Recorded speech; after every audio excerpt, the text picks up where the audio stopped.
Good morning and welcome everyone to round 4 of the Daniel Ricciardo series.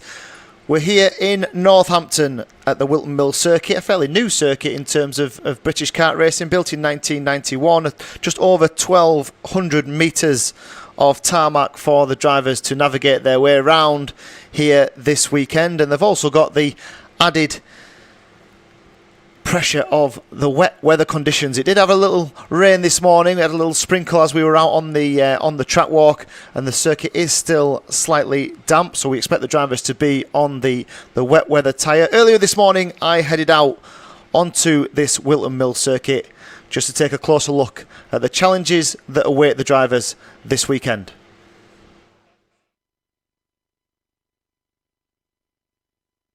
Welcome to Wilton Mill here in Northampton for round 4 of the Daniel Ricciardo series. Wilton Mill, just over 1,000 metres of racetrack here, and a technical one as well. Lots of undulating corners, lots of contours for the drivers to consider and find their way around. Let's go and have a look at the circuit.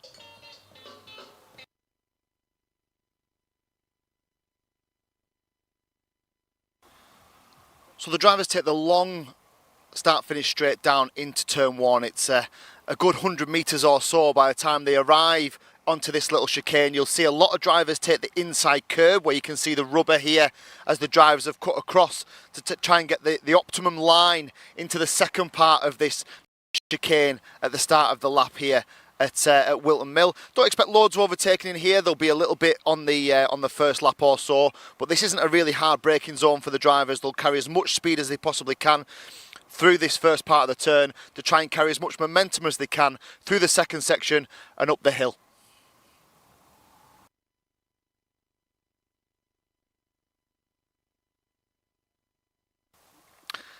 The exit of turn 1 at Crook is wide, really wide. You can see here we're on the external part of the circuit, and drivers will use all of this, if they possibly can do, to get themselves the best possible run. This is where the circuit starts to climb, starts to go right up to the top of the top end of the circuit, up the hill here into one of the best overtaking opportunities. So watch for the drivers here.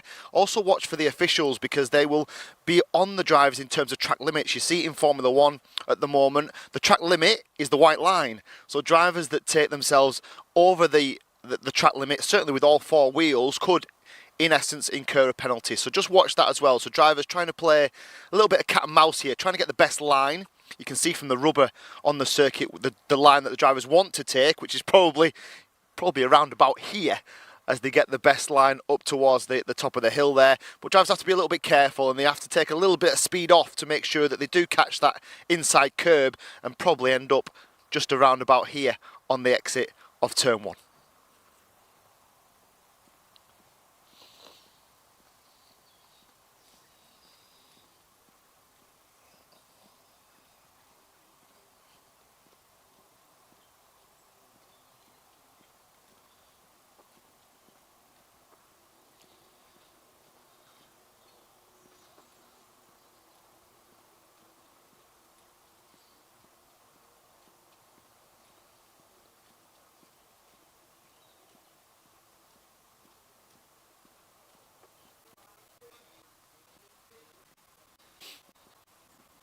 Incline as well up towards turn 2, and probably the best overtaking opportunity around this Wilton Mill circuit. The fact that it is uphill means that you can brake a little bit later. The law of gravity means that you can brake a little bit later, use a bit of the slope to slow you down, but it does mean you can dive to the inside after getting a long slipstream up this back straight here at Wilton Mill. The corner is tight, and it tightens as you go into it. If you can find a way onto the inside apex and down the inside, you really avoid your opponent getting back at you, because the next corner comes up so quickly, the little left kink into the right-hander, which drops back down the hill. So this is really the one overtaking opportunity that's quite safe. Once you make the move here, it's very difficult for a driver to find their way back past on the counter-attack, really until you've dropped down the hill and into the stadium section of the lap here at Wilton.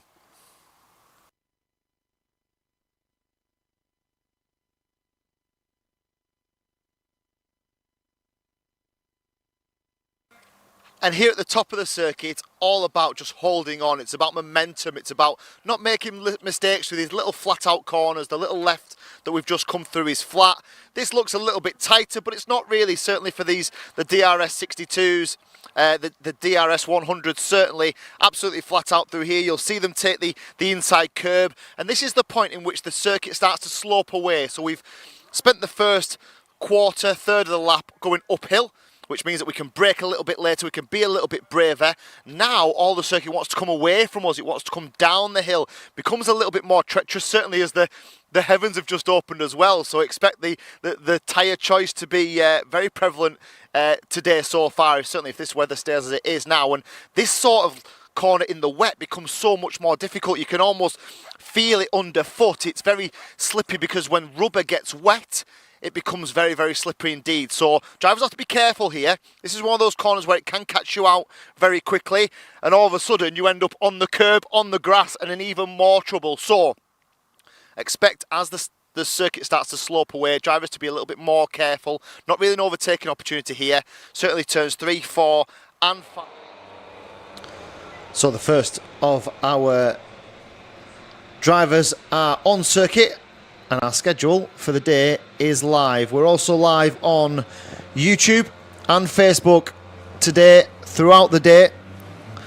You can catch us by searching for the Daniel Ricciardo series both on Facebook and YouTube, and feel free to interact with us from there.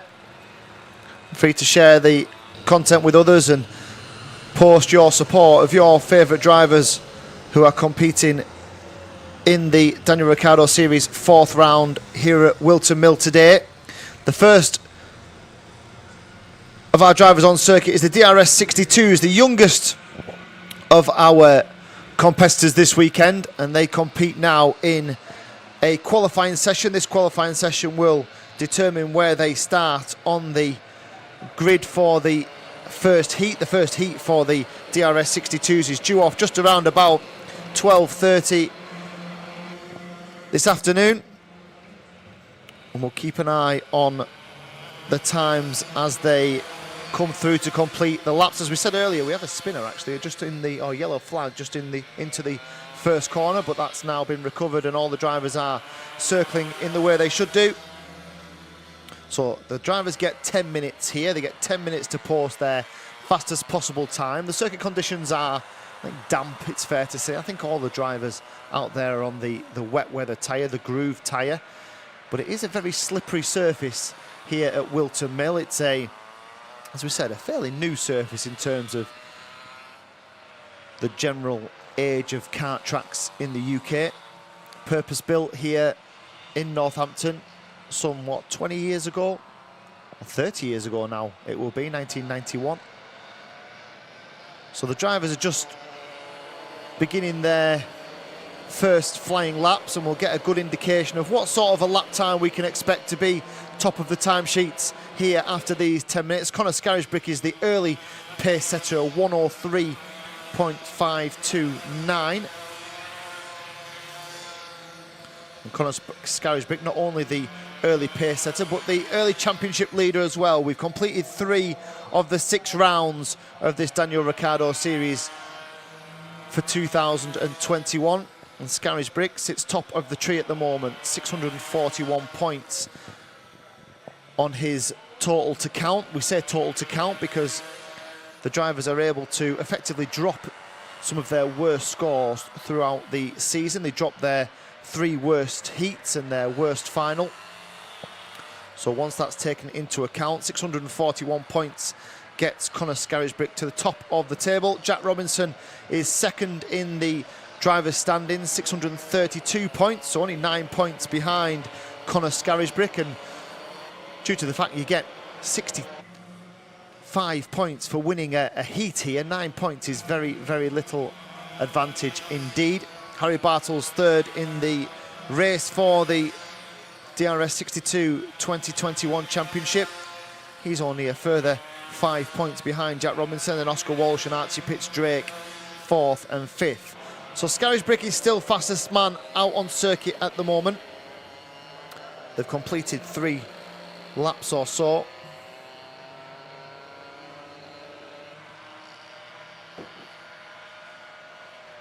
Oscar Walsh second fastest, but he's nearly 4 tenths slower than Conor Scarisbrick. You not only keep track of the live pictures, but the live timing as well is both on screen. If you want that little bit more detail in your live timing, if you head over to alphatiming.co.uk and search for the Daniel Ricciardo series under the live timing tab, you'll be able to have the full interactive view of the day's racing here at Wilton Mill. Just a good image there of the drivers who will take, as we said in the track walk earlier on this morning, they will take that wider line on the way out of turn 2 as they head out of the Crook corner and up this long back straight towards the very top end. It's a circuit where we have good contours here. It's a circuit where it does have its ups and downs, its undulating sections. It's got a couple of really tricky off-camber corners as well. But there is some overtaking opportunities out there, especially in this weather as well. I think we're just starting to get, in fact we are getting a steady stream of rain at the moment, as the Northampton clouds have opened once more and the umbrellas start to be lifted by the spectators around this circuit. A good circuit for spectators as well here. It is a fairly open circuit where you can see it, pretty much all of it, from pretty much every vantage point in the paddock. So let's turn our attention back to the time screens. We've just around about, or coming up towards half distance in the session. We've had just over 4 minutes. We've got just over 5 minutes left. And Oscar Walsh has gone fastest then. So Walsh 103.032 is some 4 tenths quicker than Scarisbrick was on his fastest lap. So Oscar Walsh is now the fastest driver on circuit, 4th in the championship, but has certainly navigated, or been the quickest to navigate around this Wilton Mill circuit so far today. Scarisbrick 2nd fastest, then Jack Robinson. Ewan Scott is 4th fastest. Liam Karbalev is 5th fastest. Harry Bartle down in 6th, the number 6. And then Oscar Cole 7th. Ollie Morrish is 8th. Benjamin Baker is 9th. And Zach McDonald is 10th. Joe Woods just made a couple of places up into 13th. And although you can't see it on the pictures, the rain is pouring here, and it is becoming more treacherous out there for the drivers. Although saying that, as if there was a little bit more standing water, the wet tyre does tend to react better to having some water to cut through when it's just a damp circuit and it's greasy conditions. The wet tyre certainly isn't quite as effective. There is our fastest man so far, Oscar Walsh. Little look over his shoulder as he heads down towards the left-hander. There's 2 lefts as they come back up towards the stadium section of the circuit, back up towards the final couple of corners. He's got a back marker just ahead of him, but it probably won't affect him on this lap. And Walsh comes round the right-hander at paddock. This is where we were talking earlier on about the huge curb on the inside. He'll want to miss that. He does, and heads down this long start-finish straight to complete another lap. Does he go faster this time? No, he doesn't. His last lap was a 1:06. So interestingly, as the rain has fallen, the lap times have dropped off for everyone by about 3 seconds here. So the times that were posted in the early stages of this qualifying session look like they're not going to be beaten now then.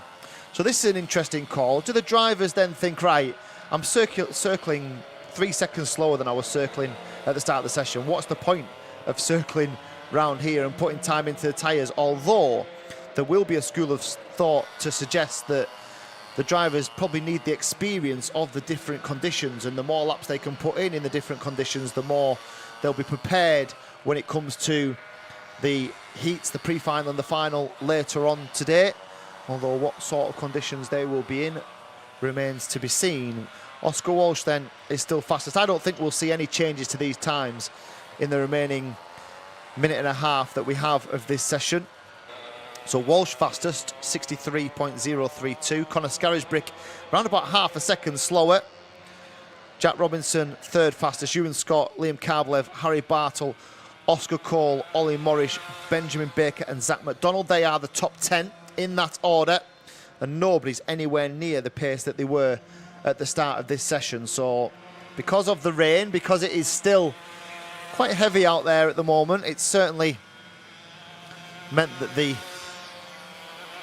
times have effectively dropped off a cliff. They're all circulating now 4, 5, 6 seconds slower than they were at the start of this session. Good indication of how important it is to get out there and put a good time into the bank, so to speak. Because those lap times that we're doing the first 2 or 3 laps of this session before the rain came down once more, or came down more heavily than it was previously, they have dictated the order in which they finish. So as we come to the closing stages then, the drivers just getting through. I think Walsh has just got through to complete another lap, but he's just done a 1:06.7 again, 3.5 seconds slower than he was earlier on in the session. And they are now just circling for practice laps effectively. They're just circling to get that experience of this wet circuit, these different conditions to what they were yesterday in the dry and what they were this morning in the damp. It certainly wasn't full wet this morning. It's certainly looking full wet now, and the drivers will come in and feed some of that information back to parents, mechanics, helpers. I'm sure there'll be some tweaks and changes to the setup of these Daniel Ricciardo karts. We've got an announcement that the meeting is now officially wet. All that means is effectively that the drivers don't have any choice in terms of the tyres that they put on the Daniel Ricciardo kart. They have to use the wet tyre until the officials deem, maybe if it brightens up a little bit later, they'll make the meeting open, which means they have a choice of tyres, and then obviously if the sun comes out and we get full dry conditions, the meeting will become dry and the drivers have to choose the dry slick tyre. But at the moment it is the grooved wet tyre that will be used by all of these Daniel Ricciardo series competitors. Remember, this is effectively a one make series where the emphasis is certainly on driver development, on driver ability. Same kart, same engines for all of the drivers in each respective class. And that is the end of the DRS 62 qualifying session. So as expected, the early runners and riders, the drivers that got out there and got a good time under their belt early on, have had the more success, and that session is led by Oscar Walsh. He will line up on the front row of the grid for that first heat for the DRS 62s. A 1:03.032 second lap time was enough to get him out front. Conor Scarisbrick behind him, some half a second further back. Second fastest, Jack Robinson. Third fastest, Ewan Scott. Fourth, Liam Carbler. Fifth, and Harry Bartle was sixth. As they come into the Parc Fermé area, where the drivers will be weighed to ensure that they are the correct minimum weight that all these drivers need to be. And there is the schedule. So if you're tuning in for the DRS 62s, we've just seen the 11:15 qualifying. The heat is 12:30. The pre-final just around about 2, and then 4 this afternoon. The grand final, it's the first of our grand finals this afternoon for the DRS 62s. Remember, you can watch all the action live over on Facebook. Just search the Daniel Ricciardo series, or indeed on YouTube.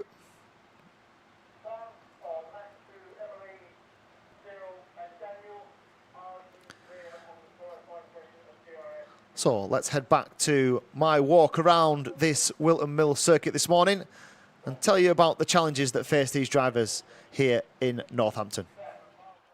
Probably more about just keeping that momentum going for the lap.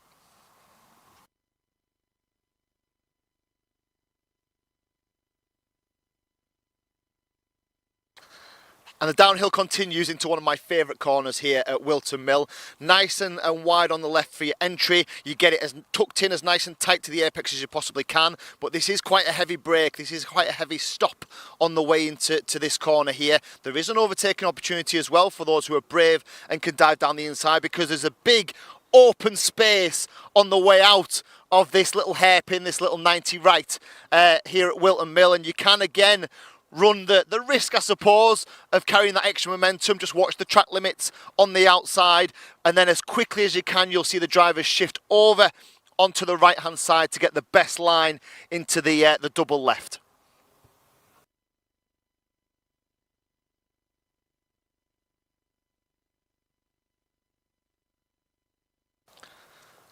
And the first of those lefts is here. And one of the great things about Wilton Mill is it's a fairly new circuit in terms of British motor racing. I think it was 1991 when this place was first built. And the surface is, you know, is fairly new. It does react fairly well to the grip. It certainly becomes a little bit slippier in the damp conditions, which is what we've got at the moment. But this is one of those corners, again, it's been designed really cleverly, because that previous right-hander that we've gone to, everything slopes away from the driver. It's like the drivers want to turn right, but the circuit wants to go left, and it makes it a real challenge. Here, we want to go left, of course, but the circuit actually wants to pull us to the right-hand side just because of the camber and the way that the circuit slopes down into and then out and away from the corner. So drivers have to be a little bit careful around these areas just to make sure that they've got the line correct, that they, you know, they don't get a little bit wider than they need to be and get caught up in these quite chunky curbs. We're about to see, you know, a huge curb at the end of the first lap, but this curb on the outside is quite chunky as well, and you just got to be careful that you don't come across a mechanical problem by clouting those curbs too often. The inside curbs here at Wilton Mill are fairly friendly, and you will see drivers, and you can see here from the curb itself the amount of rubber, the amount of black marks on the curb, and even if you come down and feel the curb, it's quite tacky. You can feel the rubber and the impact that that's had for the drivers, and the way that it allows them to carry that extra speed and extra advantage. So expect to see drivers taking a lot of inside curb today. The danger is the outside curbs, certainly not quite as friendly.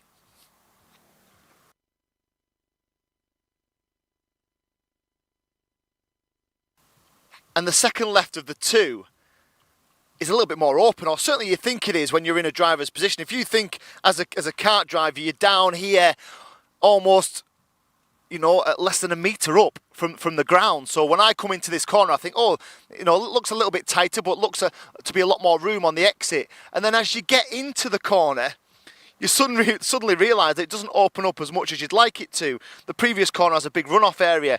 This one, as you get probably to around about this point here, you're having to turn again. So usually drivers would come in, they'd make that initial turn on the steering wheel, they'd get to the apex of the corner, and they'd let the kart roll to the outside. You can't do that here because you've got a big curb. You've almost got another corner, a right-hander on the way out. So by the time you get to here, you're applying a little bit more turn on the steering wheel to make sure that you just avoid this curb on the right, and you get the best possible run up towards the closing stages, the final little complex of this Wilton Mill circuit, synonymous for its fast straights and tight corners, and that's what makes generally a good go-kart track. You know, we want to allow drivers to get a slipstream, we want them to get the tow, we want them to get themselves an overtaking opportunity, and then have a tight corner to execute that overtaking opportunity as well.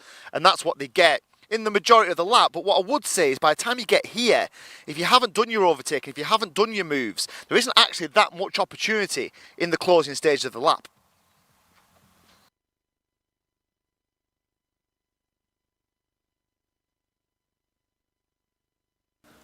And the grand finale then of this Whilton Mill circuit. So this is technical, it's tight, it's twisty. It's where a lap can be won, or a race could be won or lost, where a lap can be ruined or succeed, if you like. Another chicane, another left, right, and then it comes out and into the final corner.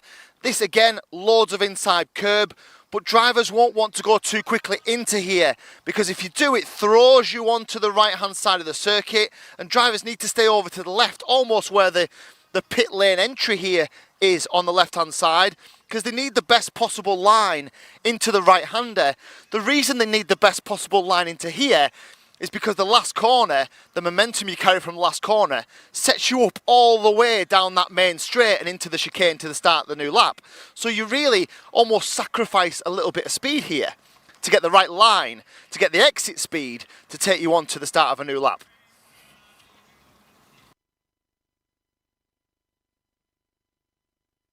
So that's a lap of the Wilton Mill circuit. As we said earlier, that final turn, the curve on the inside, so important to get that long run, that momentum all the way down this long straight here and into a new lap. We're here at round 4 for the Daniel Ricciardo series. The weather is changeable. We'll see how the drivers adapt to the different weather conditions. At the moment it's wet. We're only tend to buy with this it does become slippery, a little bit easier, a little bit greasy, and the top surface, certainly on the rubber, on the darker lines. So let's see how they adapt, and let's see how the drivers get on in qualifying. So lots of different challenges for the drivers this weekend. Remember, in terms of our schedule as well, we head from Wilton Mill back to Little Rissington. So those that have been following the series will know that we were there for round 2 back in July. And we head back there for round 5 in just 2 weeks' time, the first weekend of October. And then the whole series ends at Fulbeck on the 31st of October. We will have 3 new DRS series champions. Before that, we're here at round number 4. The DRS 125s are due out next on circuit. They're qualifying 11:40, just around about 5 minutes time. The heat for those drivers, those senior drivers, is 5-1. 10-3 for the pre-final, and they are our second grand final on circuit just past 4 o'clock. The schedule, as with all major kart championships at the moment, is absolutely kept to time. So you can pretty much bank on these times if you're wanting to tune in for specific events. The only real deviation from those if we have any significant stoppages for red flags or major incidents, but yeah, generally these times will be where you'll be able to tune in. And the DRS 100s, our middle group, our junior category, 11 to 16 years old, they qualify just around lunchtime, 12:05. The heat 120, 3:15 for the pre-final, and then 4:30 it all finishes with that main final for the DRS 100 drivers, the junior category.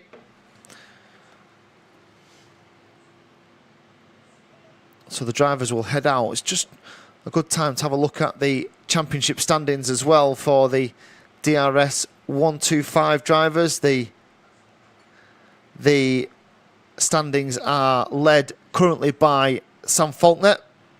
So Sam Faulkner, 633 points for him. Matthew Pearce is second in the standings. He's only 9 points behind, 624 points for him. And then Elliot Stanley, third in the championship. He's 23 points behind Sam Faulkner. But as we said before, drivers can drop their worst 3 heats and 1 final.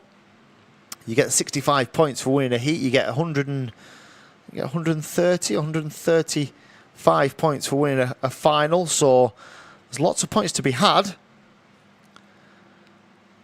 What it does mean is you get a fairly good opportunity to have a bad weekend or a bad race or a mechanical problem or something of those likes. It certainly doesn't rule you out of the championship.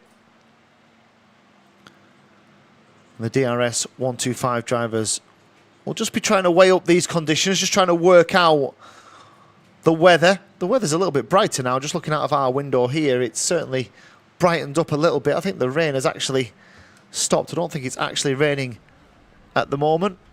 It's not. So I would expect that the circuit will start to dry once more. And this is the challenge for the drivers this weekend, or certainly today, is that with showers, the conditions are ever changing. So kart setup and the way in which they drive, the amendments and adaptations they make out there, it really does bring driver ability to the fore here in these tricky conditions. I think in terms of the forecast, we are just expecting showers pretty much throughout the day. We're positioned just in the red building. You can see on your screen, that's our vantage point as we sit directly above the start-finish line. And the dummy grid just below there is where the drivers will congregate and prepare themselves for the race ahead. So just around about 2 minutes to go here before we see the senior drivers, the DRS 125s, out on circuit for their 10-minute qualifying session.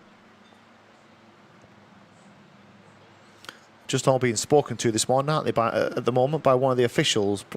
Just wonder what that conversation's about. Maybe something to do with driver expectations. Is it something to do with... It's not, certainly wouldn't expect it to do with the start of a race, because they're not actually going to start a race. They're going to go out there single file and start qualifying. We saw some cat and mouse, didn't we, at Ricciardo over qualifying. We saw drivers... Remember, they don't all have to go out bang on the start of the session. They can wait if they want, and I would imagine whilst the conditions remain like this, if it doesn't rain again, you might just want to hang on for 3 or 4 minutes and just see if the drivers ahead start to disperse some of the water for you. They start to create a little bit of a drier racing line. You would imagine as this session progresses, if it's not raining, then the lap time should get faster lap by lap. The green flag is waved by the start official, and the drivers are on their way, or some of them are on their way. Let's just see how many do jump out of the paddock and go straight onto the merry way. Will they all come? No, there's a couple I can see. Certainly see Tom Snape isn't even sat in the car at the moment. There's at least one car that's still on the stand, which is the 319 of Tommy Welsh. So the rest of them are on the way.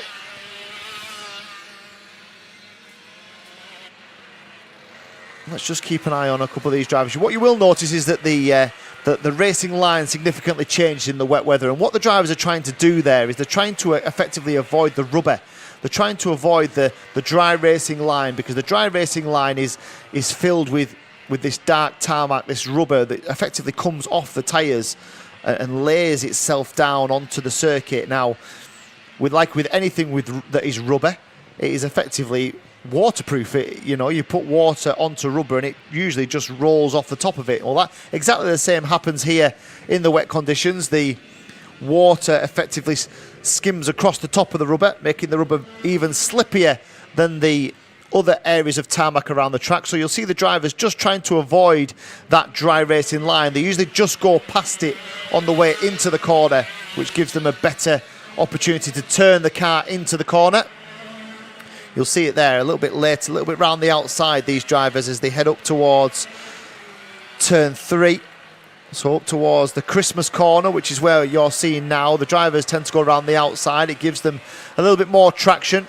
The other thing you'll see is that drivers turn the steering wheel, and for a moment or two, the car just goes straight on. That's what we refer to as understeer.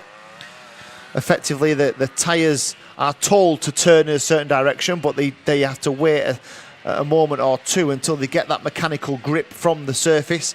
They react to the surface, then they get that grip, and then into the corner they go. And that's a challenge that the drivers have to overcome in these wet conditions. Seen a few different lines already around this circuit. So just the 8 drivers out there at the moment. The fastest of those 8 drivers so far is Elliot Stanley.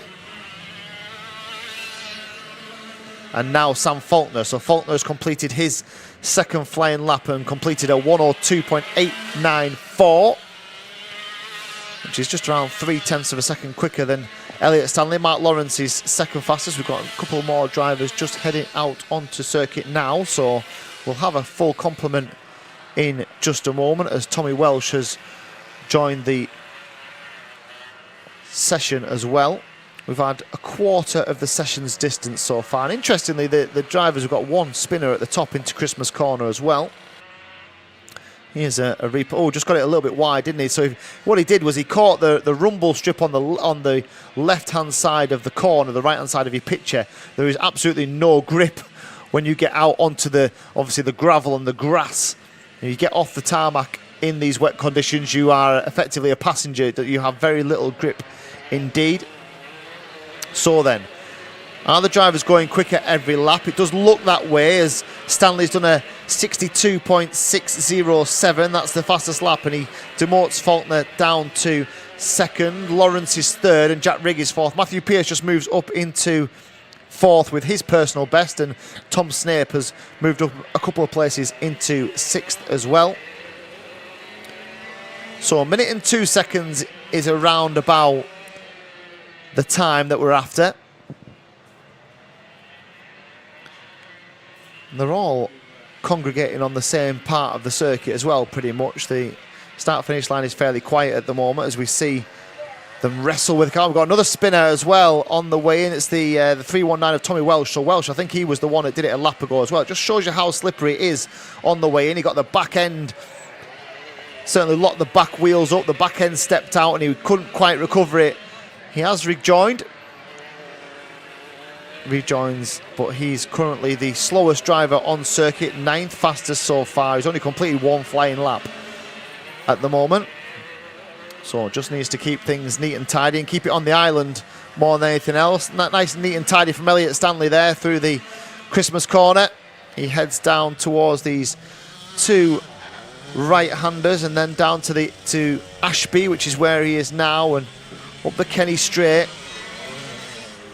into the left-hander at Parker, and then the left-hander at Chapman, the Chapman corner, which is where he is now. This is the one where we spoke about earlier on, that doesn't quite open up on the exit, and then into the boot, which is this final series of corners. Left, then it goes right, right again, and then they head down to the pits bend, the paddock corner, and then they squirt the throttle and head down over start finish once more. The last couple of corners remind me of Lark Hall. I know some of you will be well aware of the West of Scotland Kart Club. Very, very similar in terms of how the last couple of corners pan out. The first corner as well, the fast left kink.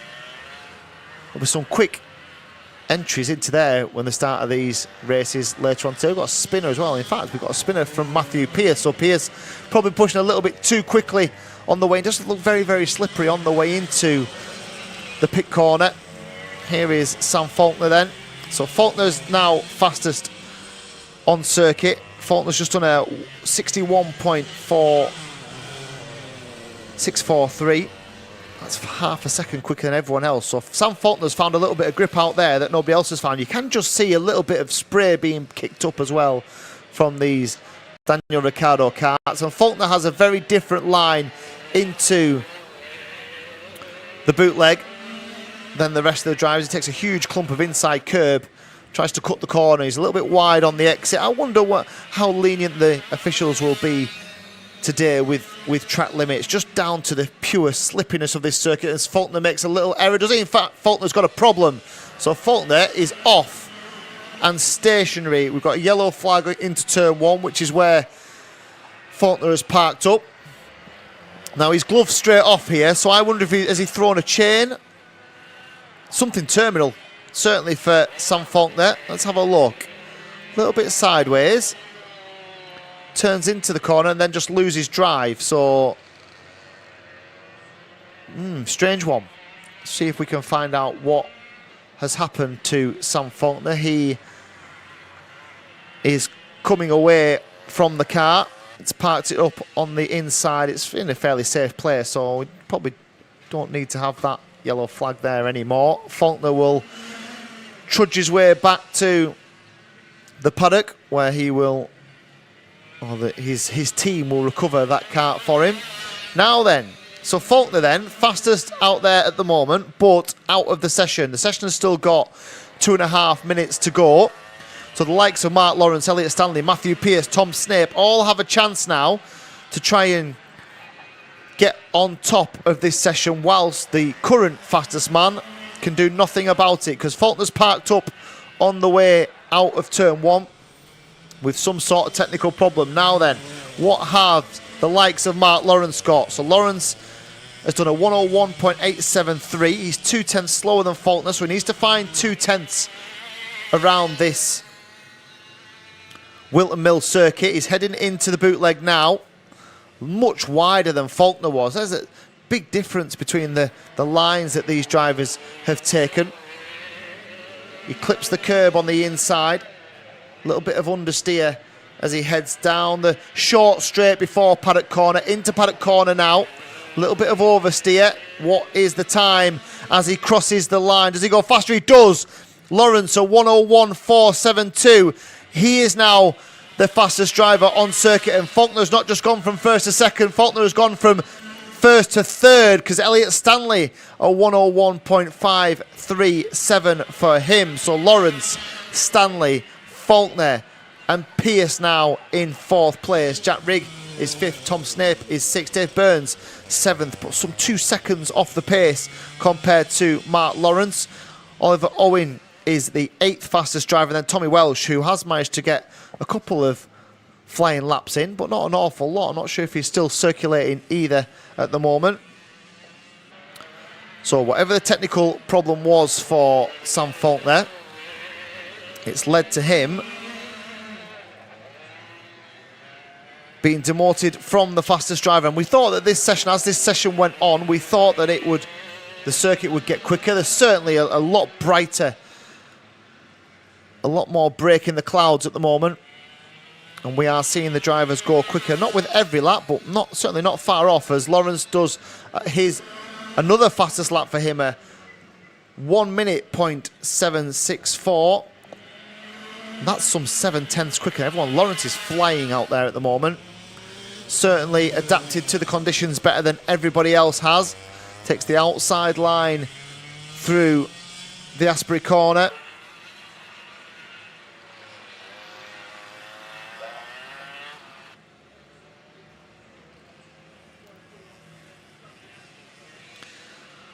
So the checker flag is out. Does anybody go faster on their final lap? Does anybody go faster as they break the beam?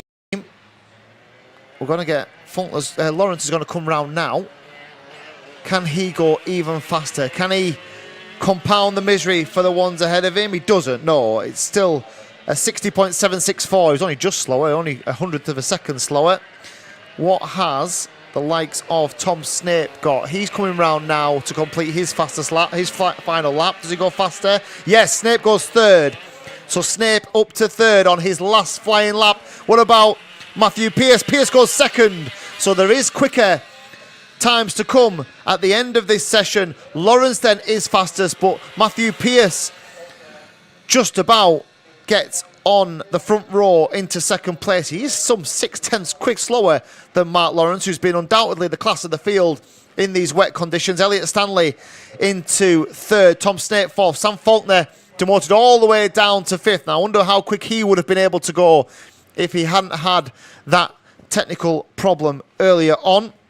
I'm sure we'll find out about that when we speak to Sam Faulkner later on today. But the DRS 125 qualifying result, subject to any post-race scrutineering checks, of course, is that Mark Lawrence is the fastest driver of the pack. As we just see, it just looks like he stops. Just seems to lose all drive. Now, he hasn't hit a curb or anything like that, so I'll be surprised if he's thrown a chain.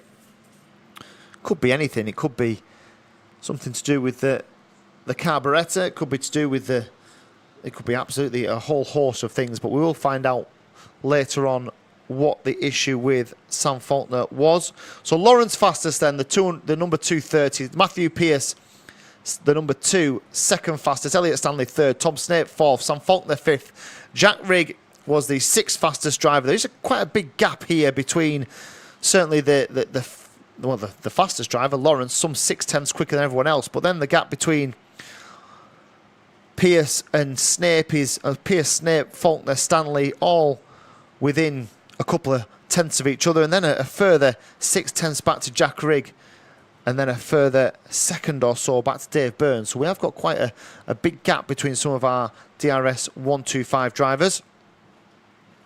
They'll next be on circuit just around about 5-1 for their first heat of the day, and in just a few minutes' time, just around about 12, 10 minutes or so until we see the first time that we see the DRS 100s. What I can tell you is that I'm just looking at Sam Faulkner's kart, which is being pushed past us here over the start-finish line, and there is a chain hanging down. So he has thrown a chain as he's gone through turn 1. I wonder why. It certainly didn't look to hit a curb, didn't Sam Faulkner? But I can see from here, you just look at the left tyre, and below the left tyre is a chain, which is certainly not hanging in the way it's meant to hang off that car. Obviously, the engine is attached to effectively the rear wheels and the rear axles by a chain, which is attached to a sprocket, which drives the power from the engine through the back axle, through the back wheels. All these karts, of course, are rear wheel drive. And that was what put paid to Sam Faulkner's qualifying session. We'll be back in just a moment then, 5 minutes or so, for the DRS 100 qualifying, our final qualifying session of the day for our junior category. We will see you in just a few moments' time.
How long till go?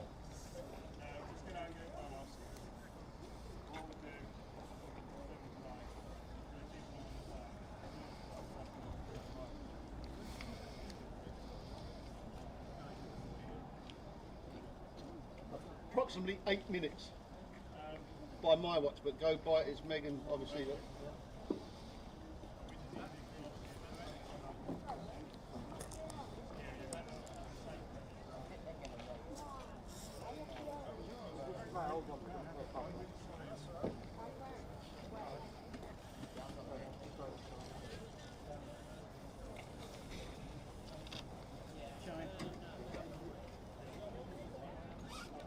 You might just need to pull the cable slightly too. If you're able to cut off the knee just for a second, for like 10 seconds, that'd be really good.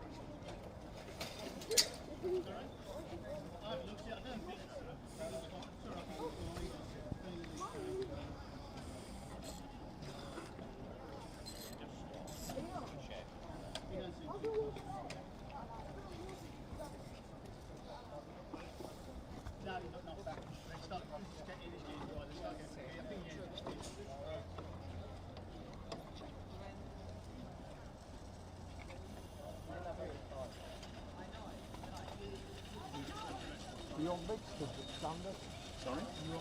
Yeah, the bigger one. I think the ring. Yeah. The thing is, what's happening is, that's the question why they're changing. Next year, the new cone is going to be different, and it's wider, so you've got to run the difference of that.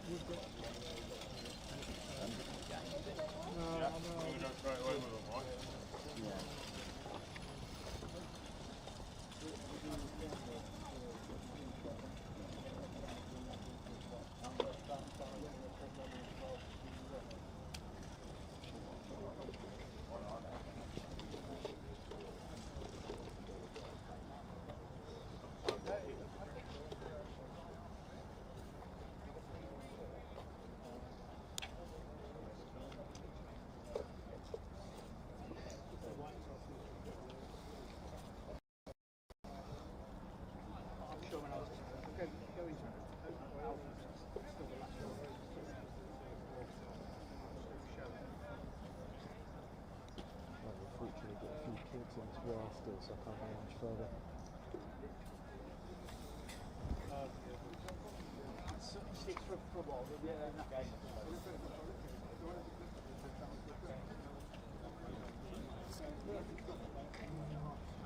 There we go, quicker. I think you end up with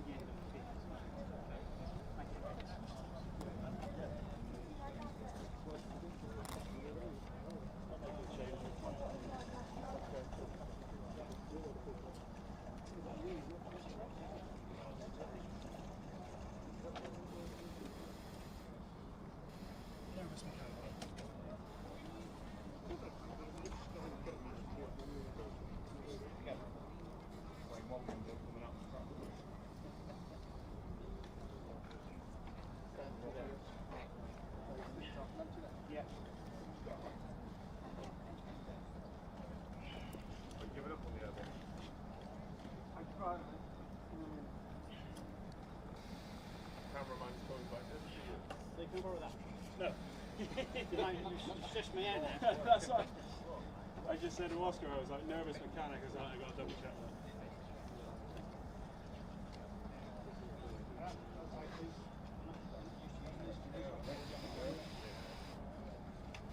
With the wheels up, yes, give it a good crack. Don't get the same movement as you've got.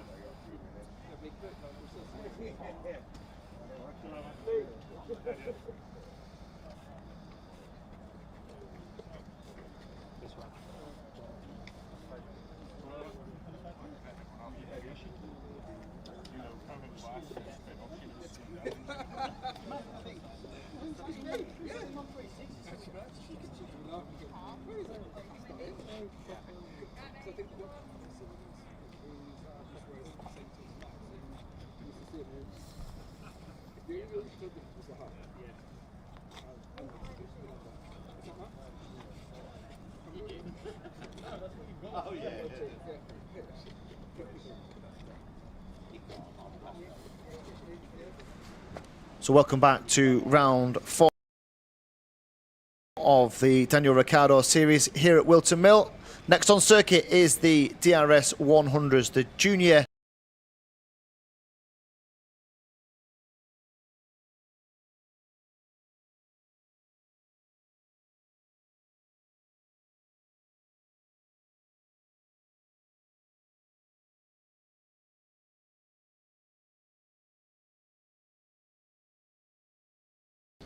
championship is very much in the balance, like the other two classes as well. Very little in it between Rowan Campbell-Pilling, who's top of the championship standings at the moment, 635 points based on his dropped scores. And Alicia Palmowski, second, 623 points, so by my counts, our top two.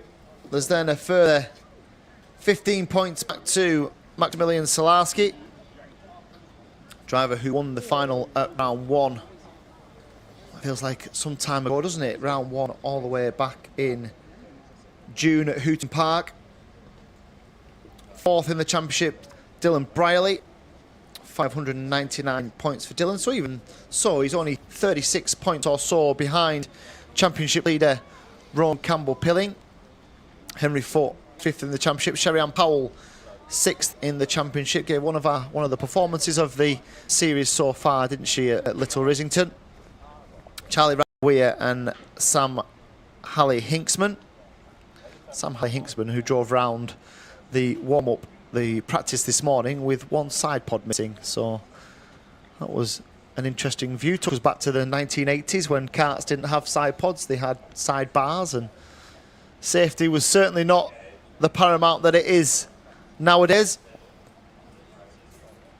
So we're just around about 60 seconds away from these drivers entering the circuit. Give you a weather update. The weather is it's overcast, I think, is the closest we can get to what's actually happening out there. The circuit is still wet, it's still damp. I wonder how long without any further rain we would go before we got to an open tyre choice for the drivers. They're still on the wet tyre at the moment. And here they come then for our third and final qualifying session of the day. We go into a set of heats, one heat for each class, a set of pre-finals, one pre-final for each class, and then obviously the grand finals starting just around about 20 to 4 this afternoon. So not all the drivers are on circuit. We've got a few that are just waiting on the dummy grid.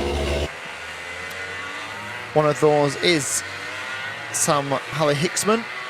I'm just trying to see who the other one is. I think Palmowski is the other one. So Alicia Palmowski just sat waiting, although she has now put the visor down, and here's the last driver to join. Clear air as well, so probably, you know, a clever little strategy for Alicia Palmowski to put herself into some clear air. We've got a spinner, or half spin, up into Christmas Corner. It looks like the slippiest, doesn't it? The Christmas Corner looks like the slippiest part of the circuit for these drivers. And remember that these young 11 to 16-year-olds will spend the first lap or two here just working out this Wilton Mill circuit in the wet conditions, in the damp, sort of intermediate conditions, isn't it? If this was an F1 race, we'd be talking about the intermediate tyre being used rather than the full wet, I'm sure.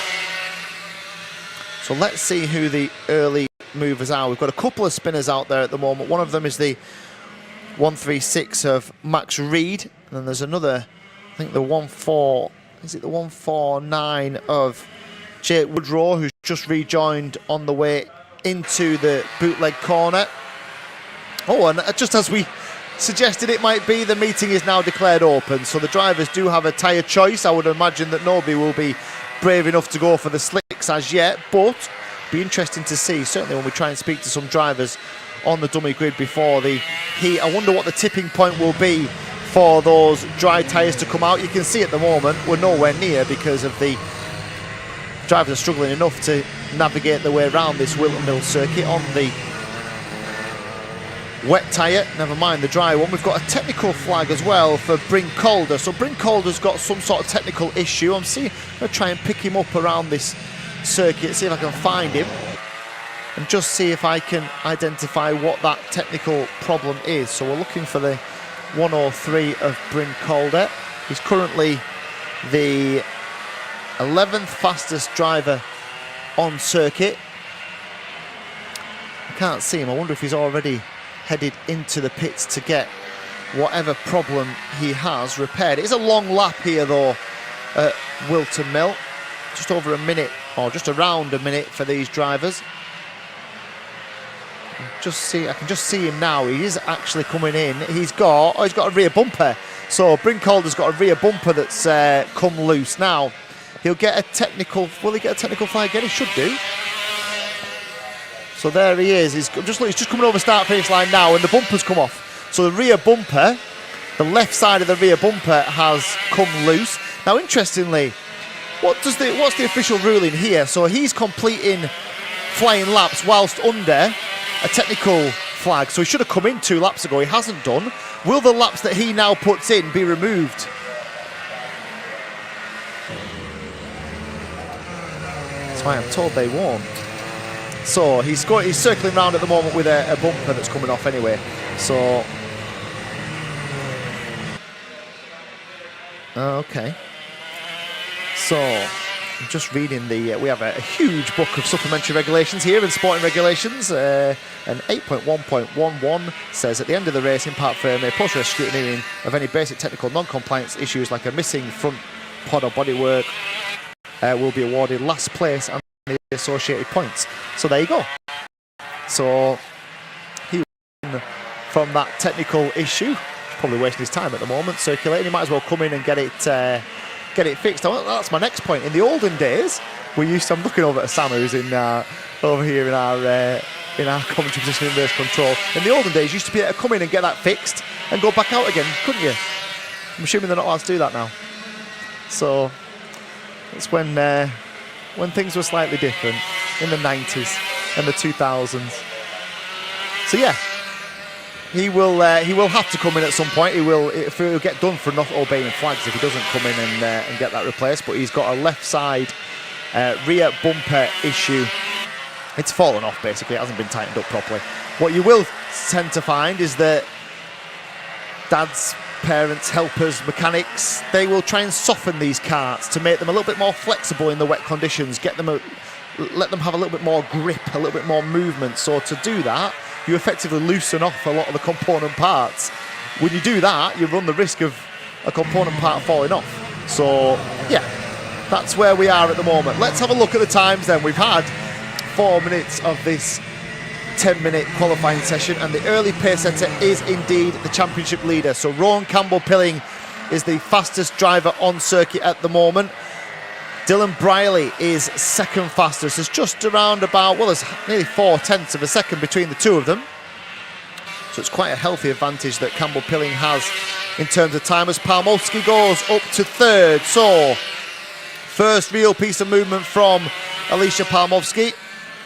A 58.395 is good enough for third place, but it's still half a second slower than Campbell-Pilling, who has gone faster again. And then Oscar Walmsley-Jones. So out of nowhere, Oscar Walmsley-Jones jumps up 5 places into the fastest lap of the session so far. 57.316 is a good half a second quicker than Campbell-Pilling has gone. So the times are dropping here.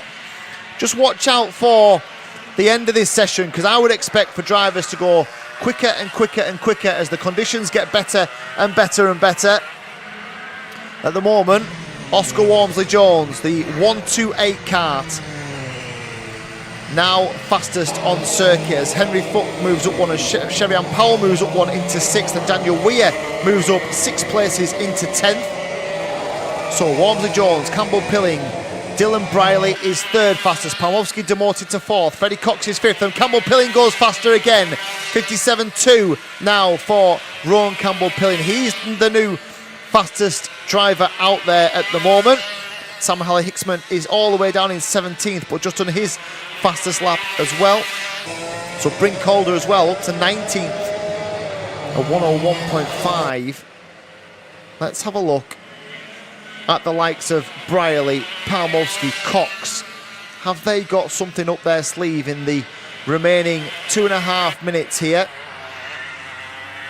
At the moment, it's Rowan Campbell-Pilling. He was demoted for just around a lap, wasn't he? And then turned the screw himself, put himself back to the top of the timesheet. Sherry-Ann Powell then, her fastest so far, goes up into 4th, and Palmowski then hits the front. So Alicia Palmowski, has she timed this just about perfectly? 57.179. She hasn't, because Campbell-Pilling responds and reacts and takes another 1/10 of a second. So every single lap now, these will get quicker. The circuit is certainly coming to the drivers here. We've got waved yellow flags over start finish because of the 156 of Archie Cole, who has spun on the way into turn 1.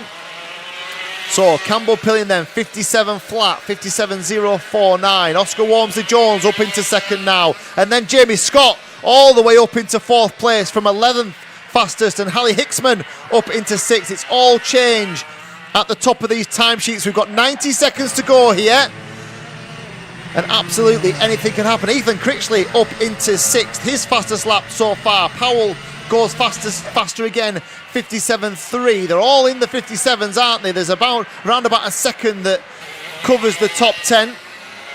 Campbell-Pilling, Walmsley-Jones, Palmowski, Then Sherry-Ann Powell, Jamie Scott, Ethan Critchley, Maximilian Reid up into 7th. Hallie Hicksman is 8th. Dylan Briley all the way down, demoted now into 9th place. He was 3rd fastest for the majority of this session. Just shows you how quickly it's changed. And Freddie Cox now moves up into 7th with his personal best. Jones ducks under the time from Rowan Campbell-Pilling, and Oscar Walmsley-Jones goes up into the fastest driver on circuit. We've got a problem here.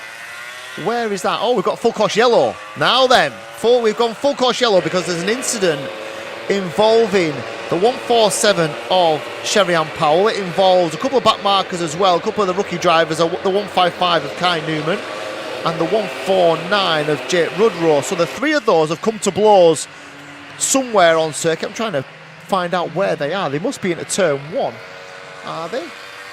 But we've gone full course yellow. Now this is interesting. This could effectively halt the session, because unless this full course yellow goes in well, now, that is effectively the end of the session, because the checker flag is out anyway. So we were robbed, weren't we, of a grandstand finish as everybody's times were tumbling, as everybody was going faster and faster and faster. We had this incident on circuit. The race director went to full course yellow. That effectively is the Battenberg flag, the yellow and black flag, which means that everybody has to circle at a slower pace, not have an advantage, it's almost like the virtual safety car in Formula 1 racing. It's the same sort of principle. But what that meant was the likes of Rowan Campbell-Pilling, the likes of Jamie Scott, Maximilian Salarski, Alicia Palmowski, they probably had 1 or 2 more flying laps under the belt, up their sleeve, and they've not managed to put them out there. So the status that we had 2-3 laps ago is now the status of the qualifying session. We've got a couple that are just coming through off. Are they off flying laps, or are they off half flying laps? Don't think they are. So after all that drama, what a great qualifying session as well. Here is the running order, subject to any post qualifying checks. So Oscar Walmsley-Jones timed it absolutely perfectly, 56.047 for him. He went a full 7/10 quicker than Rowan Campbell-Pilling. Now, I don't think we can read too much into that, because I think the circuit was certainly coming back towards the drivers as they were circulating out there. So Campbell-Pilling 2nd fastest, 56.7. Jamie Scott left it late, didn't he? 3rd fastest, 56.8. Maximilian Salarski, 57.1, and Alicia Palmowski and also a 57.1, but a couple of hundred slower than Salarski. So she is 5th. Charlie Ratford came through into 6th. Sherry-Ann Powell, who's involved in that incident on the last lap, she's done a 57.3, good enough for 7th place. Ethan Critchley 8th, Freddie Cox 9th, and Maximilian Reid is 10th. Dylan Briley down in 12th, just behind Sam Hallie Hicksman as well. So just to complete the rest of the running order: 13th Henry Foote, 14th Daniel Weir, 15th James Kotchalek, 16th Daniela Sutton, and then Tristan Powell, Kai Newman and Sam Branston. Jet Rudrow was 20th, Archie Cole 21st, Bryn Calder 22nd, and Rowan Marsden was the last of the qualifiers in 23rd place. So interesting stuff. If that's an indication of what is in store, they've been 3 excellent qualifying sessions, it has to be said. So Oscar Walmsley-Jones then, the fastest of the DRS 100 drivers. So we will turn our attention. We've got a small break now, 10 or 12 minutes to go until our first heat of the day. So our first competitive race starts at 12:30. It's the race for the DRS 62, where we will have Oscar Walsh and Connor Scarisbrick on the front row. So we will be back with you in just around about 10 minutes time for our first heat of the day, the DRS 62s. We'll see you then.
So we're down here on the grid for the first heat of the day, the DRS 62's first heat.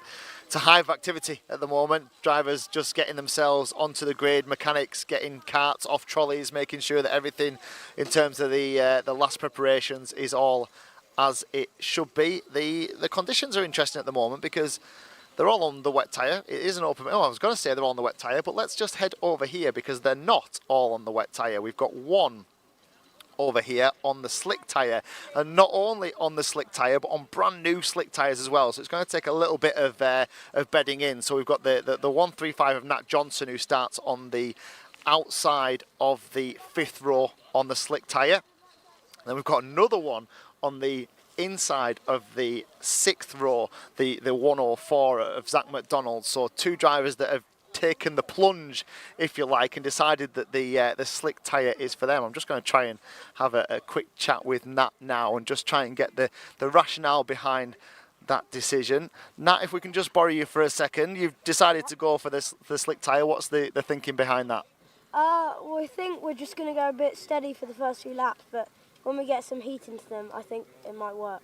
We're either going to come last or first. So. Okay, last, yeah, and sometimes it's a risk worth taking, isn't it, from a little bit further down the grid. I suppose that you need the sun to come out, don't you? You need no more rain, and this, certainly in the latter stage of this race, it could be an interesting choice. Yeah, thank you. Okay, we'll leave you to it, and all the best of luck. And this could be a really interesting decision for a couple of these drivers, and you see it quite often. It's almost worth the risk, if you like, for some of these drivers who are a little bit further down the field. If the weather stays as it is now, and it's quite warm. The clouds, there's some dark clouds up towards sort of our north, but there's a bit of sunshine behind us. So if the weather does stay like this, you've got 8 minutes plus a lap. The track itself, in fact, it might just be worth us having a little wander over to the track. If you look at the floor here, you can just start to see some dry patches of the tarmac here, and you can see some of the shiniest sections, which is obviously where it's still wet. But if you come out onto the circuit itself, we've got 30 seconds or so just to whip round here. There is starting to be some dry patches on this circuit. There is the shiny bit, as you'd expect with the rain, but if you look at, if we can just get onto the start-finish straight here, there's patches of the shiny wet section, but there is almost a dry line.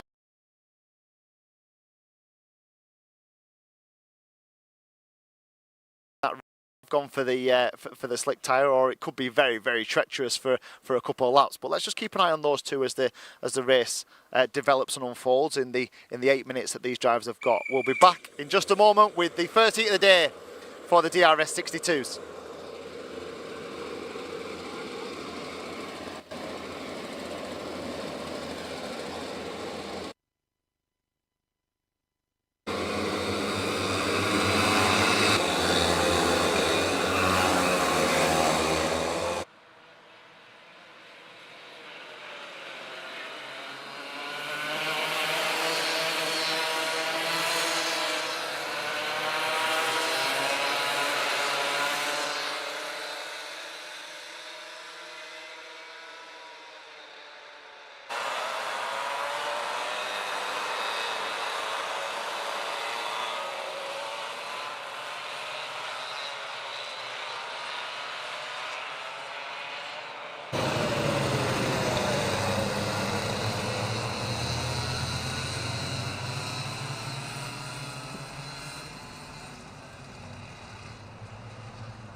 So, drivers have got a couple of laps to navigate around from the formation lap perspective. Now, this is so interesting, the dynamic of this race now with the two drivers on the slick tyre, because not only are they on the slick tyre, but they're also the brand new slick tyres. So with brand new slick tyres, you've got to bed them in. You've got to effectively allow for the chemical reaction to take the top surface, the shiny part off the tyre, to allow it to, to scrub the productive part of the tyre into play. So that's got to happen now for Nat Johnson, who was one of the drivers who was on, I think Zach McDonald was the other one who was on the slick tyre. So they are the drivers to keep an eye out on. Now, they may struggle for a couple of laps, but as this race develops, and we've got 8 minutes plus a lap here, there's plenty of time for this circuit to dry further.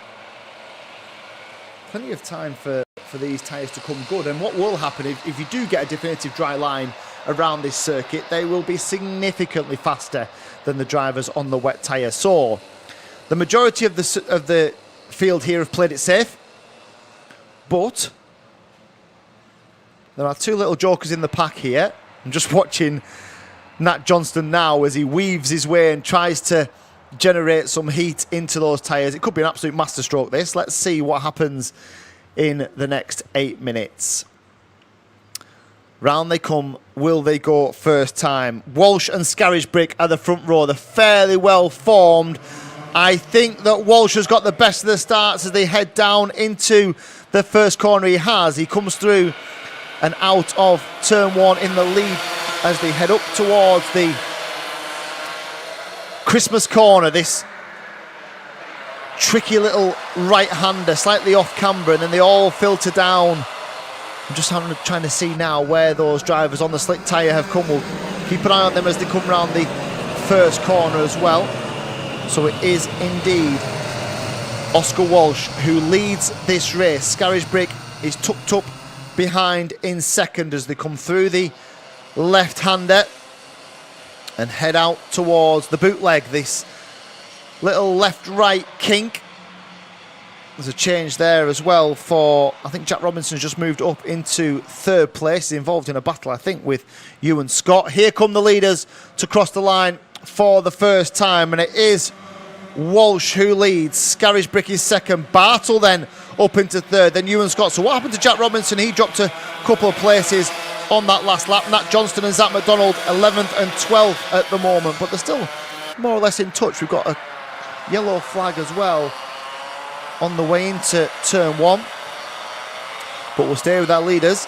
And doesn't Harry Bartle look dangerous? There's the spinner from turn 1. It was the 108 driver of Ewan Scott. So Ewan Scott, who was all the way up into 4th place, with some contact with the drivers around him. He was close to Liam Karbalov, he was close to Oscar Cole as well, and Jack Robinson. Here is Bartle then. So we're just about to say how dangerous Harry Bartle was starting to look. He's just hit the front here. He's found the inside line through the bootleg. He comes through paddock corner now, and Harry Bartle is the new leader. Behind him is Oscar Walsh, and then Scarisbrick, and then Robinson, who's recovered really well. Now then, where are the drivers on slick? So as Nat Johnson he's made a place. So Nat Johnson and Zach McDonald are two drivers on the slick tyre, 10th and 11th. Now in terms of lap time, they're certainly not producing lap times that are comparable to the front few drivers. In fact, they're 3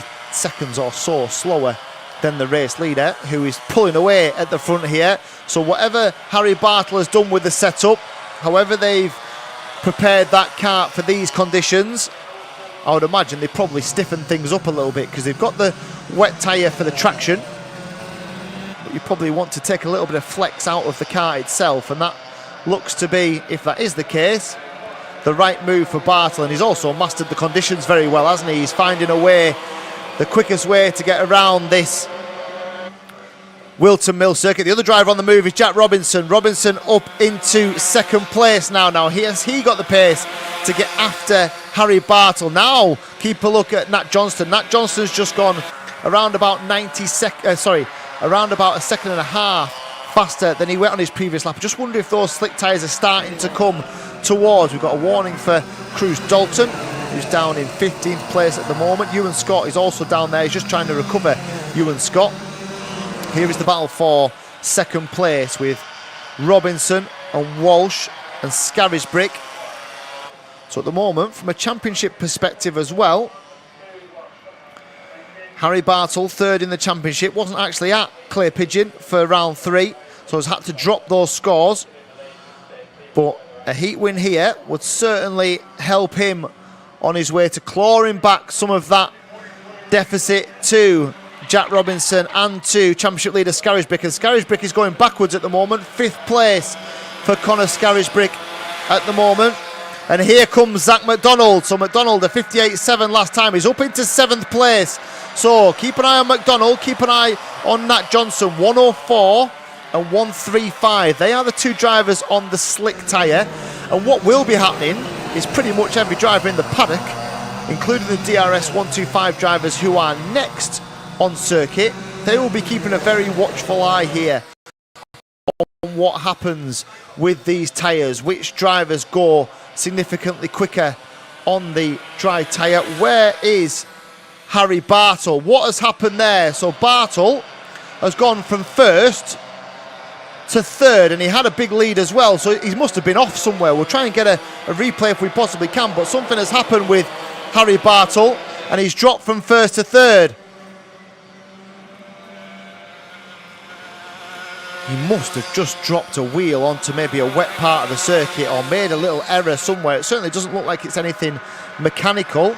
As a track limits warning for Scarisbrick, and these two are scrapping, aren't they? Scarisbrick and Oscar Walsh side by side. Looks over the grass, there's contact between the two of them. Scarisbrick sticks to the inside, he might have to yield the position. He does have to yield the position, and back up into 3rd goes Oscar Walsh. He made Scarisbrick work hard for it. Scarisbrick, a couple of little gesticulations, and there's a warning for Harry Bartle for track limits as well. I wonder if that was to do with him going off, Harry Bartle.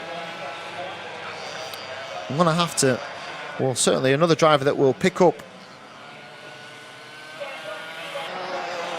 on the grid for the pre-final.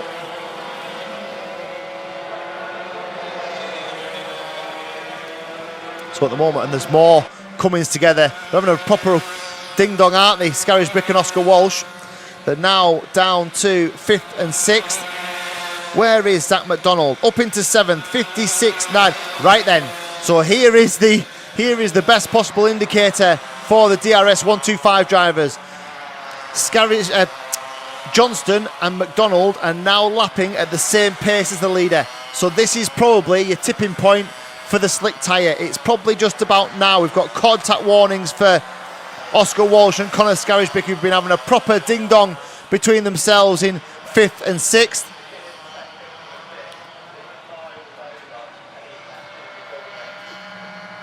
There's going to be a track warnings limit again, I think, to Bartle. He is very wide on a couple of the big exit corners here, certainly coming out of 2, coming out of the right-hander at the Ashby corner as well. He's very, very wide on the exit now. It's whether how much of an advantage the officials deem that to be giving him. Jack Robinson then is the leader. Zach McDonald up into 6th place, 57.3 last time round. So Robinson, Bartle, Ollie Morris. What a good job Ollie Morris has done of just staying out of all this trouble. He's just stayed out of the scraps between Scarisbrick and Karbalov and Oscar Walsh. Zach McDonald is now past Oscar Walsh as well. So we've got another track warning limit for Harry Bartle. Interesting stuff this, because Bartle is getting towards Jack Robinson. He is lapping around about 3/10 quicker, but it's his 2nd track warnings limit now. He won't be able to do this again. He's really going to have to try and stay between the white lines if he possibly can do.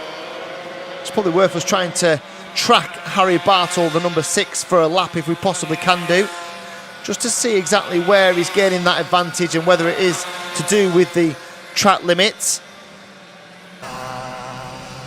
Here he is then, the number he's off the circuit there, isn't he? First time we came to him, he was miles over the white line. So he's not really heeding these warnings at the moment. He's now heading through the left. He goes through the bootleg now, and I think the real thing is in Ashby. It's the Ashby corner. It's the right-hander as he drops down the hill, and Bartley's all way over the white line as he goes past there. Let's just have a watch again then. This gap is coming down. It's coming down another 0.2 of a second.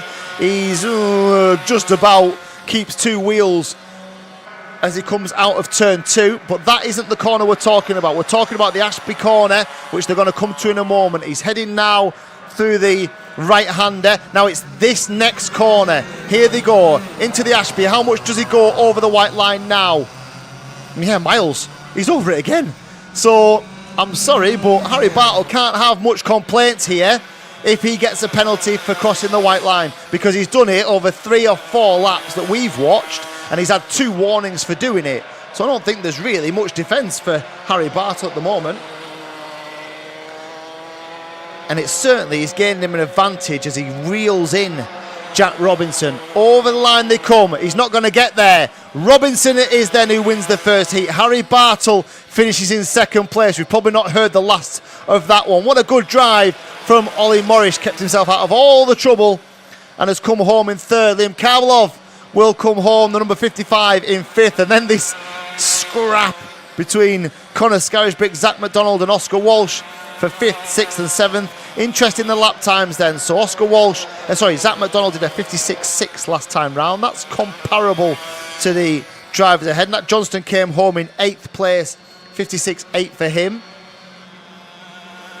I would be amazed if the DRS 125 drivers aren't all on the slick tyre, but let's see when they arrive at the dummy grid in just a few moments' time. So some key talking points there then. Certainly the scrap between Scarisbrick and Oscar Walsh was probably right on the limits of legality from the pair of them. Harry Bartle could possibly face a track limits penalty. That'll be down to the officials.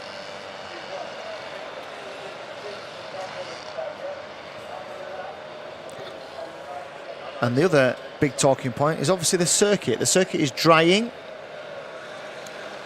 It's starting to come back towards the drivers in terms of grip, and there is, I'm seeing it on the screen now, there is a penalty then for Harry Bartle. If I'm perfectly honest, I don't think he's really got that much of an argument. He was given 2 track limits warnings for his line on the way out of the Ashby corner. He was well over the white line on all 3 or 4 occasions that I watched him do it. So Harry Bartle will receive a penalty for that.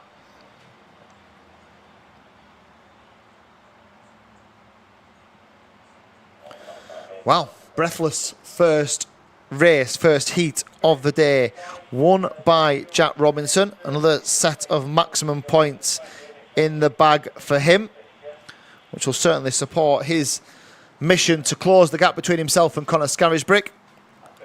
Second, Harry Bartle, although he will face a penalty we are now confirmed of. Ollie Morris third, Liam Karlov fourth, Connor Scarisbrick in fifth. Good recovery drive from Ewan Scott as well, up into 9th place. So our attention then turns to the DRS 125s. They are next on circuit. They're due off in around about 10 minutes time. So in the next 5 minutes or so, we'll head down to the dummy grid here and we'll try and get a chat with a few drivers just before heat number 2 of the day, the first heat for the DRS 125s. We'll be back with you in a few moments' time.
So down here on the DRS 125 grid, lots of talking points at the moment, certainly from the DRS 62 race and the track conditions and the fact that we are now certainly heading towards the slick tyres. I'm looking down towards the DRS 125 drivers. They're all on the slick tyre, and we're going to jump straight in and try and grab a chat with Mark Lawrence. We'll just shift Andy Cox out of the way just to try and grab Mark if we possibly can. Mark, that was as good a qualifying session as you could have hoped for. Absolutely, yeah. After yesterday, I'll take that. Thanks. Yeah. Absolutely, and mastered the conditions the best. Is that an experience thing? As one of the veterans of I think it's an experience thing. I'm carrying far too much weight these days, and yeah, the dry's not going to be good for me. So it's just defending this position basically from here. Well, that's fine, but you're out the front with the best possible chance to do it. Andy said I had to do the rude thing and ask you your age and how long you've been competing in this sort of series. In this series, I mean, this is my 15th season in this series. I'm 57. I want the old boys to come back because I'm feeling a bit like an old boy. There's still time for me and you, Andy, at this rate. Ferrari or a McLaren by now. Absolutely, absolutely. Instead, I'm driving a Berlingo van, but there you go. But what a fantastic advert for the series and a fantastic advert for the enjoyment of motorsport, absolutely. Just talk to us about the conditions, because obviously I know you will have mostly all been watching the DRS 62 race, and when the tyre change came, pretty much everybody has gone for the slick tyre. How comfortable are you with that? I'm pretty comfortable with it. I think you know it's dry now. I'll be careful. There might be a couple of greasy spots out there, but no, it's dry. You know. And I think from the front as well, you're hopefully not having to do a lot of overtaking, so you're not coming off the racing line to do that, and you put yourself in the best possible position. All the best for that first heat. We'll head over here as well because we've got one driver who has taken the risk onto the wet tyre. So Oliver Owen.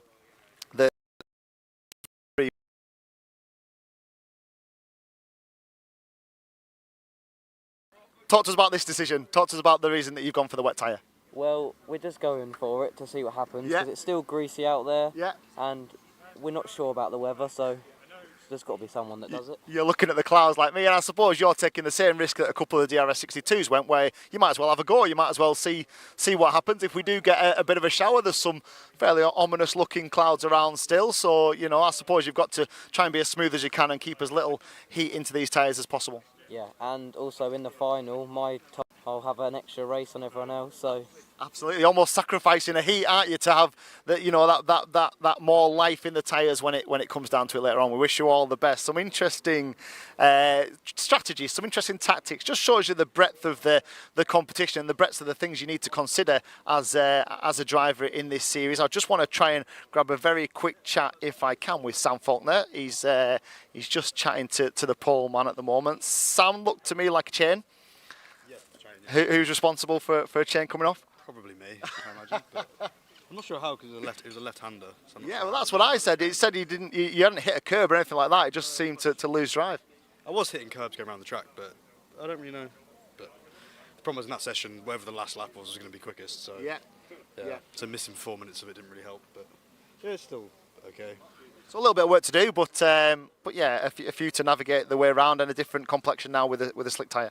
Yeah, because yesterday was really grippy, so it'd be interesting to see if the track is different today. It should be, but yeah, be interesting to see what new slicks are like for everyone.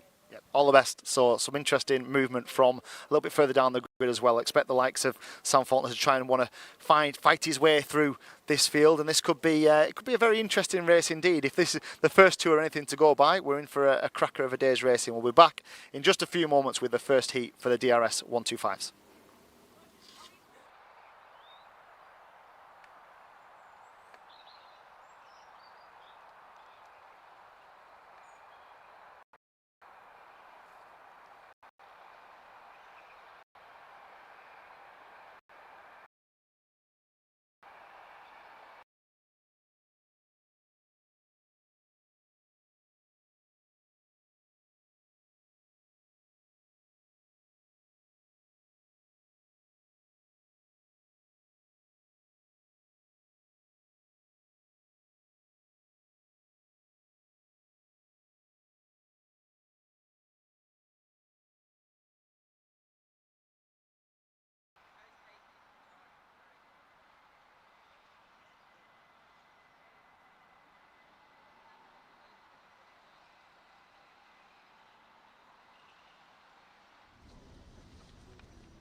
So drivers are just around about leaving the dummy grid. One that was a little bit slow getting away, which was the number 8 of Elliot Stanley.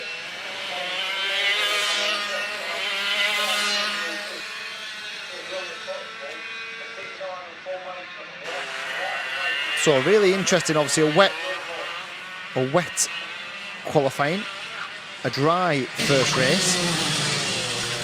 And as we spoke to the likes of Mark Lawrence, he said that the dry was no good for him. Let's see how he fares in the opening stage of this race. What these drivers will be very keen to do is to get some heat into these tyres as quickly as they possibly can do. This is the first time they have been on these tyres.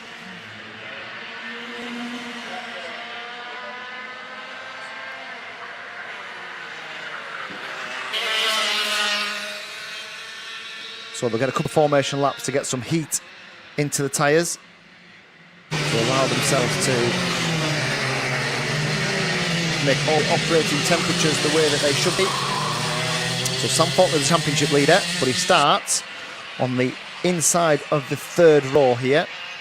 As he said on the grid, it was going to be whoever put their last flying lap in last was probably going to be the best placed. But for Mark Lawrence down in 13th in the championship, this will be a handful of points that will be very welcome. And here they come then. Can Lawrence get into the first corner first? They're well formed and they do go first time.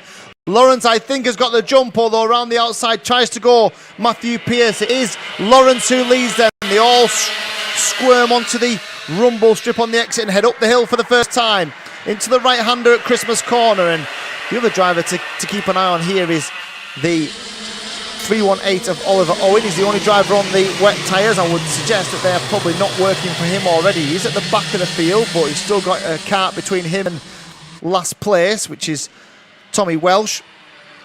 Into the left. Now, can Lawrence hold on for the first lap? He looks over his right shoulder into the bootleg for the first time. They're all concertinaed up very closely. There's Faulkner goes down the inside of Pearce, and Faulkner, ever the opportunist, just ducks down the inside into the bootleg, and he's up into second. Third place is Elliot Stanley. Through the first turn they go, and look at the time that Faulkner's managed to take out of Lawrence. He goes to the inside, Lawrence covers it off.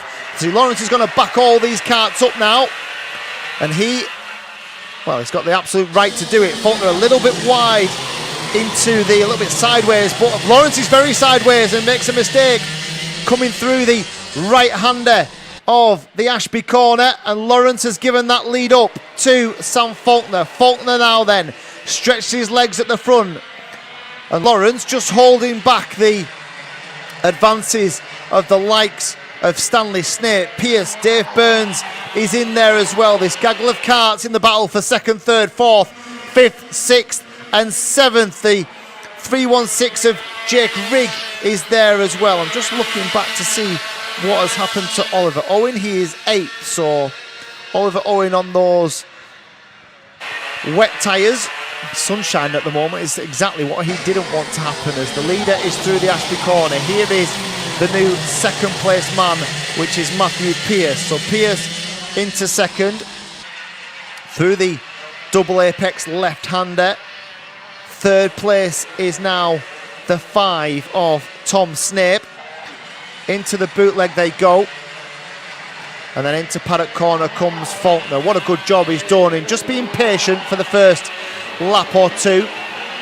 He's now got himself a very handsome lead over Pearce. We will have a look at the lap times between them. We've got one retirement, which is 3:19 of Tommy Welsh. Welsh is just being pushed over start finish. He'll take no further part in this first heat. In fact, they're going to get that all the way back into the paddock. Just pushing it into the dummy grid entry at the moment. So then, let's just keep an eye on the times between Sam Faulkner and Matthew Pearce. Sam Faulkner's done a 46.334 last time round, whereas Matthew Pearce a 47.126, so there's 0.8 of a second between them.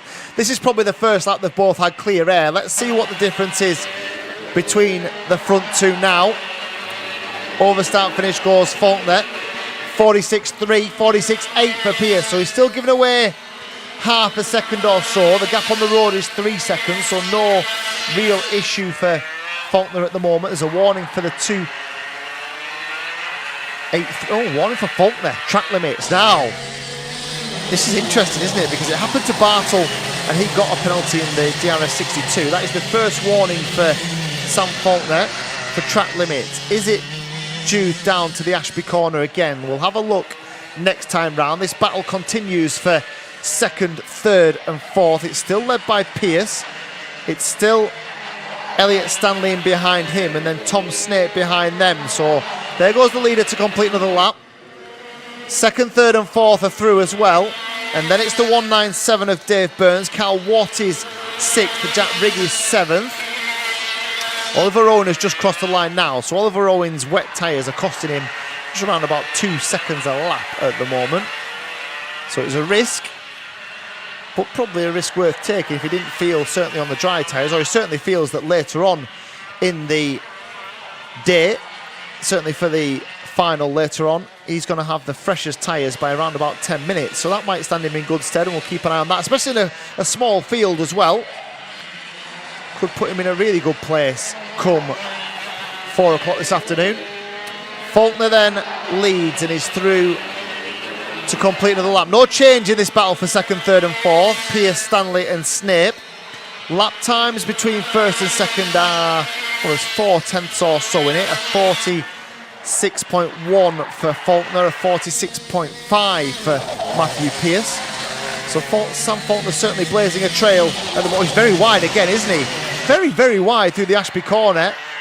And when you've got this sort of lead, does he really need to be risking another track limits warning? I won't be surprised if he gets one, because just through the Ashby corner, he's very, very, all 4 wheels of that DRS kart are off the, or behind, or past the white line. Let's just keep an eye on Faulkner here again as he goes up to the Ashby corner. He's done 7 laps now. 46.1 was his last lap time. There's your second place driver, Matthew Pearce, who looks like he's just got enough to keep Elliot Stanley at bay. I'm just keeping an eye on Faulkner now because he's just come up to the Ashby corner again. How wide does he go here? Nah, better. Probably better. He probably had 2 wheels on the actual track that time, so I think he'll probably be okay last time round. And he's an experienced campaigner. He's Sam Faulkner. He knows exactly what he'll need to do. And these drivers will keep an eye on what's happening in the other categories as well, so they'll probably be aware that Harry Bartle suffered a penalty for track limits at the Ashby corner. We've got just around about 90 seconds of this first DRS 125 heat still to go.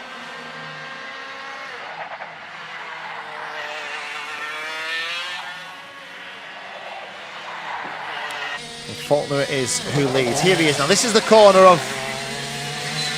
Oh, he's off again there, isn't he? He's certainly all 4 wheels off that time, Sam Faulkner. He's running a bit of a risk here that he probably doesn't need to make. He's got a really handsome lead over the battle for second, which has just had a change. So Stanley goes up the inside, and Matthew Pearce also receives a track limit warning, and a second track limit warning now for Faulkner. Surely now, he's got such a lead, he doesn't need to do that again in the Ashby corner. He's probably got 1 more lap to go after this one. Don't run the risk of ruining a handsome lead with just dropping wheels off the track as you go through the Ashby corner. It is a tough corner, it's off camber. Here he is now. Faulkner's coming up to it now. Let's just have a look. The second warning he's had. What does he do now? Yeah, he's okay. That time he's okay. He's probably got to do that once more just to make sure he doesn't get any further trouble. So then, for a lot of this race, Matthew Pearce held that second place. It's now in the hands of Elliot Stanley. Stanley up into second. Pearce now has to turn his attention to the number 5 of Tom Snape, and just keep an eye on Dave Burns as well, because Dave Burns has just cruised onto the back of this gaggle of karts for second, third and fourth, and he is lapping around about 2-3 tenths of a second faster than that battle as well. So keep an eye on Burns, especially if these three start to squabble in the closing stages. Are we on the last lap? I think oh no, we're just coming up to the last lap now. So this time, Faulkner will get a last lap ball. There's a track limits warning for the 197 of Dave Burns. So Burns, who is pushing hard to keep on terms with this battle for second, third and fourth. Here is Faulkner then. He's probably going to have, well, he is going to have one more lap to go, is he? Yes, final lap then for Sam Faulkner.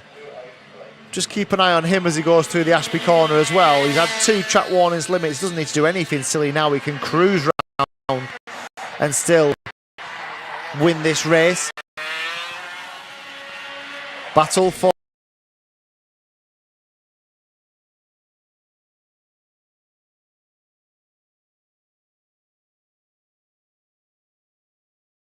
I think he's certainly got all 4 wheels off the circuit there, and it's maybe something that he just needs to address before he comes out for the pre-final, because if he continues to do that, he does run the risk of a penalty. But Faulkner's going to win then. Comes round the bootleg for the final time, into paddock corner. Faulkner wins. Here is the battle for second, third and fourth. Absolutely anything between these two, and there is a change. There is a change, because down the inside goes Pierce. Was there a little bit of contact between Pierce and Elliot Stanley? Stanley certainly ran wide, and Tom Snape jumped down the inside as well. Dave Burns did come home in 5th. There was an instant over the last couple of corners as well for the 298 of Carl Watt. So Watt came home in 7th. Oliver Owen is going to come home in 8th with, I would imagine, some wet tyres that are looking a little bit more like slicks at the moment. They will be very worn indeed. He shakes his head as if to say that was a wrong decision, wasn't it? But you won't buy a ticket, you don't win the raffle. And Sam Faulkner was patient in the opening couple of laps, ran a couple of risks with the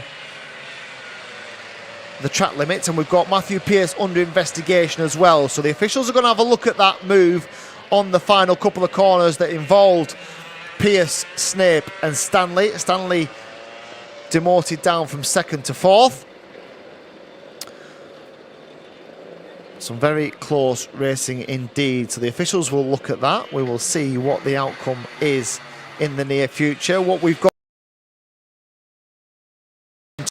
125 off around 20 past. So we'll head back to you in around about 5 or 10 minutes time, and we'll be down on the dummy grid with a chat with a few of the junior drivers. We will see you in just a few moments.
So our third and final heat of the day, just before we go to the lunch break, is for the DRS 100s. We're down on the grid with them at the moment. Everybody is on the slick tyre now, so we are full dry conditions. We've not seen any issues in the last race with the drivers being on the slick tyre. So we're going to head down to the grid and have a chat with a couple of them. We're going to go to the outside of the fourth row and have a chat with Freddie Cox first, because he was one of the drivers who was certainly building a little bit of momentum before this session got stopped, or it got halted by a full course yellow in the qualifying session. So we'll just dive round to the outside of Freddie and have a chat.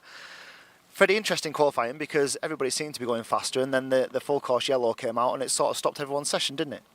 Yeah, I mean, wasn't the best for me. I think as it started to dry up, that's when the incident happened. So it sort of ruined my lap a little bit, but we'll try and fight harder in the heat. And in terms of how confident are you that you were hooking up a lap to probably get you a little bit further up the field? I mean, it almost gives you a bit of a false grid, I suppose, doesn't it? Because there could be drivers who didn't quite get that final lap in, who might have been a little bit further up the grid but aren't. Yeah, I mean, it's all to play for. Not really sure what's going to happen now that it's dry, so we'll see. And in terms of your dry pace, obviously new slick tyres for everybody, so they've got to get them bedded in on the first lap or so. How comfortable are you with the dry pace? I mean, practice yesterday I was fastest, so pretty confident. Just need to put it into the race now. Excellent stuff. So keep an eye on the outside of the fourth row, which is where Freddie Cox is. We'll dive over to, we've got a driver missing, haven't we, from the inside of the front row. So I'm not quite sure. We've got 6 minutes or so until the session begins, so we're just waiting for one. This could be the driver in question. It is. So Maximilian Salarski, you'll just see he's starting to come down from the Parc Ferme area, so he'll be taking his place on the grid. Driver is ready.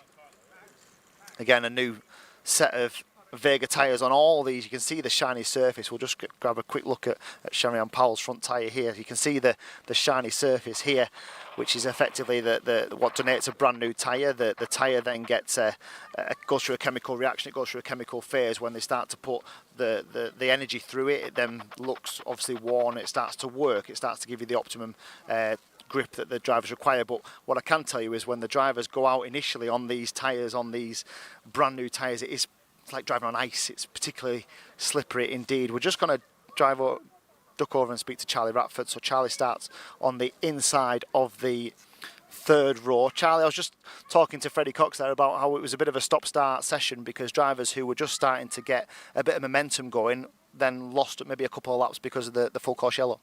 Yeah, it was quite difficult out there because on one of my laps I thought I could have set a really good lap, but then the Battenberg flag came out and I had to slow right down.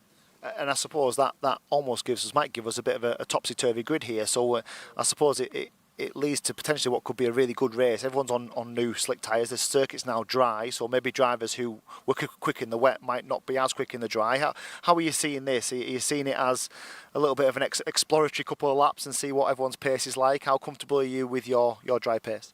I'm quite comfortable with it. I reckon I could get to the front and hopefully I can do good. Excellent stuff. So, as we said before, this is a really interesting dynamic in this race. They've done the qualifying in the wet. They're now all on the brand new dry tyres. So expect maybe a couple of movements from a little bit further down this field. It could be a really interesting first couple of laps. We'll be back in just a couple of minutes with our final heat of the day for the DRS 100s.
So drivers are ready and set. All with a brand new set of Vega boots on, ready to attack this first heat for the DRS 100 drivers. In terms of schedule, 1:20 this race goes off. It's 8 minutes plus one final lap.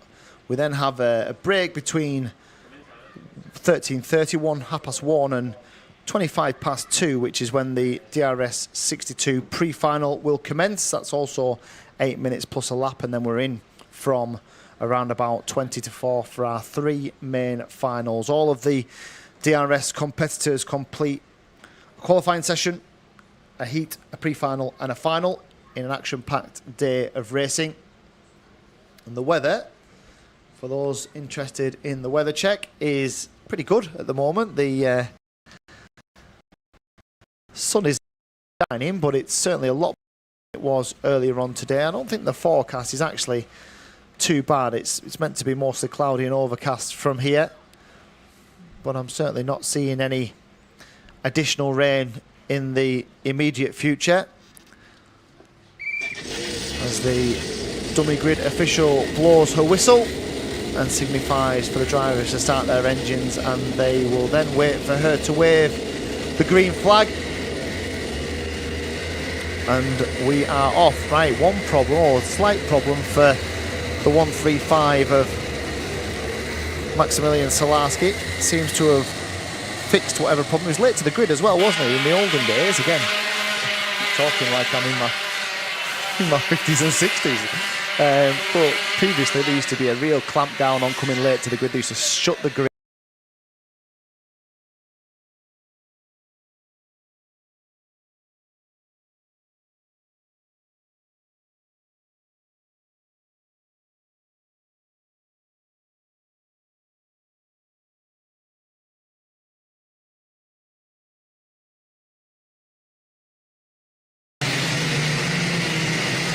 So formation lap then. Tricky formation lap as well for these young drivers. Got to generate as much heat into those tyres as they possibly can do.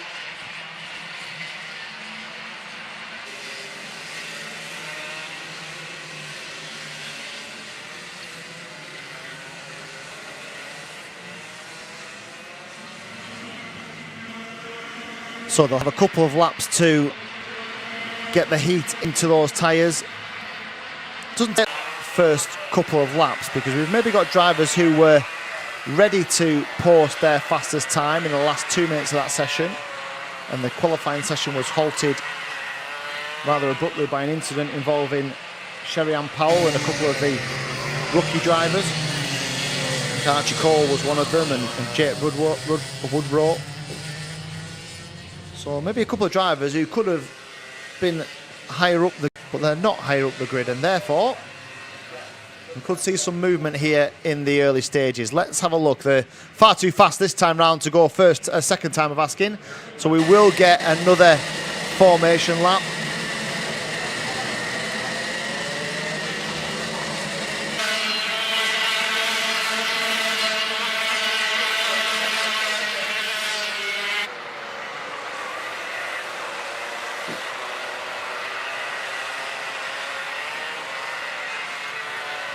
So the front row then.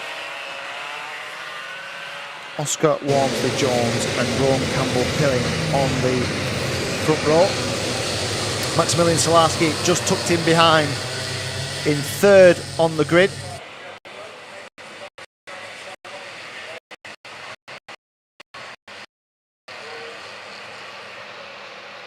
So they're fairly well formed now. Look nice and neat and tidy.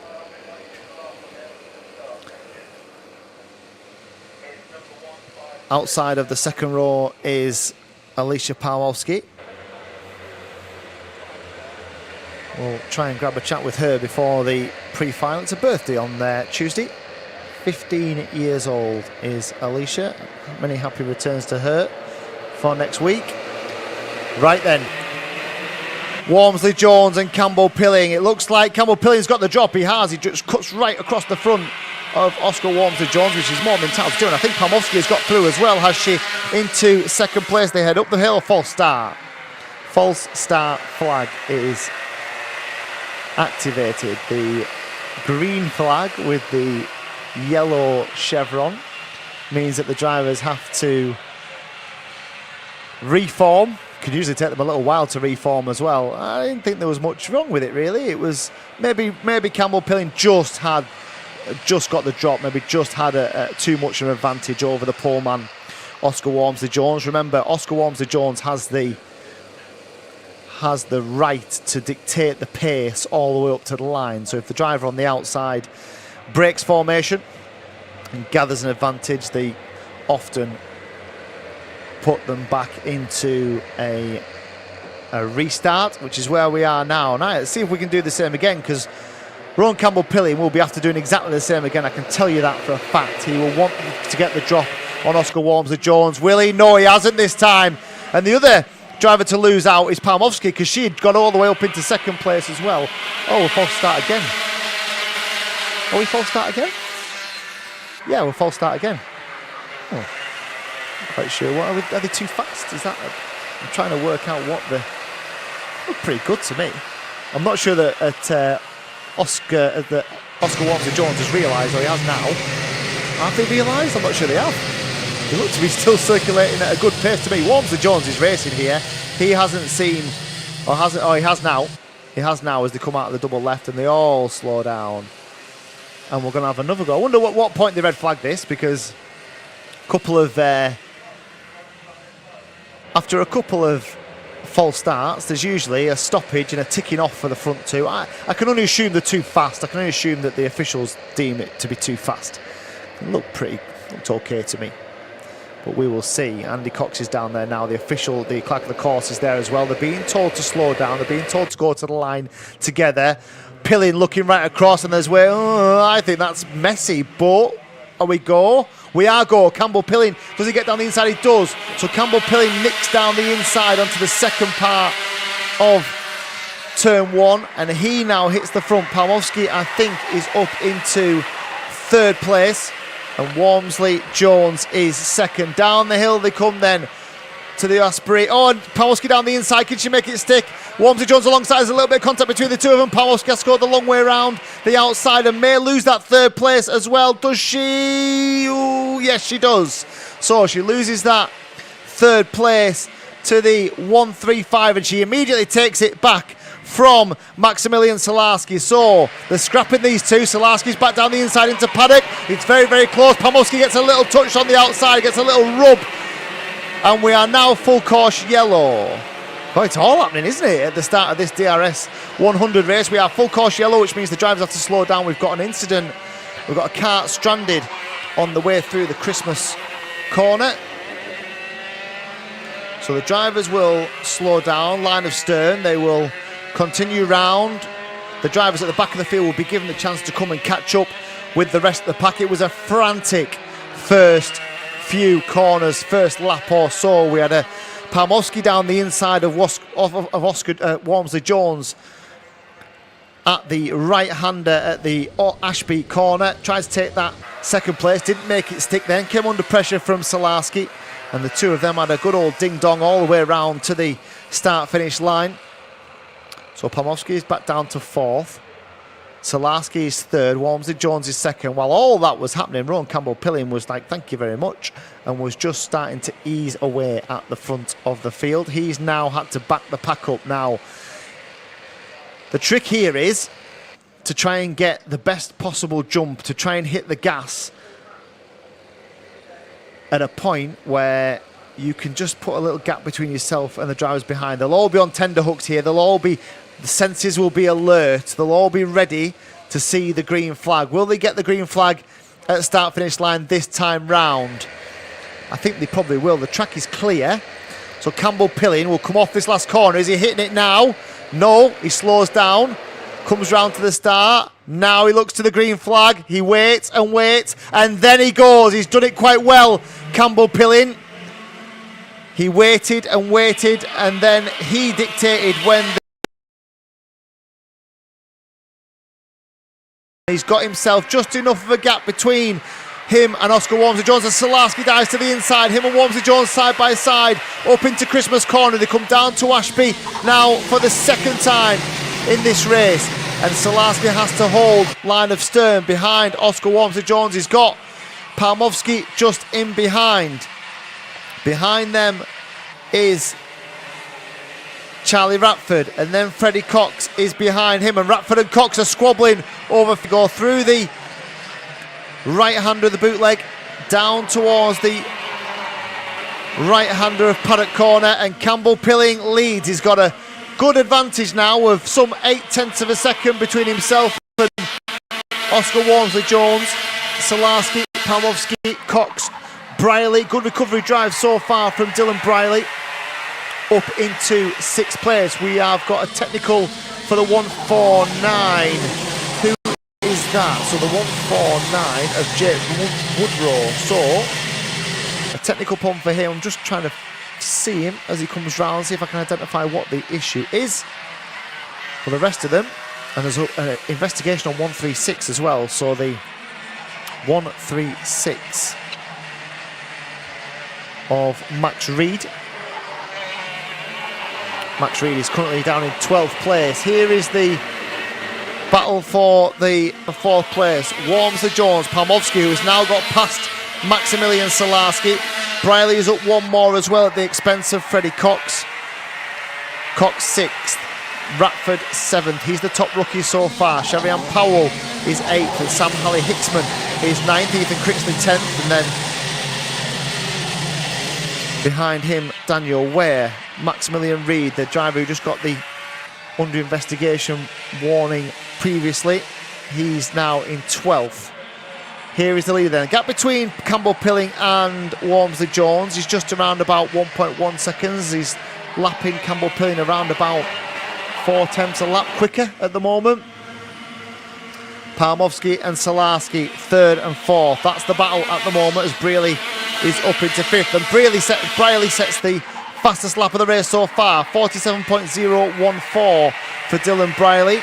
5th place, the number 5, but fastest man on circuit at the moment. But he hasn't got track position. He's tucked in behind Maximilian Salarski at the moment. He's got to get past Salarski to get onto the back of Palmovsky and then onto the back of Oscar Walmsley-Jones before he can even consider an attack on the race leader. That's an awful long way away, and certainly with only 2.5 minutes of this race to go, somebody's going to need to put the pressure onto our race leader. Palmovsky got a great drive, a really fantastic drive out of the bootleg. She was so neat and tidy through there as Walmsley-Jones made a couple of little mistakes, and Walmsley-Jones under pressure from Salarski now. He'll manage to keep him at bay, and that plays into the hands of Palmovsky, who now has clear air and can get after the race leader, Rowan Campbell-Pilling. It was such a great move from Alicia Palmovsky. She was nice and tight to the left-hand side in the first part of the bootleg. She got a great run out of the bootleg through the right and then down towards that little stretch of track, down towards the Paddock Corner, and the deal and the move was already done by the time she got there. Here then is our race leader coming up towards the bootleg once more. Campbell-Pilling then through the right-hander. Now this will be interesting, not necessarily for the race now, because I don't think that Palmovsky will be able to close this gap to Rowan Campbell-Pilling in the remaining 2 or 3 laps we have. But the lap times between the two of them are the key.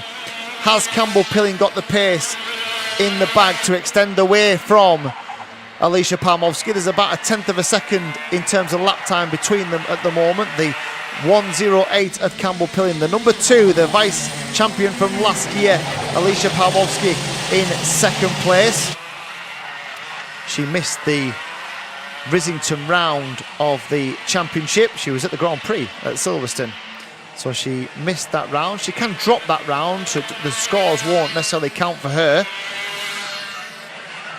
And the gap between her and the championship leader and the race leader, Rowan Campbell-Pilling, is 12 points in the championship. That will get extended after this race as well, because if Campbell-Pilling can win the race, he's going to have a couple more points advantage between himself and Alicia Palmovsky, although Palmovsky's just done the fastest lap of the race so far, 46.7 for Alicia Palmovsky, and she is stalking Rowan Campbell-Pilling. I'm not sure she'll have the time. She's going to have a lap, I think. There's a track limits warning for both the leaders then So Palmowski and Campbell Pilling both pushing hard here, both receiving track limit warnings rather, on that previous lap. The gap between them is still over a second. I wouldn't expect her to have enough pace to reel him in, although this is a very quick lap from Palmowski. She clatters the curb though on the way through the final corner. 46.7 for Palmowski. That would have been even quicker if she hadn't had a huge chunk of curb as she went through the final corner at Paddock. She's just going to run out of time, isn't she? She's just going to run out of legs now. She's certainly shown she's got the pace here. She's got that gap down to some 9/10. It's even less than that now. 0.6 of a second I've got it between the front two. She's not going to be close enough to make a move, I do not think, unless Campbell Pilling makes a big error in the final 2 or 3 corners. But what it is it's a warning. It's a sign of intent from Alicia Palmowski. She's so neat and tidy through the bootleg. Really is. She's going to come home in second though, because the race leader is the race winner. Campbell Pilling wins the race. Second, Palmowski third, and a good third as well for Solarski, who managed to get past Oscar Walmsley-Jones on that final lap. So Solarski home in third. Campbell Pilling is the race winner. Oscar Walmsley-Jones in fourth. Dylan Briley is fifth. The first of the rookies is Charlie Ratford in sixth. Sam Hicksman, Sherry-Ann Powell, Freddie Cox and Ethan Critchley are the rest of the top 10. A couple of retirements as well, Henry Foote and Bryn Calder. But the rest of them are all through to complete our set of 3 heats. It's now down to the lunch break and the pre-final, so will be a break now until, for those tuning in on our YouTube channel and live on Facebook, we'll be back with you in just under an hour. It's 2:25 which is the first pre-final for the DRS 62s. So until then, we look forward to seeing you again in just around about an hour, just under an hour's time for the pre-finals here at round 4 of the Daniel Ricciardo series, live from Wilton Mill. We'll see you soon.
So welcome at Wilton Mill. We're down to the pre-finals and finals. 3 sets of heats all done. So still to come, just around about 2 is our first of the pre-finals for the DRS 62. And I headed out this morning to have a look around this Wilton Mill circuit and see what sort of challenges the drivers will encounter in this afternoon's finals. I just had his old man come up and say, Welcome to Wilton Mill here in Northampton for round 4 of the Daniel Ricciardo series. Wilton Mill, just over 1,000 metres of racetrack here, and a technical one as well. Lots of undulating corners, lots of contours for the drivers to consider and find their way around. Let's go and have a look at the circuit. 136. Well, again, I'm only being told what I'm being told. So the drivers take the long start-finish straight down into turn 1. It's a good 100 metres or so by the time they arrive onto this little chicane. You'll see a lot of drivers take the inside curb where you can see the rubber here as the drivers have cut across to try and get the optimum line into the second part of this chicane at the start of the lap here at Wilton Mill. Don't expect loads of overtaking in here. There'll be a little bit on the first lap or hard braking zone for the drivers. They'll carry as much speed as they possibly can through this first part of the turn to try and carry as much momentum as they can through the second section and up the hill.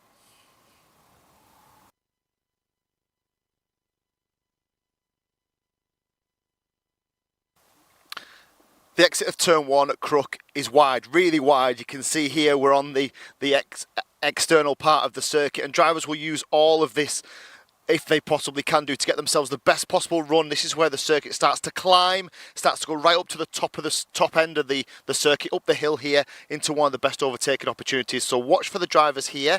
Also watch for the officials, because they will be on the drivers in terms of track limits. You see in Formula 1 at the moment, the track limit is the white line. So drivers that take themselves over the track limit, certainly with all 4 wheels, could in essence incur a penalty. So just watch that as well. So drivers trying to play a little bit of cat and mouse here, trying to get the best line. You can see from the rubber on the circuit the line that the drivers want to take, which is probably around about here, as they get the best line up towards the top of the hill there. But drivers have to be a little bit careful, and they have to take a little bit of speed off to make sure that they do catch that inside curb and probably end up just around about here on the exit of turn 1.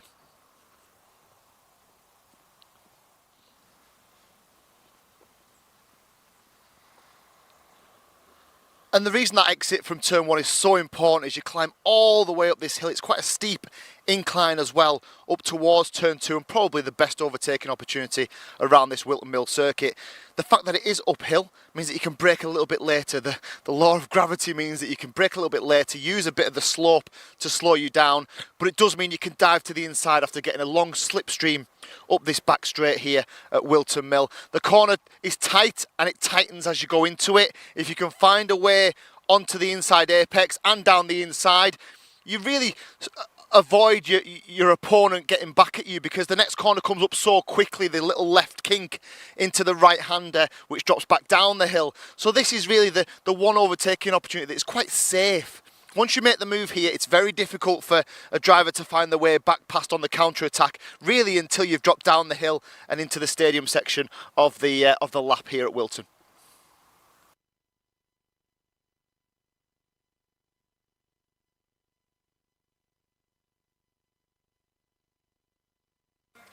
And here at the top of the circuit, it's all about just holding on. It's about momentum. It's about not making mistakes with these little flat out corners. The little left that we've just come through is flat.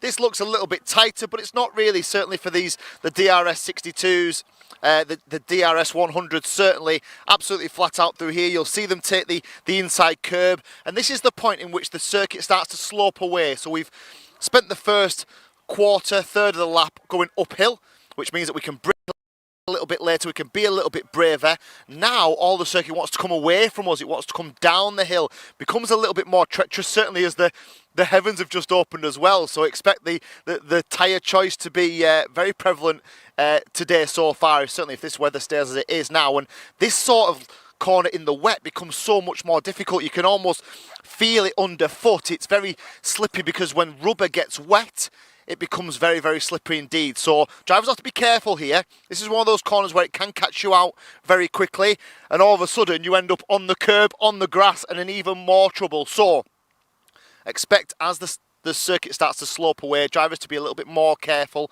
Not really an overtaking opportunity here. Certainly turns 3, 4 and 5, probably more about just keeping that momentum going for the lap.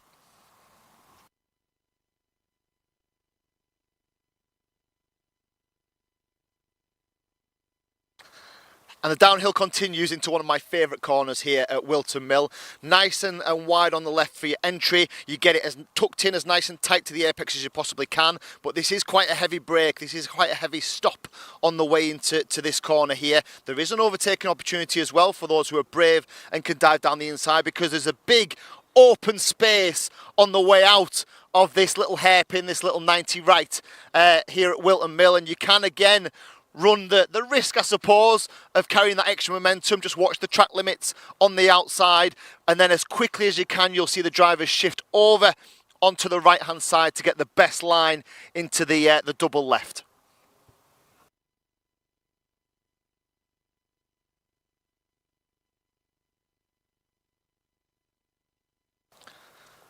And the first of those lefts is here. And one of the great things about Wilton Mill is it's a fairly new circuit in terms of British motor racing. I think it was 1991 when this place was first built. And the surface is, you know, is fairly new. It does react fairly well to the grip. It certainly becomes a little bit slippier in the damp conditions, which is what we've got at the moment. But this is one of those corners, again, it's been designed really cleverly, because that previous right-hander that we've gone to, everything slopes away from the driver. It's like the drivers want to turn right, but the circuit wants to go left, and it makes it a real challenge.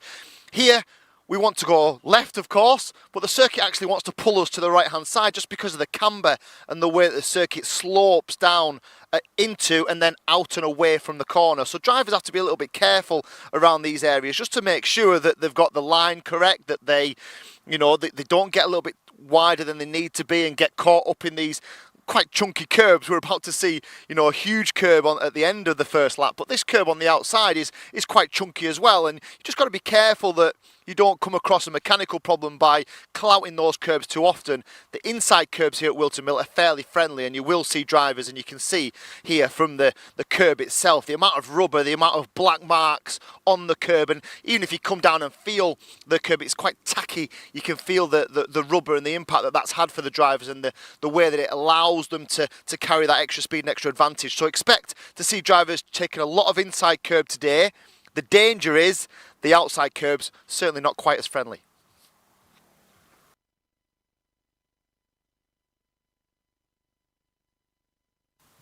And the second left of the two is a little bit more open, or certainly you think it is when you're in a driver's position. If you think as a kart driver, you're down here almost, you know, at less than a metre up from the ground. So when I come into this corner, I think, oh, you know, it looks a little bit tighter, but looks to be a lot more room on the exit. And then as you get into the corner, you suddenly realise that it doesn't open up as much as you'd like it to. The previous corner has a big runoff area. This one, as you get probably to around about this point here, you're having to turn again. So usually drivers would come in, they'd make that initial turn on the steering wheel, they'd get to the apex of the corner, and they'd let the kart roll to the outside. You can't do that here because you've got a big curb. You've almost got another corner, a right-hander on the way out. So by the time you get to here, you're applying a little bit more turn on the steering wheel to make sure that you just avoid this curb on the right, and you get the best possible run up towards the closing stages, the final little complex of this Wilton Mill circuit. Synonymous for its fast straights and tight corners, and that's what makes generally a good go-kart track. You know, we want to allow drivers to get a slipstream, we want them to get the tow, we want them to get themselves an overtaking opportunity, and then have a tight corner to execute that overtaking opportunity as well. And that's what they get in the majority of the lap. But what I would say is by the time you get here, if you haven't done your overtaking, if you haven't done your moves, there isn't actually that much opportunity in the closing stages of the lap.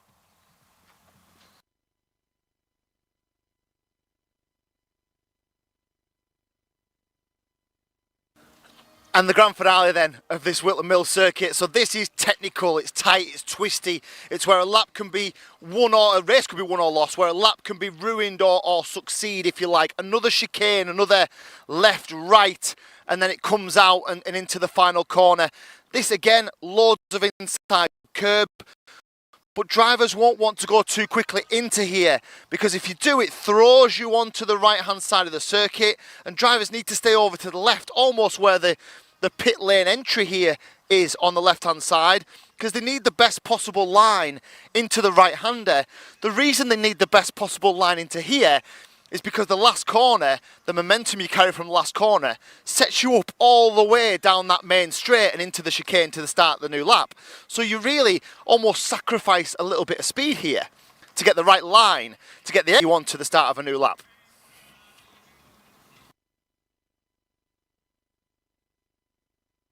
So that's a lap of the Wilton Mill circuit. As we said earlier, that final turn, the curve on the inside, so important to get that long run, that momentum all the way down this long straight here and into a new lap.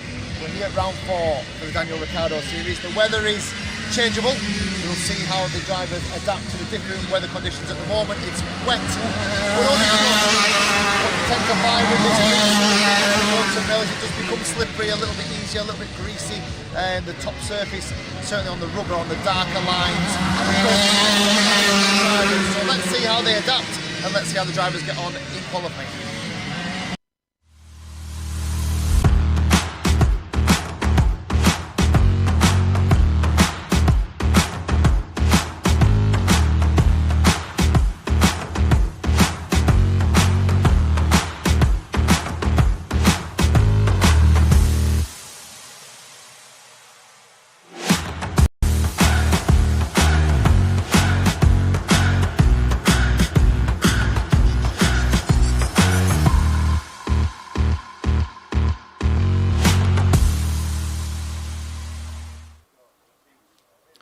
Welcome back to Wilton Mill and round 4 of the Daniel Ricciardo series. We're on the grid with our first of the pre-finals for the DRS 62. Just want to show you two very quick things. The first is about the tyres. We've been talking about the chemical reaction that goes through the tyres. If you look at Nat Johnston, who went out on his slick tyres earlier on in the wet conditions, so the chemical reaction gives you a more coarse overview of the tyre. If you compare that to one of the new tyres here, so we've got the new tyre on Oscar Cole's 125 Daniel Ricciardo kart, that shiny surface, and we just talked about the importance of the chemical reaction, how quickly those tyres come back to the drivers in terms of grip.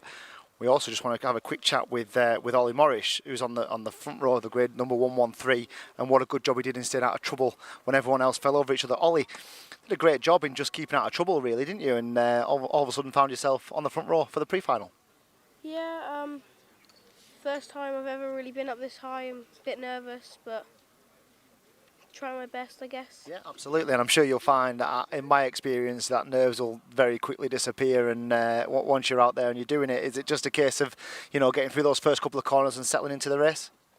Yeah, I mean, I don't want to lose it all on one corner. I think I need to just stay back a little bit until near the end of the race, and then go for it. Absolutely, and all the best of luck, and just a good indication again of, drivers can pick up places just through sensible driving, just through getting themselves in the right place at the right time, trying to stay out of trouble, and all of a sudden we've got young Ollie here who finds himself on the front row of the grid, and with a great opportunity for a really strong finish in the pre-final. We'll be back in literally just a minute or so when the DRS 62 drivers will begin their pre-final.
So the DRS 62s are on their formation lap. 16 of these young 8 to 12-year-old drivers. And a front row, which is dominated by Jack Robinson. He got himself out clear, didn't he? He got himself ahead of Harry Bartle, who was later Russell's penalty for track limits. Ollie Morris was the benefactor of that. He's alongside the number 113. We spoke to him on the grid. He said how nervous he was in terms of being on that front row.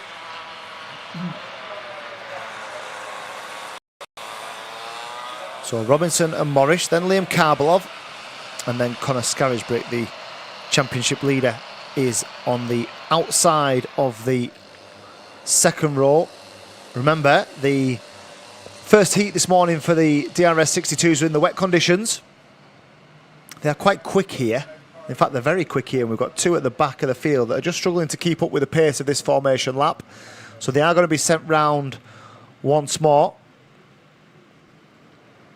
So they'll go around to allow the two back markers to catch up.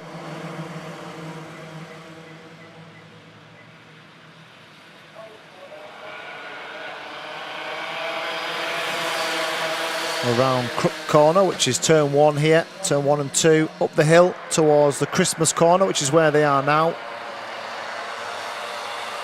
It's quite a steep banking that. You don't really see it from the pictures on your screen, but it is quite a steep banking that takes you up towards the Christmas Corner, and then everything from here is all downhill as you head back towards the stadium section, the start-finish line. Remember, you can get all the coverage live on YouTube. Just search for the Daniel Ricciardo series. It's also live on Facebook as well. Feel free to post your comments of support for your favourite driver. We're about to get underway with the pre-final for the first of our three and the youngest of our three Daniel Ricciardo series classes. It's Morris on the outside, Robinson on the inside. They come to the line. Has Robinson got the best of the starts? It looks like he has to me. Morris will try and go around the outside. False start.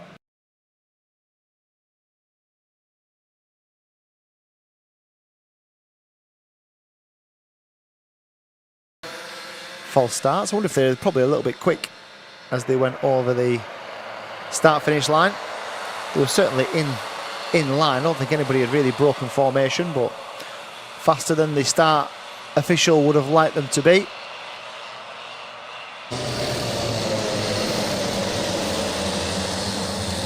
So they come round once more. They'll swing through the left of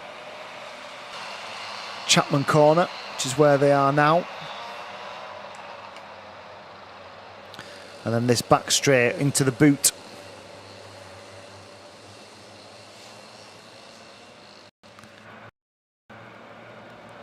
Quite a lot of overtaking in here today. A lot of overtaking being the opportunist. Let's see if these front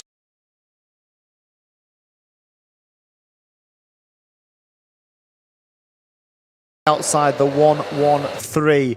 To the line they come. Will they go this time? Surely. Yes, they do go this time. Morris is going to try and go around the outside. Is he going to make it stick? I think he is. And Ollie Morris, for all those nerves, has he managed to find a way into the lead on the first corner? They head up towards the top of the hill for the first time. And it is the 113 then of Ollie Morris who leads. He heads through the Christmas Corner into Inkermans and down towards the Aspie hairpin, which is whereabouts they are now, towards the left of Parker and down towards the left of Chapman, this double apex left-hander. Round they come once more. I'm just trying to see who it is. Is it Karbalov that's gone up into second? It is. So Morris and then Karbalov and then Scarisbrick, and there's a little bit of contact and Bartle. So where has Jack Robinson gone? Just dropped back to 4th, 5th, 6th at the moment, I think. He's just making a move now down the inside of the 104 of Zach McDonald as they all stream through once more. What a dream start for Ollie Morris.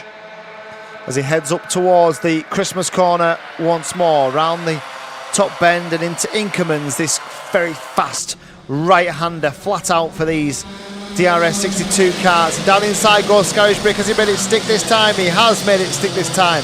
Connor Scarisbrick, and here comes Karbalov applying pressure as well, but he's under pressure now from the number 6 of Harry Bartle. Remember, the first of the dry weather races for the DRS 62s. It's a little bit damp this morning. They were on the wet tyres, the majority of them, when they did that first heat this morning. Round the final corner once more, and crossing the start-finish line is the race leader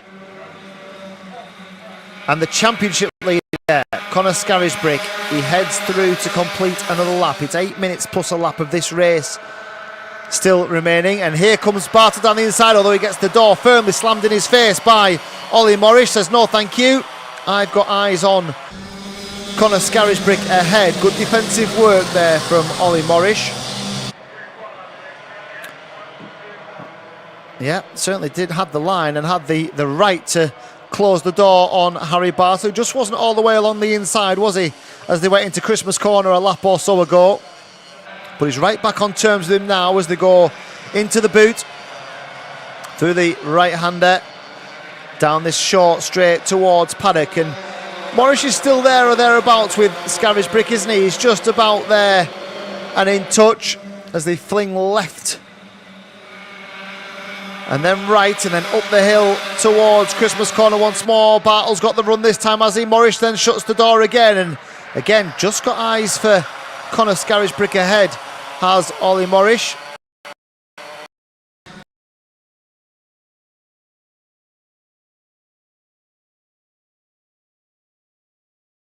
Of Bartle as well.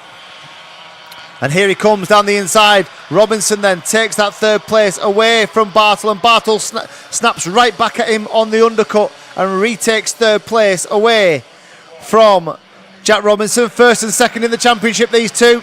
Third and fourth on the road at the moment. That's just allowed Morris just to stretch his legs a little bit and get back after Connor Scarisbrick.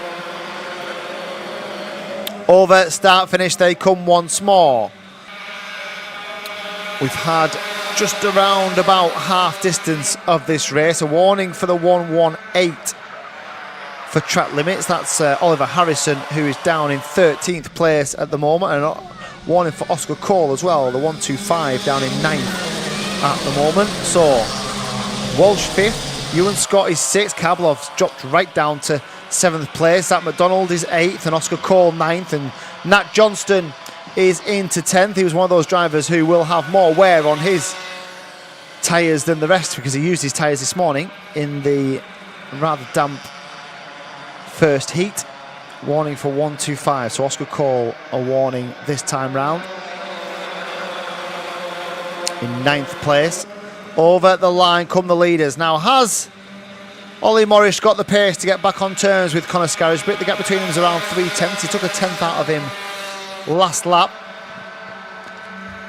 Up the hill they go to the Christmas corner, down through the swing left and into Inkerman's, flat out, down towards the Ashby corner. Absolutely very little between them, hasn't there? Ollie Morris has caught right up onto the back of Scarisbrick, but in the same vein, Bartle is right there with him as well. They swing out towards the left-hander at Chapman's, and Morris is then closing the gap again, and Bartle's not happy about it. He puts his hand in the air, and down the outside now goes the 120, I think, of Oscar Walsh. So Walsh, who was fastest in the qualifying this morning, bit of a recovery drive from him, finds himself up into 3rd place. While all that's been going on, it's allowed for Connor Scarisbrick to stretch his legs at the front here, and Morris has got a job in his hands now to keep these behind. To the grass goes the number 120 of Walsh, and Morris does keep him behind. It's great defence from it indeed, but I don't think he'll keep Bartle behind this time. The defensive work that he did on Oscar Walsh led to him running wide, and Bartle is now down the inside. And now then, little mistake then from Morris as he allows the 4 of Jack Robinson through, and now he's under all kinds of pressure, is Morris, and he's trying to hold on to that 4th place for dear life, but doesn't manage to make it stick this time. He's a little bit ragged as well through Chapman's puts his hand up to the chasing pack, led by Ewan Scott now in 5th place. Here is the challenge then, Scarisbrick. We've got 2 minutes or so plus a lap. The gap between Scarisbrick and Bartle is around about 7/10 of a second, but Harry Bartle is lapping around about 3/10 quicker, so it would tell us that the engagement zone is probably around about 2.5 laps between the front two, and Bartle is getting there, isn't he? A track limits warning for Oliver Harrison again in 13th place, the number 118. And a penalty now then for Oliver Harrison, the 118 for track limits as they go past the back marker. Look at these front three, because Bartle and Robinson have cruised right onto the back of Conor Scarisbrick. And now they cross the line to start one more lap. I think they'll probably have two, probably this one and one more for these DRS 62 drivers. When does the move come? Is it here now from Harry Bartle? Down the inside he goes. Does Scarisbrick try and cut them off? He doesn't. He can't cut them off, and now he's under pressure from Jack Robinson, who's down the inside as well into Inkermans. Can Robinson now apply the pressure onto the race leader Harry Bartle? Scarisbrick, who's led this race for so long, now finds himself demoted down to 3rd. The battle for 4th, 5th and 6th, Walsh, Scott and Karbalov, and then it's Ollie Morrish just behind them. Behind him is Zach McDonald, still in touch as well, just about, is Zach McDonald. Contact warning for Ewan Scott. Over the line they come then. Have they got enough time? No. Ooh, that's tight, isn't it? Have they got... It is the final lap. I think they crossed it bang on the time. So it is the final lap this time. Our leaders then are on their way up the hill towards the Christmas corner, and Bartle goes to the inside, Robinson to the outside. Will he try and slingshot past into Inkermans? He goes to the outside again. He will have the best line in to the right-hander, but has to go the long way around as Bartle defends again. And look at Scarisbrick just ready to pick any pieces up that these two might leave. Robinson to the outside, Scarisbrick to the inside. He was trying so hard to find his way past Bartle that he hadn't considered that Conor Scarisbrick might just nip up the inside at him. They're coming towards the last couple of corners. The first is the boot. Into the left, they swing right and then down towards Paddock for the final time into pit corner. I think Bartle's probably done enough. He has. Through the last corner they come, and Harry Bartle then wins the pre-final for the DRS 62. Conor Scarisbrick recovers into 2nd place. Jack Robinson is 3rd. Oscar Walsh, Ewan Scott, Liam Karbalev are the top 6. Ollie Morrish will be disappointed, I suppose, with his 7th place after working so hard to keep the leaders behind. Zach McDonald is 8th, Matt Johnston is 9th, Oscar Cole is in 10th place. But Harry Bartle, subject to the post-race checks that are completed by the Daniel Ricciardo series staff here at Wilton Mill, he is the winner of the pre-final. He will line up on the front row of the main final, which is due off around 20 to 4 this afternoon, and we'll be back in just around about 15 minutes time for the pre-final for the DRS 125s.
Welcome back to round 4 of the DRS series here at Wilton Mill. We're with our senior class, the DRS 125s. The drivers are just about sorting themselves out, ready for the start. We'll head over to the outside of the front row first. We'll head over and speak to Elliot Stanley if we possibly can do. Elliot, manic was the first race. I think it's fair to say there was a lot went on. You've come out of that on the front row. That must be a fairly pleasing result. Yeah, it's a positive result for the first race. Hopefully continue going forward, win the next one. And obviously the weather, the change in weather, you guys have had two sessions out on the slick tyres now. Obviously the gap between, I know we've got the sort of runaway winner for the first one is now back in third on the grid. How do you go about closing that gap if he gets out front again? How do you go about preventing that big gap from appearing? I think just try and follow him. It's hard, he is so quick. But it's definitely, we were matching his times yesterday, so there's definitely a chance today. And it's one of those circuits, isn't it, where it's high speed straights, it's fairly low speed corners. You know, if you can get tucked up in behind someone, there is an advantage, isn't there, from being in behind? Yeah, the slipstream round here is very advantageous. We're running a short flex this weekend, so we're very quick up the end of the straights, in the hope that we can get past coming up the end of the straight. So. Great stuff. Right, we wish you all the best. And an interesting point there about setup. So obviously the drivers and the mechanics and parents and people who are involved have the opportunity to make those little changes to the setup to try and make sure they're either great at the top of the straight, or they might be great coming out the corners. They can make those little amendments and see where they want their maximum advantage from the equipment, if you like. So yeah, lots of little bits of tactics we've talked about before that go on here. We're just going to head over to the other side of the front row and probably ask the same questions, because it's the same stuff that's sort of happening. Tom, just briefly, we talked a moment ago, Elliot, about the first race being frantic. It was a lot going on out there. Obviously you've come out of that on the front row of the grid. That's a positive result. Yeah, definitely. I wasn't expecting it at all, really. Obviously we had a few penalties with Matt and Sam. So yeah, I've ended up on P1. I want to talk about track limits, because we've seen a little bit of it this morning with the DRS 62s and obviously with the DRS 125s. How tough is it when you come down the hill and it's off camber to keep all four wheels, or at least two wheels, still on the tarmac before the white? Really difficult, especially in these conditions as well. Late break, and you've got to keep the momentum going, so you haven't really got a choice but to go wide.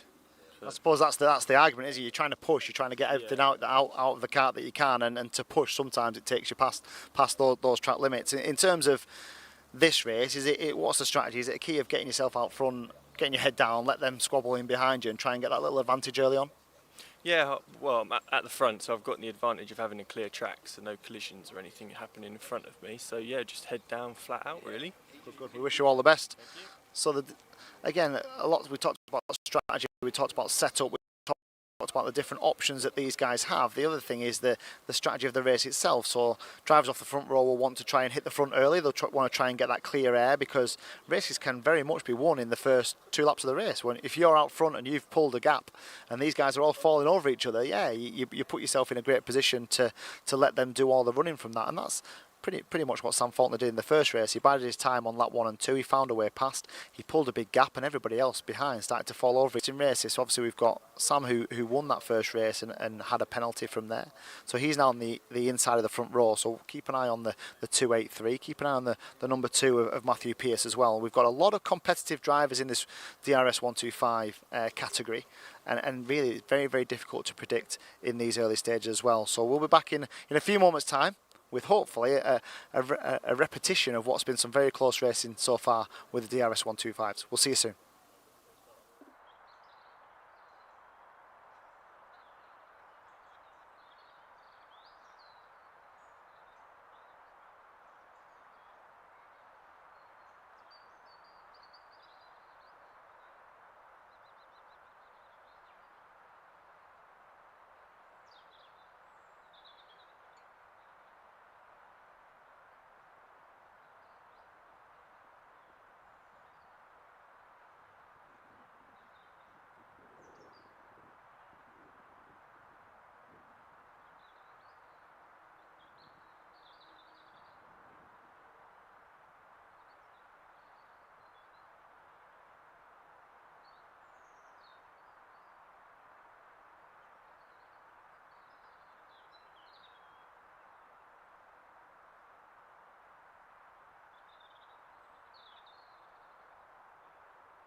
Our senior drivers are on circuit, the DRS 125s, for their pre-final 8 minutes plus a lap of this Wilton Mill circuit.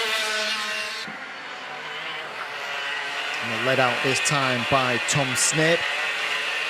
He was the beneficiary of a couple of penalties, has to be said, in the first heat. A penalty for track limits for Sam Faulkner, I think, or was it for the contact potentially in the early stage of the race? But Sam Faulkner, who won on circuit the first heat, now finds himself third on the grid and behind Tom Snape and Elliot Stanley, the number 8, who starts on the outside of the front row. Behind him is the number 2, last year's vice champion Matthew Pearce, and Dave Burns, Carl Watt, Jack Rigg, Mark Lawrence, who certainly didn't have the race that he would have wanted from pole position. I think he threw a chain off in the early stages of the first heat and didn't manage to finish the race. Neither did Tommy Welsh either, and they both start at the back of the field. They're all stretching their legs at the moment and just trying to get as much heat as possible into those Vega tyres. Sure that when the lights do go green, they've got the maximum traction, maximum heat into the brakes that they can have. So it's a small but a really high quality field here. 10 drivers, 10 DRS 125 drivers.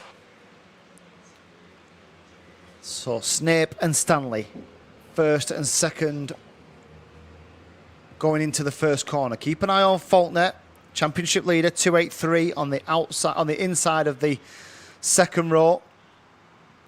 They're formed fairly well.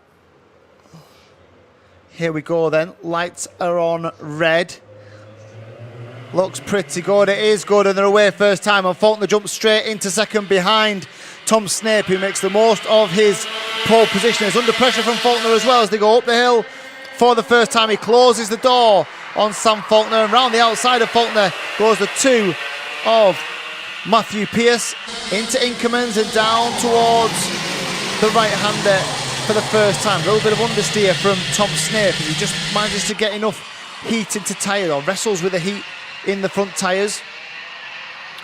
They're round the Chapman curve and down towards the boot for the first time.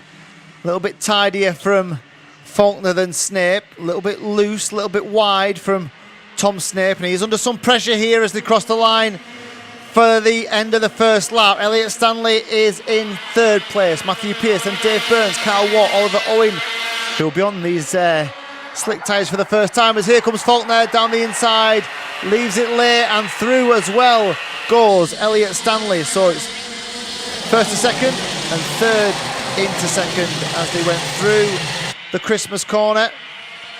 So now then, we spoke to Elliot Stanley about the need to keep hold of Sam Faulkner. He said that he was doing similar times yesterday. He said it was important to try and stay in touch, try and chase him, try and follow him. Well, these next couple of laps are going to be absolutely key here. Over start finish they go to start one more lap. Faulkner, Stanley, Snape, Pearce, Burns, Watt, Owen, Rigg, Lawrence and Welsh. They're all still in this race, all 10 drivers, and we have a new leader. And what a good strategy then that might be from Elliot Stanley, because that was what I was expecting to say. I was expecting to say, well, if we stay behind him, we run the risk of him disappearing, so let's attack him, let's try and get past him. And that's exactly what Elliot Stanley has done as they go through Chapman's once more along this short back straight. Faulkner is there or thereabouts as they go into the boot left and then swing over to the left hand side to go right, and Pearce makes a pretty opportunistic lunge down the inside of Tom Snape, nothing doing there, and now he's managed to get back on terms with the third place number 5. Up the hill they go then. Elliot Stanley keeping Sam Faulkner behind in second place. A warning for 316, which is Jack Rigg, and a warning for Matthew Pearce, both for track limits by the looks of it. Into the left-hander at Chapman's. A little bit ragged from Stanley. Caught a couple of rumble strips, caught some of the curb, and he's got Faulkner now tucked up right behind him as they go through the left and the right of the boot. Down towards pit corner, which is where they are now. They all just about managed to avoid the curb, and Snape goes very, very, very wide on the way through. And that allows for Matthew Pearce to sneak up the inside and take third place away from Tom Snape. So Pearce then up into third. Up the hill they come then. Can he find a way past Faulkner? Has Faulkner got to find a way past Stanley to stop him coming under pressure from the third place driver, Matthew Pearce, who now has a penalty. So a penalty for Matthew Pearce. Is that for track limits or is it for contact for Matthew Pearce? There was maybe a little bit of contact that might have resulted in Tom Snape running wide through paddock last time round. But whatever happens now, Matthew Pearce is going to receive a penalty at the end of this race. Over start-finish line, they come once more. Has he seen it? I'll be surprised if they don't look up to the board as they go past start-finish. But there was no reaction from Matthew Pearce. Up towards the Christmas corner once more. Then left through the loop and then right through Inkermans again, flat out through there. So track limits for Jack Rigg, 3:16, and track limits for Oliver Owen as well, the 3:18. They're not a million miles out of this, are they? If you look at the group of karts all the way up to 8th place, Jack Rigg, they're all within maybe 10, 15 kart lengths of the race leader. That race leader is Elliot Stanley. Matthew Pearce then, track limits again. And Snape is now past Matthew Pearce. So it's all change for third, fourth. Dave Burns is still 5th. And up the hill go the race leaders. Still no change. Now does Faulkner just sit there for a lap or two? Try and plot his way past Elliot Stanley. He's got a nice comfortable cushion behind him. Not really under much pressure from the rear. And again, track limits for Oliver Owen. A lot of drivers really struggling to adhere to the limits of this Wilton Mill track. Here come the front two to complete another lap. We've got 2.5 minutes left of this race, plus that one final lap as they head up the hill. Is this the best chance for Sam Faulkner? Mind you, remember what Elliot Stanley said, that they had set that kart up to come on at the top of the straight, to be at its maximum at the top of the long straights here. So as long as he can keep Sam Faulkner at bay on the way out of the corners, or the way into the corners, he should have enough when they get up to, or at the end of the long drive to the next section of the circuit. It certainly looks that way at the moment, doesn't it? Faulkner probably a little bit tidier. He certainly gets on terms with Stanley as they go through the twists and turns. He's very wide there, is Sam Faulkner, on the way out of paddock. And that's cost him a couple of kart lengths, and Elliot Stanley has a little look over his right shoulder. You'll see that Faulkner is there or thereabouts, but maybe not quite right on the bumper as he has been before. They go through the right-hander, they then head towards the left of Parker, then down the hill towards the left of Chapman's. 1 minute or so still remaining in this race, and if anything, Elliot Stanley's just holding him at arm's length, isn't he? He's just doing enough at the moment to stop him from attacking as they go around this Wilton Mill circuit. Just over 1,000 metres. It takes them around 45 seconds or so to complete a lap around here. And they're heading up the hill once more. Has Faulkner run out of gas here? Has he got any answers? Has he got any way to find a method of overtaking the race leader, Elliot Stanley? They don't have a lap, have they? 40 seconds? No, they're probably going to have 2 more after this. Another track limits warning for Oliver Owen. I'm not sure how many of those he will be allowed in the remaining lap or so here. Stanley starts to go on the defensive, just narrowed off to the inside line as they went along the back straight. Is now into paddock corner, clips the rumble strip, heads down. How long left? 16 seconds, so 2 laps from here. Next time round will be the last lap. I think he's got the measure, hasn't he, Elliot Stanley, at the moment, of Faulkner. Faulkner can't catch him in a straight line. He is a little bit better through the tight, twisty sections.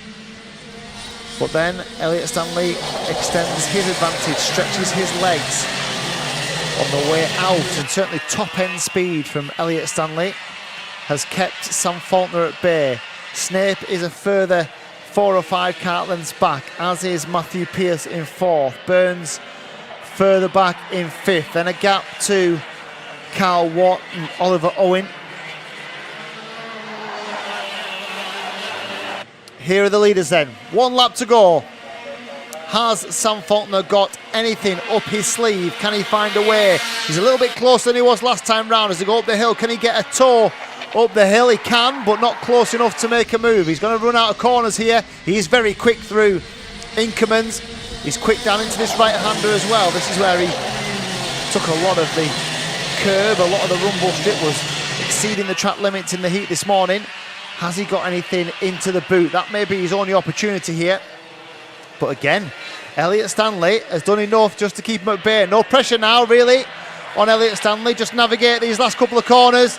Take the right of pit corner, and he has done a sterling job.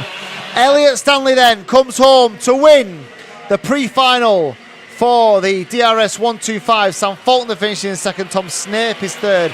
Matthew Pearce is 4th. Dave Burns is 5th. And Carl Watt comes home in 6th. The rest of the drivers have just streamed through now, including Oliver Owen in 7th, Jack Rigg in 8th, Tommy Welsh in 9th, and Mark Lawrence came home at the back of the field. So Elliot Stanley then is the winner of the DRS 125 pre-final. He'll start on the front row of the main final along with Sam Faulkner. And very, very little between them. Could be a cracker come 4:05 this afternoon. We can now turn our attention to the 3:15 race, which is the DRS 100 pre-final. We'll be back in a moment for all the action here from round 4 of the Daniel Ricciardo series.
Welcome back to round 4 of the DRS series here at Wilton Mill. The sun has made its first appearance of the day. These drivers have had to go through pretty much every weather condition over the last few hours here on race day. We're going to head over and speak to some of the DRS 100 drivers. I'm just going to try and grab Sam Halley-Hicksman, the number 9. He's on the outside of the third row.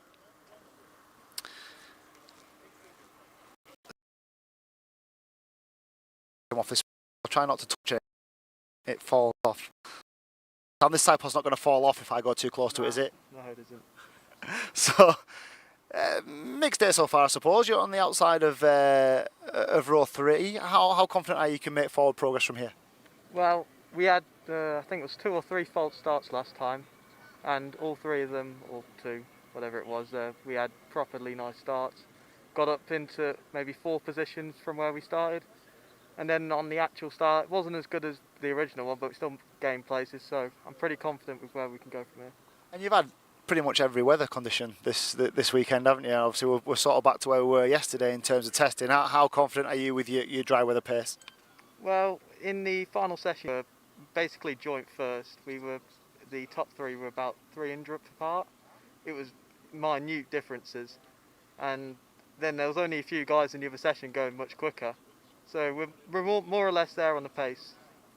Absolutely, and we wish you all the best for the pre-final. We're going to hop over and speak to Dylan Briley as well. So Dylan on the inside of the third row, which he shares with Sam Halley-Hicksman.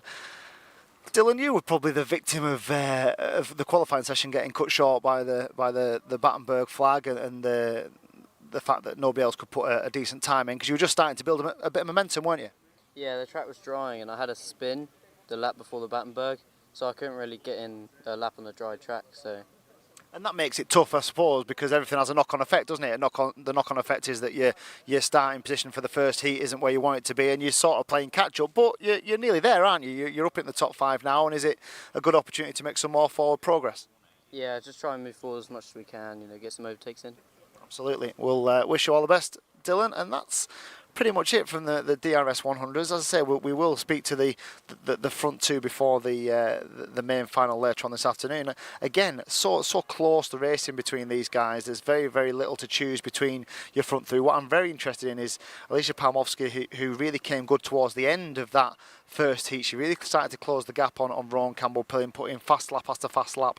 Let's see if she can replicate that. She doesn't have to close the gap this time because she's sat right opposite him on the front row of the grid, but there's still drivers certainly on the second row that can have a big say in this. Oscar Walmsley-Jones starts on the outside of row 2 behind Alicia Palmowski, and Maximilian Solarski starts on the inside just behind Rowan Campbell-Pilling. This could be very important on the start. Let's see how these guys navigate through those first couple of corners at the start of this race. But as we've said all day, if this is anything like the races we've seen so far for the DRS 100 and all the other categories we've had here this weekend, we could be in for a cracker. We'll be back in just a few moments with the pre-final for the DRS 100s.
The last of our pre-finals is on circuit, the DRS 100, our junior category. The DRS qualifying, fastest man qualifying for the DRS 100 was Oscar Walmsley-Jones. He finds himself on the outside of the front row, sorry, outside the second row for this pre-final. Ron Campbell-Pilling won the DRS 100 first heat, with Alicia Palmowski in second, and that is how they line up, first and second on the grid. Maximilian Salarski third on the grid, and as we said, Oscar Walmsley-Jones behind them. We spoke to Dylan Briley and Sam Halley-Hicksman on row 3, Sherry-Ann Powell on row 4, with the top rookie Charlie Ratford, and then Freddie Cox and Ethan Critchley. Very, very competent.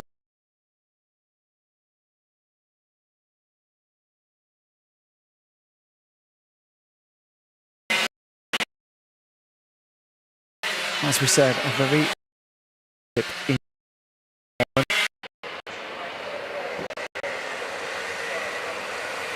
very little to choose between the likes of Pilling, Palmowski, Salarski, Brealey.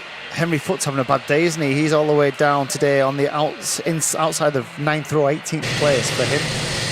I suppose the danger for Alicia Palmowski from a championship perspective is because she missed the second round, she can't really afford to drop many heats or finals. She can't afford many DNFs. She's going to lose a huge clump of points because she's going to have to count them. The rounds that she's dropping, she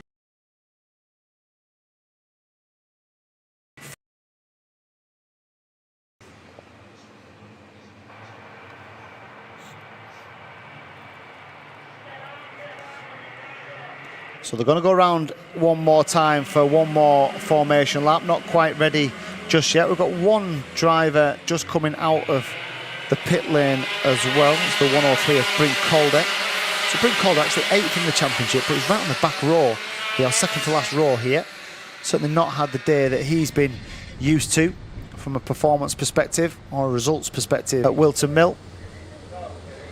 So they're fairly well formed as they come down the hill. This is the corner. The next one that they're coming to is the corner that's caused so much controversy, where the drivers have really committed into that right-hander at the Ashby corner and run right over the rumble strip, all four wheels on the exit, and that's effectively outside of track limits. And a few have fallen foul of it today. So what have we got in store between the front two? Just 12 points in the championship between them, and bearing in mind that a heat win can earn you 65 points.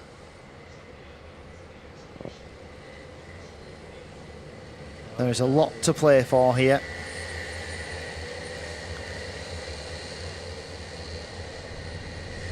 Palmowski, who won the final at Clay Pigeon against Campbell-Pilling, who was second at the final at Clay Pigeon, but won the final at Little Rissington for round 2. Here they go. Do we go first? Oh, it's not the best, and Campbell-Pilling certainly got the jump. It's going to be a false start, and that is absolutely the right decision from the officials. Campbell-Pilling hit the gas far too early, just trying to make sure he had the drop on Alicia Palmowski, but it was so obvious to everybody who could see it that the officials have decided that they will go round and undertake that start again. It is a long drag from the final corner down to the start-finish line.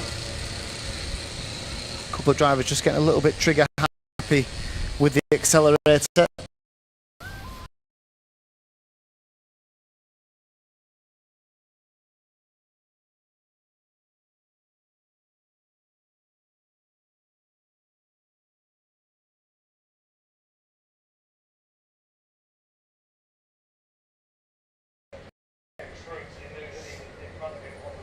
Into the left-hander at the boot, and it swings right and then right again, and they will come back into our view right under our noses here in race control on the start-finish line to get this race underway. The lights are red at the moment. Palmowski will be keen not to let Campbell Pilling get that sort of advantage again. Over the line they come. The lights are green, and Campbell Pilling goes straight across the front of Palmowski, just stops any attack. The right-hander at turn 1 for the first time, and up the hill they stream into Christmas corners. Movement further back, that's Salarski who's up into third, but no change with the front two. Into the right-hander at Ashby for the first time, and then into the left of Parker, then the left again of Chapman. 8 minutes plus a lap of this pre-final as they head out and up towards the boot for the first time. The gap between Campbell Pilling and Palmowski is about 2 kart lengths. As they swing round, there's a short straight before they go on to the start finish. Avoid the curb on the exit, or the entrance, run the curb on the exits very slightly, and you have completed a lap. And we have got contact, a lot of contact over start.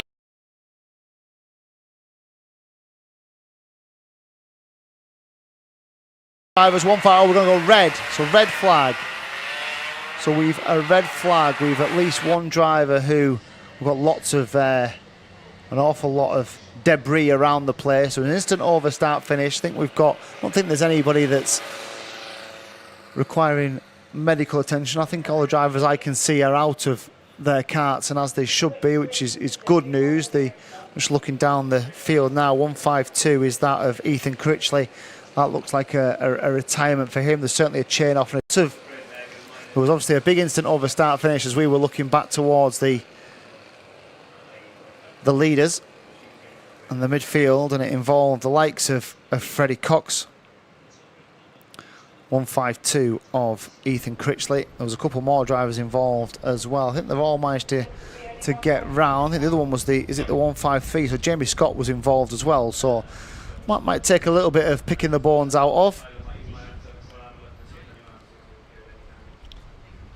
So I think the officials will go over and just check that, one, it's part firmware regulations, so we need to ensure that there's nothing being changed on these karts. But secondly, we just need to make sure there's no damage. There was clearly an impact of some sort, because we saw a chain guard, we saw a piece of bodywork across the start finish line. All the drivers look to be in good condition. I'll say just that one that requires the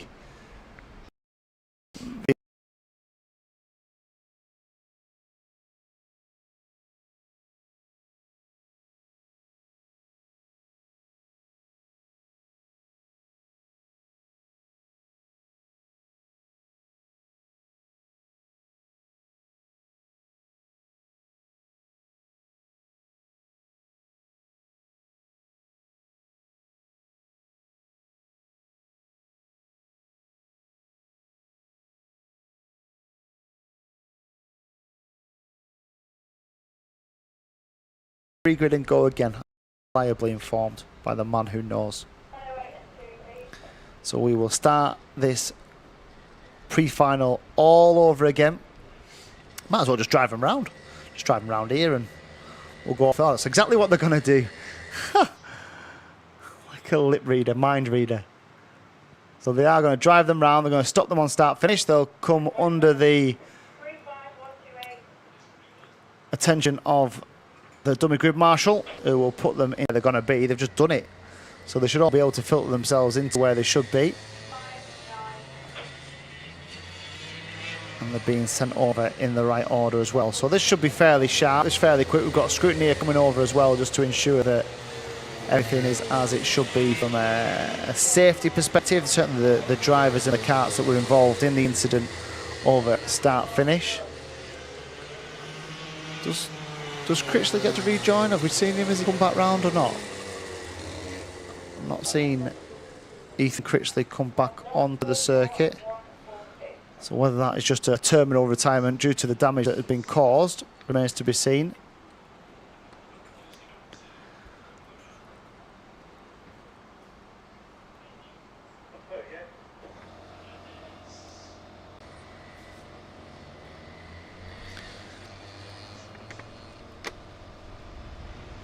So there's a few parents, spectators, mechanics, whoever, going over and giving information. Never used to be able to do that in the old days either. Used to be absolute part firmware conditions, no communicating, no talking, no chatting, no fixing anything. It was all very, very controlled. I'm just looking at the scrutineer now, who's just going round a couple and just checking that everything is where it should be, everything is attached to the right bits that it should be.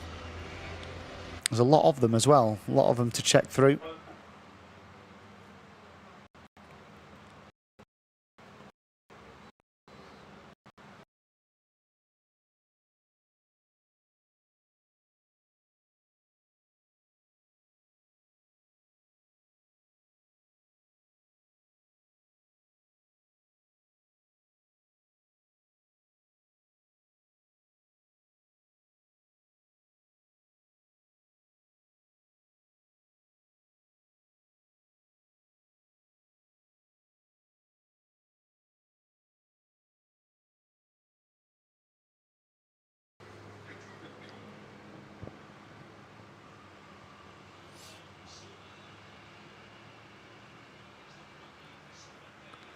Just the last few to be confirmed, the last few to rejoin.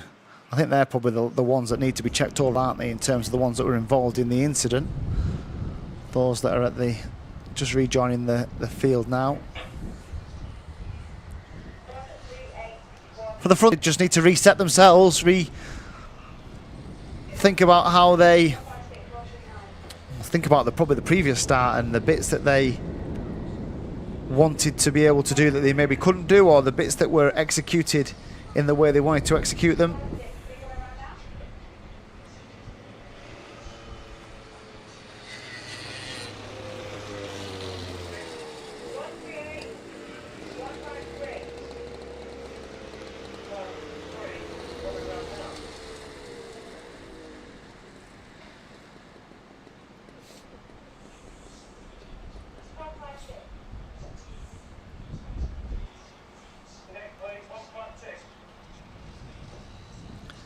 So the original grid will be the grid once more. So Ron Campbell-Pilling, the 108 on the front row, alongside Alicia Parmovsky, the number 2. And then Maximilian Salarski, the 135, and the 128 of Oscar Walmsley-Jones.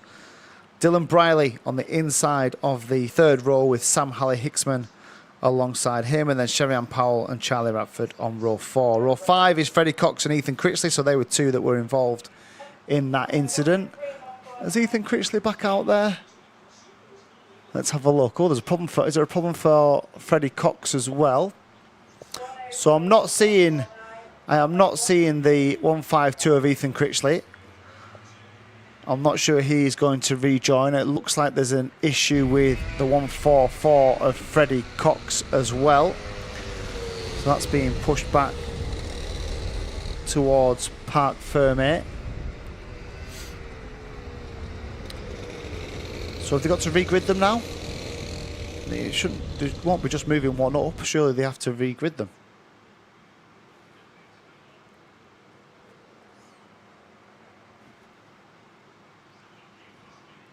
Maybe they have done. Maybe they have managed to sort themselves out quickly enough.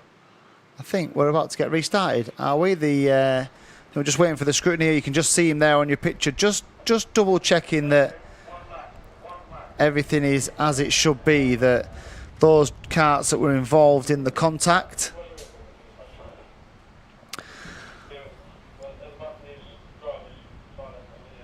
I think we probably have got an issue, have we? With one of the drivers that was involved in that incident at the back of the field. So again, they need to make sure that all the safety measures first and foremost, but all the component parts of these Daniel Ricciardo karts are absolutely as they should be, and that's why we have these experts on hand. But they're certainly having a look at something, aren't they? We've got... There's the red flags. We didn't actually see the incident, nor did we?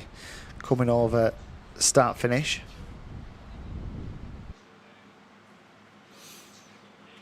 But that's your grid, that's your lineup. We're just waiting on some confirmation of what's happening at the back of the field now.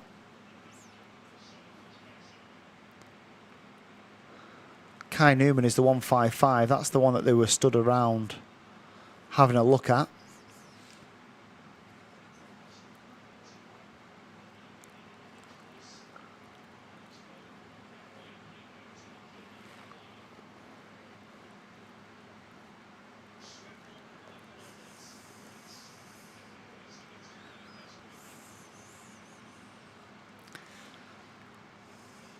So the officials are... Oh no, we're back to speaking to somebody else now. Whoever it is behind Harley Hicksman. Charlie Radford, is it? Is that Charlie Radford I think they're now having a discussion with? So I'm not quite sure what the situation is here. There was some deliberation around Kai Newman's kart, the 155, and now there's a discussion with Charlie Radford about something. Radford has to get out. So is there a problem then with Charlie Radford's kart?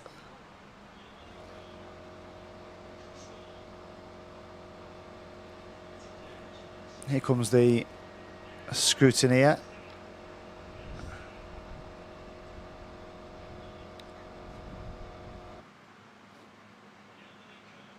Oh, and Radford's getting back in, is he?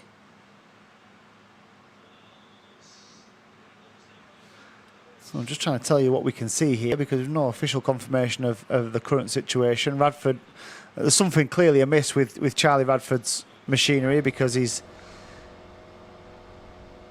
unhappy. There's another one. So Freddie Cox is now back out there. Is he going to the back of the field? I would imagine so. Right, so Freddie Cox has rejoined at the back of the field. There must have been some sort of technical issue with that. Charlie Radford is now back in his car and looks like he's about to restart. So I don't know what the debate between the clerk of the course, the scrutineer and Charlie Radford was, but there is still ongoing discussions between lots of different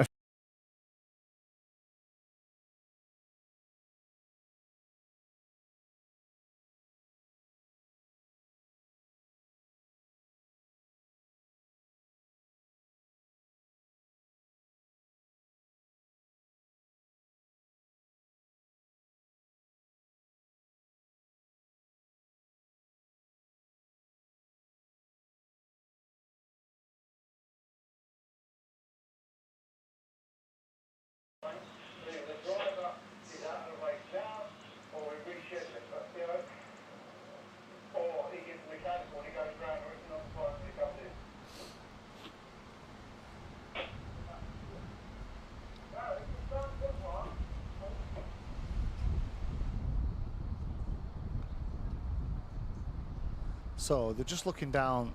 There is an issue mechanically with Charlie Radford. So there is something amiss being moved out of the way of everybody else. Now surely they have to regrid the ones behind him now. So this might take a little bit of sorting out. It won't just be a case that the 142 of Daniel Weir will just move up and gain 2 places. They'll have to diagonally split them So now they're having to move everybody forward. I wonder what the technical issue is with Charlie Radford, because I didn't think he was involved in the instant over start finish.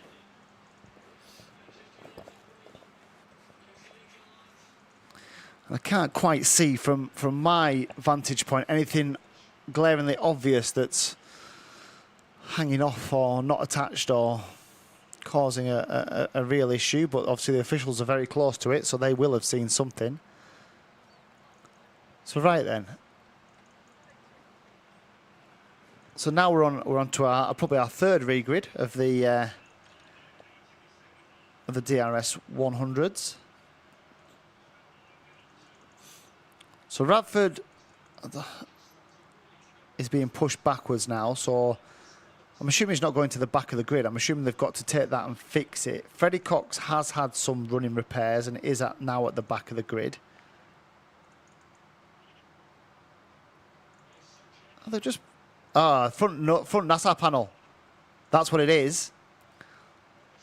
Right, so the front NASA panel for Charlie Radford had come loose and had dropped down. So... And now they've put him to the back of the grid. Have they fixed it?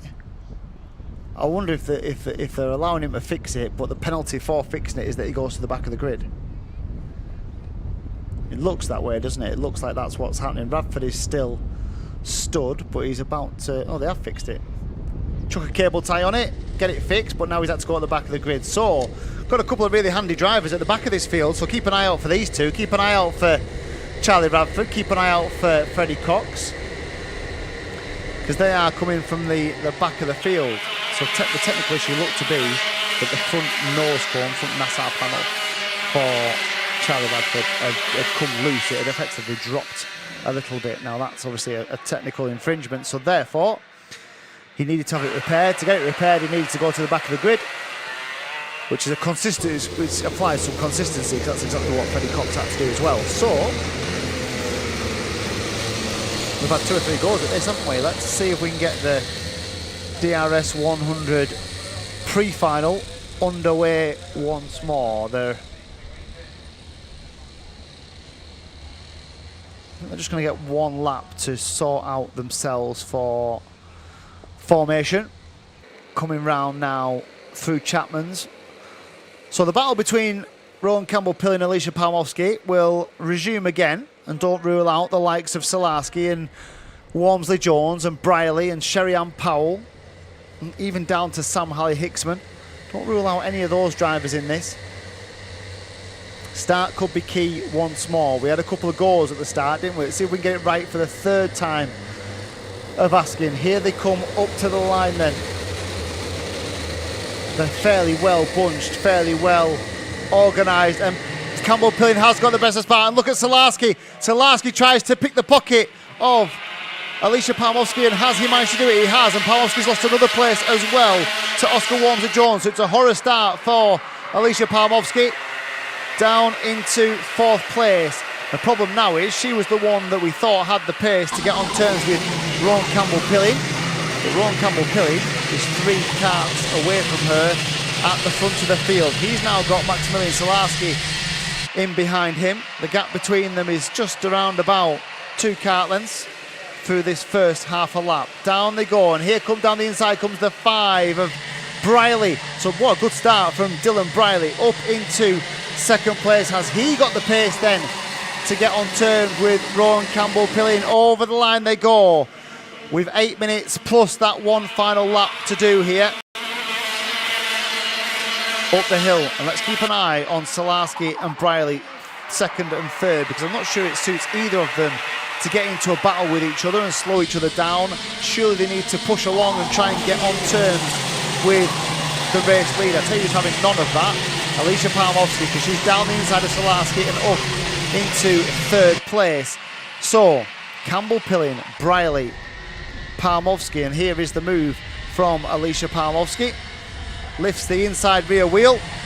Kart doing exactly what she asks it to do. Right then. So after a slow start, there's 3 of them in the mix at the moment. Keep an eye on Sam Halley-Hicksman as well, because he's past Salarski, and Sam Halley-Hicksman up from 8th to 4th here other drivers that have made good inroads. Freddie Cox up to 14th. Daniela Sutton's made a good start as well, up into 13th. Henry Foote 11th. Jamie Scott is 12th. Charlie Bradford as well. Charlie Bradford's made up 7 places on the first lap. Finds himself up into 16th place. At the moment, we've got one stranded at the top of the field, and a change for the lead, because down the inside has gone Braley. They're almost 3 abreast, these 3 as they go past. Back down the inside goes Campbell Pilling. Round the outside goes Braley, tried to set him up, got caught on the undercut, couldn't find a way through. Campbell Pilling shut the door quite firmly. Who is that driver at the top end of the circuit? We've got an under investigation 156, which is Archie Cole. And whoever that driver was, they have now rejoined the race. We'll see them as they come back into our view. So we have a warning for number 2 as well. What's happened here? So let's just have a little, well, Palmowski's all over the back of Campbell Pilling. I'm just trying to see who that driver was that we lost. It was the 147 of Sherry-Ann Powell. So Sherry-Ann Powell was the driver at the top end of the circuit. It's frantic, isn't it? This DRS 100 pre-final. There's contact warning for Palmowski. Now, she was all over the back of Braley. She was also all over the back of Campbell Pilling at one point. But she's obviously tried to assert her dominance. Slightly overexerted her dominance in terms of pace, because I think she still is the fastest driver on circuit. They've reeled in Campbell Pilling, haven't they? Both herself and Dylan Braley reeled him in with actually very little fuss in these opening stages. We've still got half distance or so remaining here. Campbell Pilling is who leads. He had a good first couple of laps and then just dropped off the boil, didn't he? Had to repel the attack from Dylan Braley. Now he's under pressure from Braley and Palmowski, 3 of them. Keep an eye out for Sam Halley-Hicksman, we said it earlier on, in 4th place. Then Salarski, who's putting him under pressure. Then Oscar Walmsley-Jones, still in with a shout, in 6th. And then Daniel Weir is 7th. Henry Foote is 8th. Jamie Scott is 9th. Look at Freddie Cox, all the way up from 21st place to 10th. Freddie Cox absolutely flying in this field. And here is the battle for the lead. And the new leader is Dylan Braley. Campbell Pilling then loses out to Braley and then attacks straight away. The 2 of them go wide. Will this be Palmowski down the inside? She's certainly going to get Braley. She'll now go on the attack after Campbell Pilling. Certainly doesn't like to not be in front, Rowan Campbell Pilling, does he? Every time that they attack him, he's very keen to get back on terms within a couple of corners.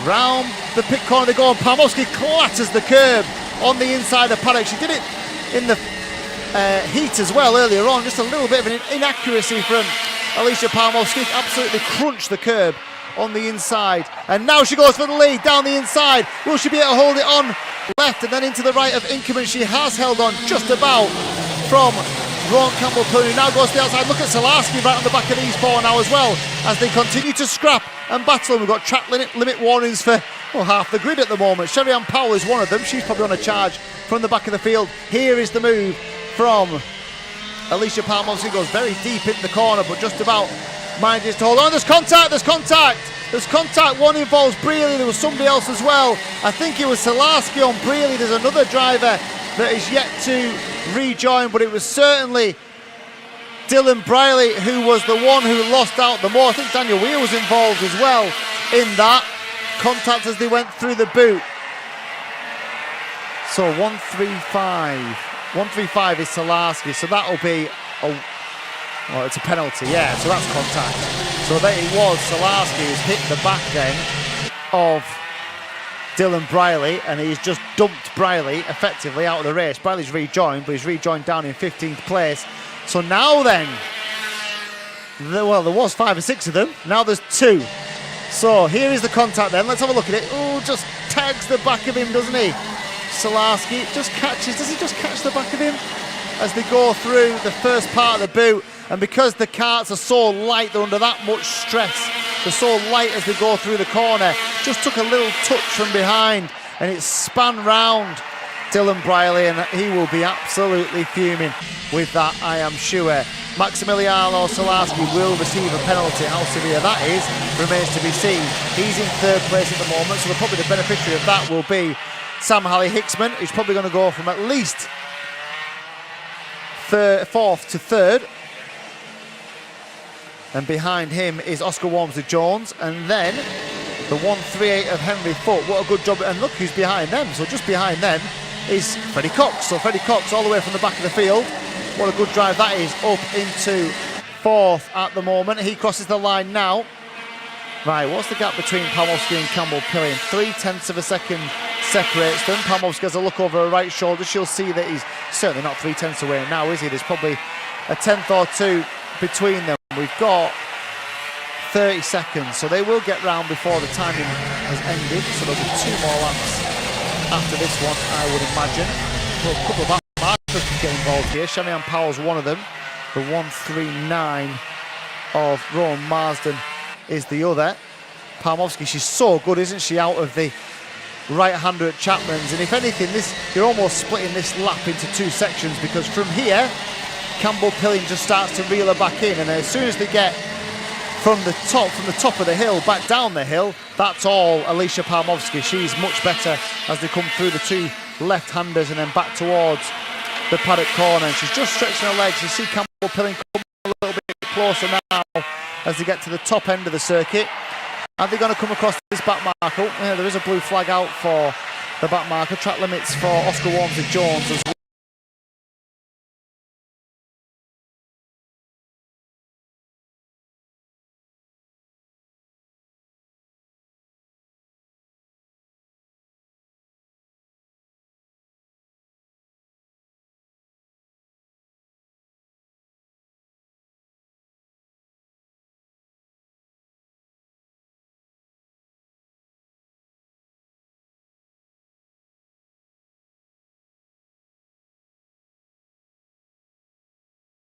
Really more time there. Still costs her a little bit. Campbell-Pilling is within 3 car lengths now as they head down towards, but this is the section where Palmowski really is very, very good indeed. She has a little look over her shoulder. Another little look over her shoulder. She'll see that Campbell-Pilling is probably 3-4 car lengths. There's absolutely no need to defend for Alicia Palmowski at the moment. She can just navigate these last couple. She puts her hand up, not quite sure what she's asking, and she goes right to round the boot and then into the final corner. It's a good drive from Alicia Palmowski. And over the line she goes, a nod of the head. Second place then for Maximilian Solarski, who got past Rowan Pilling on that last lap, although Solarski, I have no doubt, is about to receive a penalty for his involvement.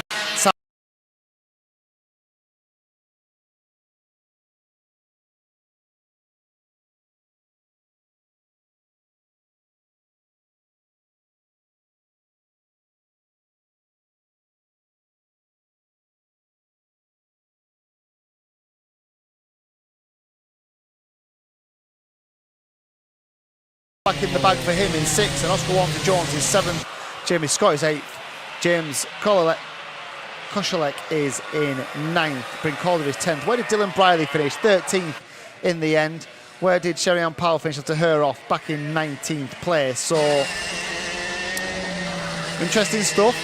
A couple of drivers certainly coming on strong in the latter stages of that race, and in the latter stages of the 2 races we've seen so far, but no doubt in the winner, the number 2, Alicia Palmowski, reclaims some of those championship points that she lost to Rowan Campbell-Pilling in the first heat of the front row for the main final for the DRS 100, which is scheduled off around about 4:30. It may just be a little touch later than that, but we'll keep you updated on the times as soon as we have them.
So we're back with our main finals. 3 races to go here, 1 for each of our DRS classes, and the first of which is the DRS 62s, our youngest drivers, all looking to get as many championship points in the bag as they can before we scoot on to Rissington in a couple of weeks' time. We're going to go to the front row, we're going to go to the inside of the front row, and we're going to go to Jack Robinson, who finds himself on pole position for this main final. Jack, that's a pretty successful day so far. Yeah, it's been a very successful day. I'm looking to get on the podium for this one. So that's the target, is it, to at least be on that podium? In terms of the championship, obviously you're trying to scrape back some of those points and put yourself in the best possible position with a couple of rounds to go. Are you thinking about that now, or is it just about this race? I think it's just about this race. And in terms of the start, we've spoke to a couple of drivers today about being on pole position here. I suppose you've got to try and stop the drivers getting round the outside of you into that first corner and them having the inside line into the second corner. Yeah, because they have the inside line into the second corner and they'll try and push you out. Absolutely, we wish you all the best for the race. We'll head over onto the other side. We've got literally a minute or so to go. We'll just speak to Oscar Walsh as well, who's just getting his last minute preparation, his last minute information from mechanics. Outside the front row for you, Oscar, lots of championship points to be had today, lots that you've got in the bag already. Are you thinking about the championship now, or are you just thinking about this race? Probably just this race. And in terms of the start, we spoke to a few drivers today about if you can stick it round the outside in that first corner from second position on the grid here. It does give you the inside line, doesn't it, into the next one? Is that what you're hoping to do? Yeah. And have you got a target for today? Have you got a target for this race? Is it just see how it goes? Pole in the fastest lap. Fastest lap as well, and remember there are extra points for fastest lap in the final as well, an extra 3 championship points for the fastest lap of the race. So that's what young Oscar Walsh is going for. These young drivers then, the last time we will see them here today, absolutely anyone's from this sort of close racing that we expect from these front 3. Remember the championship leader Conor Scarisbrick is on the outside of the second row as well. Final race of the day for the DRS 62s. We'll be right with you in just a few moments.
So the grand finals then, the main events of the day, 3 of them, the first of which is for our youngest drivers, the DRS 62s. And we extend from 8 minutes plus a lap for these young drivers to 10 minutes plus a lap. So plenty of time for drivers from further back through the field to get on terms here. Plenty of opportunities for them to find a way back through to the front.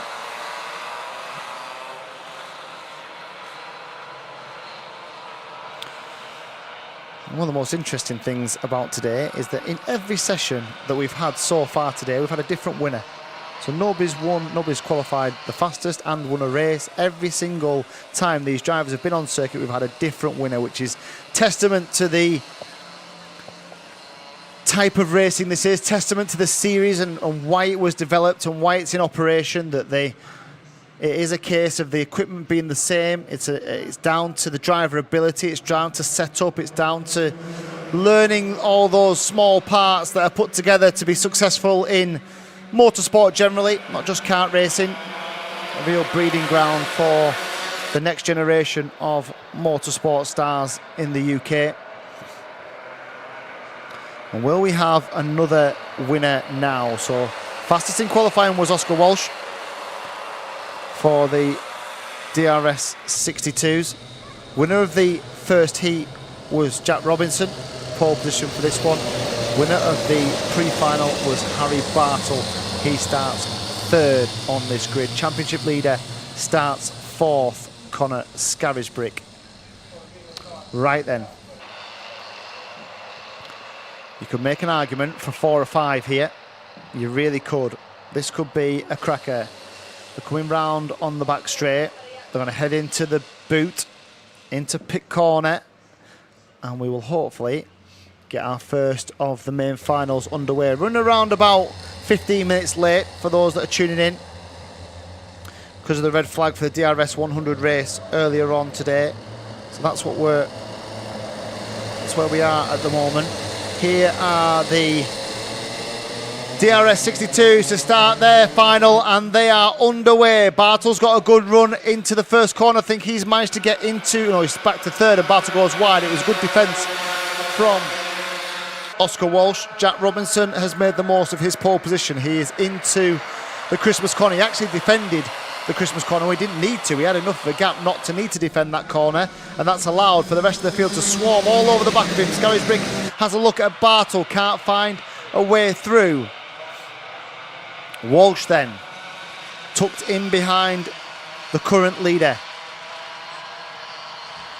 Jack Robinson, the number 4, then Walsh, then a small gap back already to Bartle, who's under pressure from Scarisbrick, and then behind them is it Ewan Scott and Karbalev as well. We've got just around about the first lap complete. Here they come over the start-finish line to begin another into the left-hander. Swing right and then up this long hill. Really is a long climb. You can just about see how much it is a climb. We've got the 55 of Karbalev as well. So Karbalev has come to blows somewhere.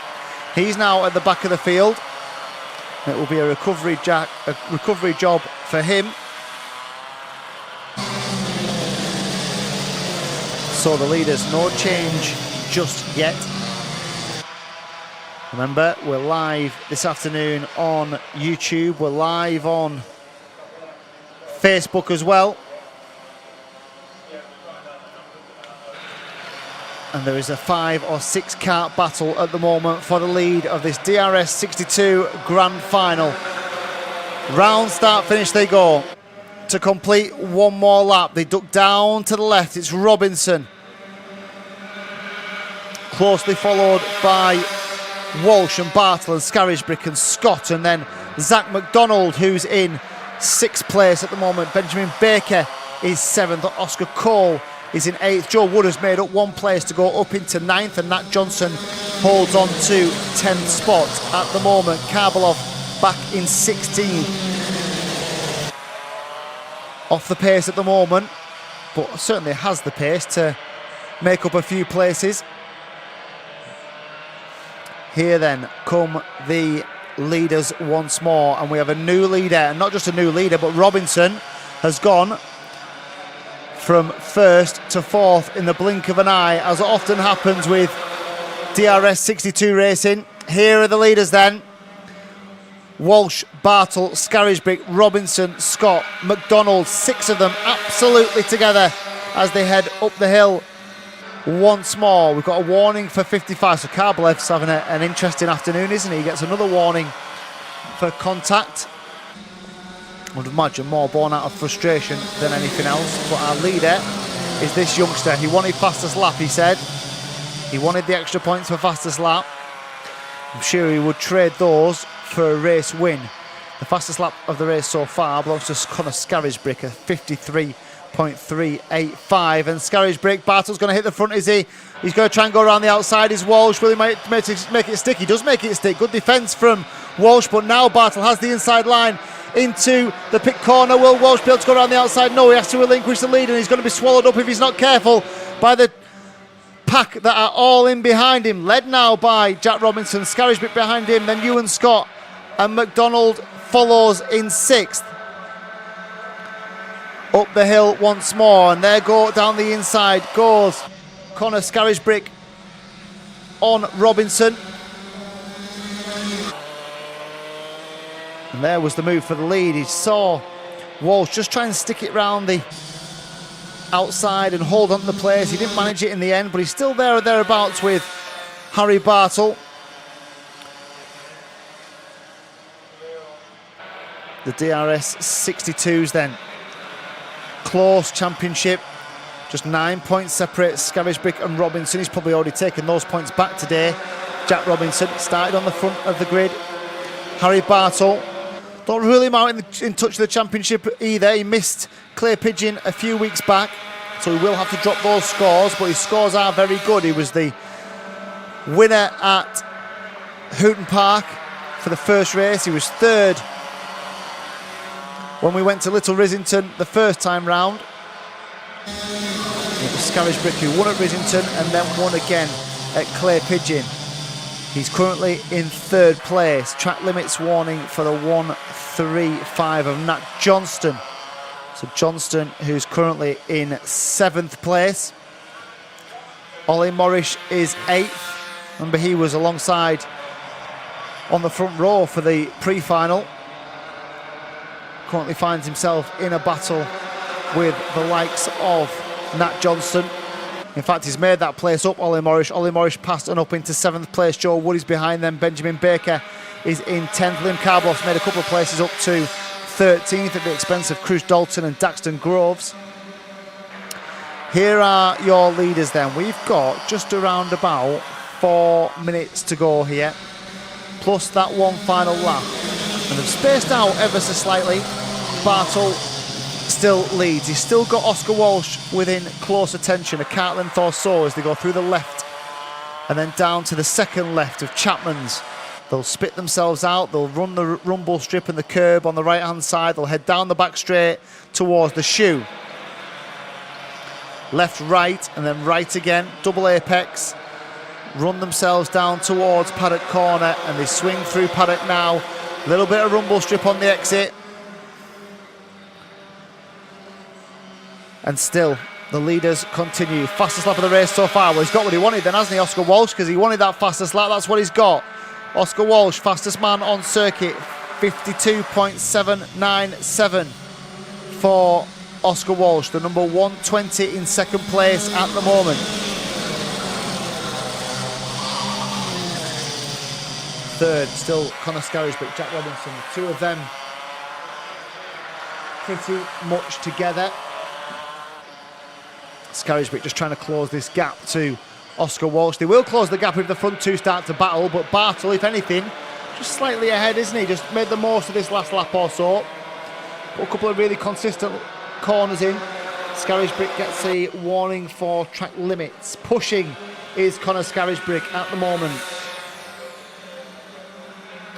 So Bartle, Walsh, Scarisbrick, Robinson, Scott. Ewan Scott doing a good job in 5th place. He's not a million miles off this group at the front.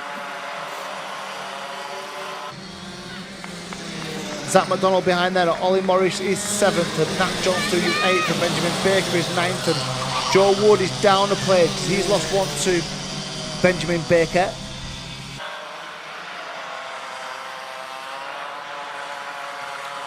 So the leaders then are travelling up towards a back marker. They're going to hit this back marker in a really bad place, although he's let them through. Very good. The only one that really got hampered a little bit by the back marker was Connor Scarisbrick, who just had to go around the outside through the boot. Has maybe lost a cart length or so on Jack Robinson, who's now up into 3rd place. And a warning for Karloff. He's been in a few, hasn't he? Liam Karloff. A little bit of frustration, I think, from Liam Karbalov, as he works his way back through this field. He's made decent ground, to be fair. He's up into 11th at the moment, so he was dead last at one point. Now finds himself back heading towards the top 10.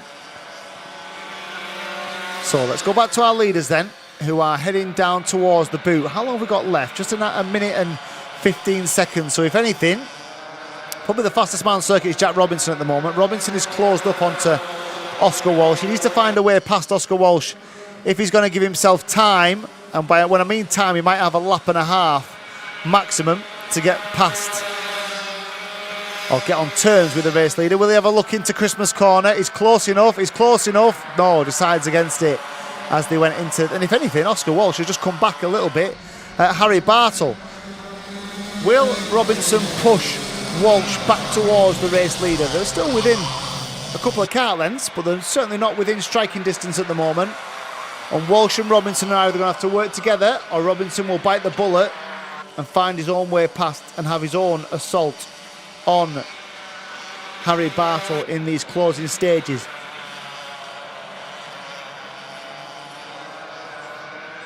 How many have we got? Two to go then when they come around this time. There's still 15 seconds on the clock. The leader's just crossed the line. 2 laps to go here. Robinson needs to make a decision. What does he do? He's just done the fastest lap of the race so far, 52.5. So he has got the pace. Does he try and dispatch of Walsh now? Or does he try and push Walsh towards Bartle? I don't think that's happening. I think he needs to get past now. I think he's probably given it 2 or 3 laps to try and find a way of getting them back on terms and make those 2 karts faster than 1 and get on terms with Harry Bartle. It's not happened. So I think Robinson has to dispatch pretty much now. He's going to run out of time if he doesn't. He's going to need to do it now and then have an absolutely blistering 3/4 of a lap. But Oscar Walsh makes that Daniel Ricciardo kart very wide indeed as they go through the boot.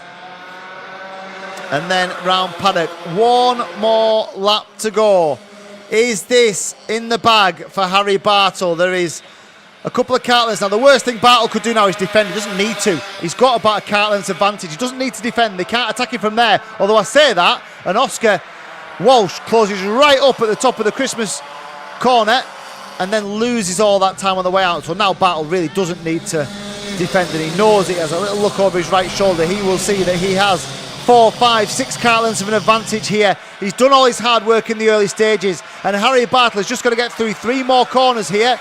The interesting one is whether Jack Robinson can find a way past Oliver Walsh, or can Ewan Scott find a way past Conor Scarisbrick, who just hasn't been on the pace of these front 3. We're into the final stages now. Bartle's done enough, surely. Comes into the last corner. Down the inside goes Oscar Walsh. Can he just manage to hold on this position? It could become a drag race to the line. It's not going to be. It's going to be Bartle then who wins it. Walsh does finish in 2nd place. A good defensive job from him. Jack Robinson in 3rd. Conor Scarisbrick is 4th. Ewan Scott is 5th.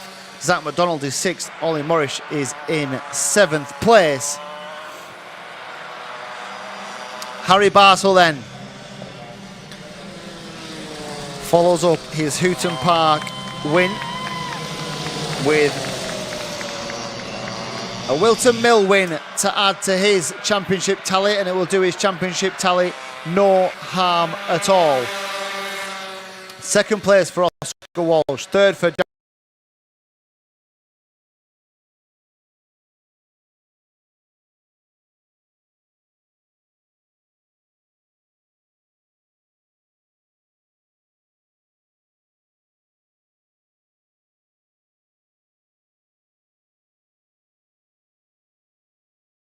overall standing.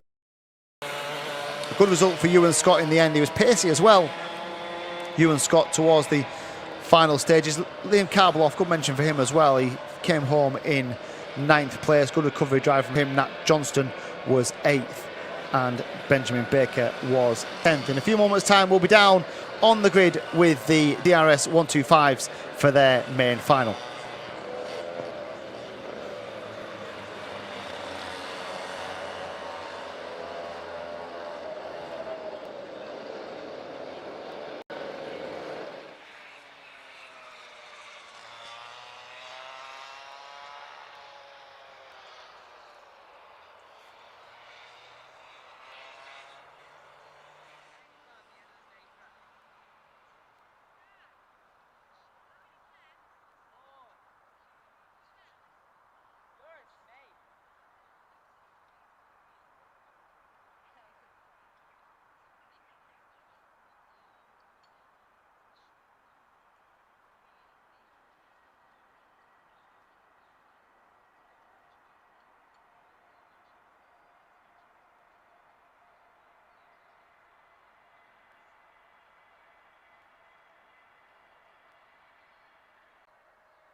So 1 down, 2 to go in terms of our grand finals, and this time it's from our youngest to our oldest competitors. The DRS 125s are on the grid.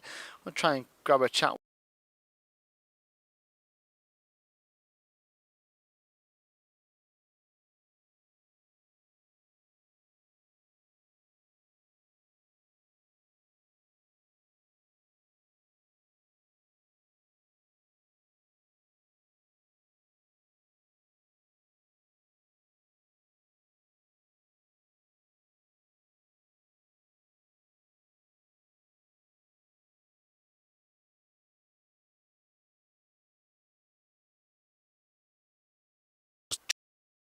Advantage, and although he was maybe a little bit quicker through some of the tighter sections, you still had that little bit of an advantage every time you went to the top end of the hill. So therefore he spent the rest of the lap catching up and he couldn't quite get there. Yeah, it was good tactic to have. I think he's changed stuff now to maybe try and negate that advantage that I had up the hill, but hopefully it swings the other way now and we kind of level out with each other. Let's go and find out. Thank you very much, Elliot. We'll just try and grab a very, very quick word with Sam Faulkner, if I can just nip in here. Sam, they wanted to watch him disappear at the top of the hill. So what did you do differently to stop that? We tried to get some more straight line speed out of it, but I forgot really that the main overtaking spot is into Christmas, and so the rest of the lap almost doesn't matter really. If you pick up the straight, you're pretty fine. So yeah, hopefully this one's a bit different, but yeah, starting third, so well, we'll see what happens into the third corner. Good man. Good man. We'll leave them to it because I know we are slightly behind schedule and they are very keen to get underway. It'll be very interesting to see as well how much the track limits has affected Sam Faulkner from that first heat this morning. He got caught under track limits a couple of times and has maybe had to change his line into the right-hander. The DRS 125s, the engines are on and we're about to get underway with our second final of the day.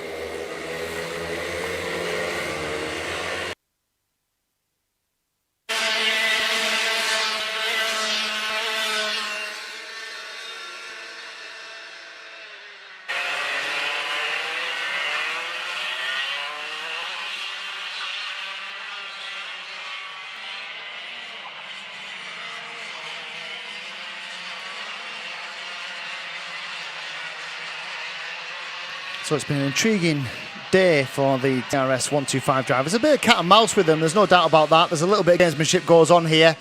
It was, really interesting how Elliot Stanley had said that Sam Faulkner was almost too, just too quick, just too much pace for him. But then they found a setup which allowed them to effectively manage Sam Faulkner's pace if they could get in front and ahead of him, which is what they managed to do in that pre-final.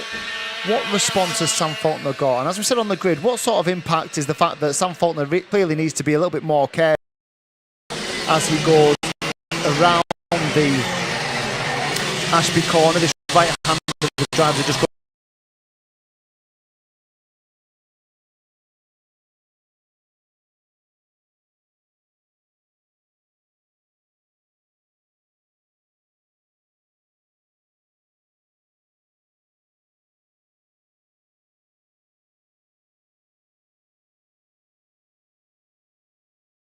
You've got to probably keep Sam Faulkner behind. You've probably got to keep him at bay. You've probably got to make him work a little bit harder from behind you.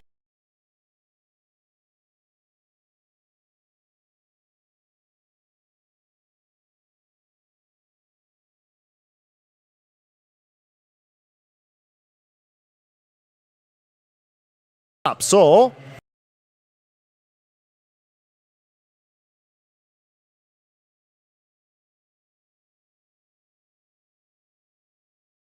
manages to hold on. He come under extreme pressure from Tom Snape as they went through that right-hander, and again there's pressure from Faulkner as well. I think Faulkner's going to second. We've got a spinner, which is the 197 Dave Burns. So Dave Burns is now out to the back of the field. Leader then is Stanley, second place, and here is that spin. Look through the mid-pack here. Oh, just tags the back. Oh,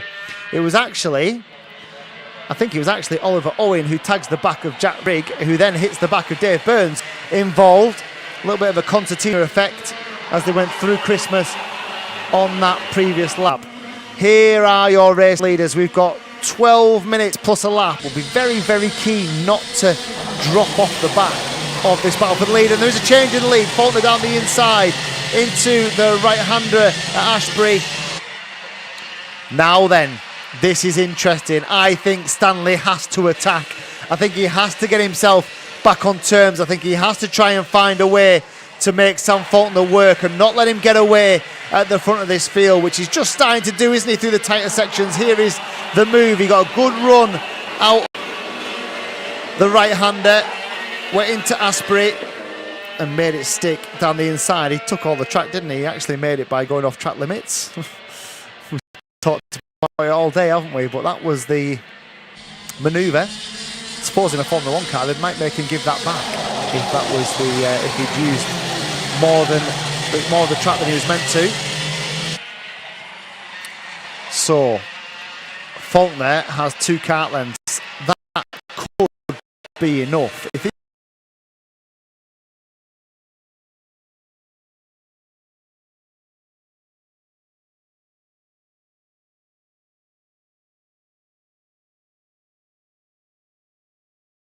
to stay on terms with the race leader, Faulkner then. 46 flat for Faulkner, 46.1 for Stanley, 46.1 for Matthew Pearce, 46.2 for Tom Snape, and that is the story of the race so far. Stanley about a tenth of a second slower than the race leader, and that's showing in terms of track position as well. The gap between them is around about 2 or 3 kart lengths. We've got an investigation on 316, which is Jack Rigg.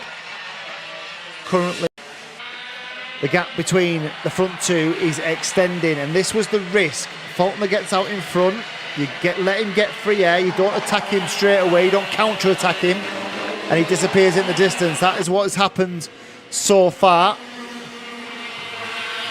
46 flat for Faulkner. Very consistent. He's done 2 laps within 0.03 of a second of each other. 0.2 further back is Elliot Stanley.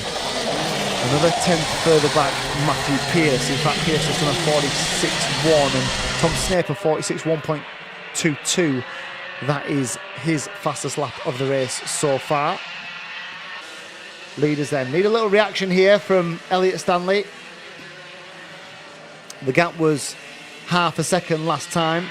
What is the gap this time round as they head towards start-finish once more? The gap is down a little bit. 45.9 for Elliot Stanley is his fastest and the fastest lap of the race so far. So Stanley in second place. Faulkner leads. Pearce is third. He's coming back at him a little bit, isn't he? Elliot Stanley. Just a couple of really good corners, a couple of a half-decent lap. Just shook off the pressure from Matthew Pearce. This is certainly what we want from a neutral's perspective, a challenge to that leader as Tommy Welsh goes under investigation as well. The 3.19 for something untoward. Faulkner and Stanley. What sort of response has Sam Faulkner got to Elliot Stanley? Where is Elliot Stanley? He's gone in. Elliot Stanley's just driven at the pits. Elliot Stanley has gone. What has happened there? So Elliot Stanley literally came round the boot, pulled over into the pits and has retired. What has happened there? Interesting stuff. Here are, well, now it's a different dynamic because now Sam Faulkner will know that probably his biggest threat has gone. The threat now is in the shape of the number 2 of Matthew Pearce. Can Pearce close this gap? We'll get a good idea of what it exactly is. It was 0.09 of a, it was just below a second last time round. Right, what's Matthew Pearce got in his locker? The gap down very, very slightly. Matthew Pearce just done the fastest lap of the race. So Matthew Pearce getting rid of Elliot Stanley has given him a little bit more impetus, just giving him a little bit of motivation, just giving him a little chippy along. On terms with Sam Faulkner. He's going to need to do that lap after lap after lap. He's going to have to chip away at this advantage because the 2.83 leads this race. As we said, his main opposition, Elliot Stanley, is gone. Parked up, not continuing. Out of the race. Won't take any championship points from it either, which will be a double blow for What's the gap now? Oh, he's taking another half a tenth out of him. And he'll know this. Matthew Pearce will be well aware that he's just chipping away, that the gap is just coming down ever so slightly. But Elliot Stanley, who will have to drop from his points that DNF from today, puts a little bit more pressure on in terms of the championship. Only 23 points behind Sam Faulkner. Sam Faulkner it is who is out front at the moment. The gap between himself and Matthew Pearce was 9/10 of a second. So Faulkner, who won the final, didn't actually do the first race at Houghton Park. He wasn't there, but he did the race at Rissington. He did the race at Clay Pigeon and won both of them. That also means that he's under a little pressure not to drop any silly points, because he'd have to count them as well.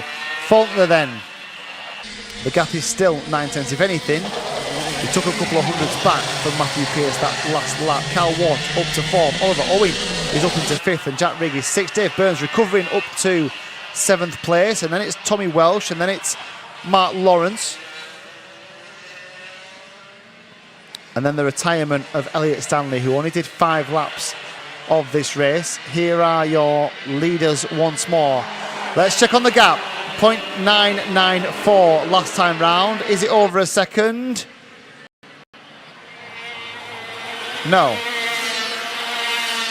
It's the same, unless my timing screen has not updated in front of me. It was 0.994, it's now 0.980, so it is actually down.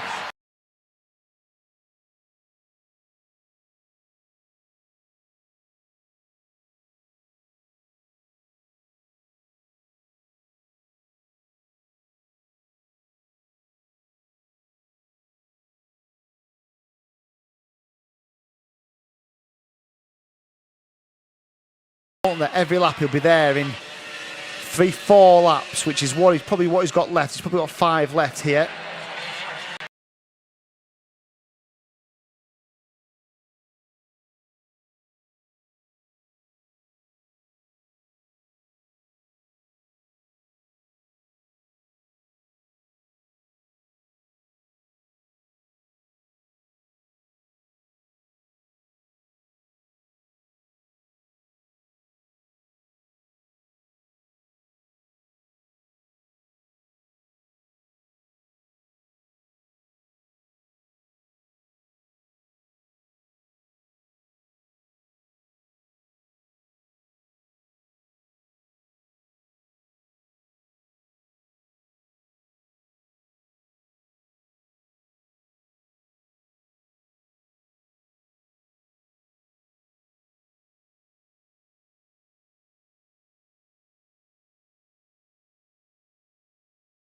In terms of maintaining a pace and a speed, because Sam Faulkner is doing a very, very good job at it at the moment. The gap is still around a second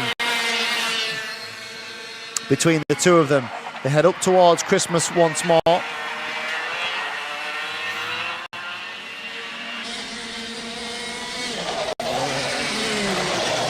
Fastest lap of the race so far, still during this race. Track limits warning for 318 Oliver Owen.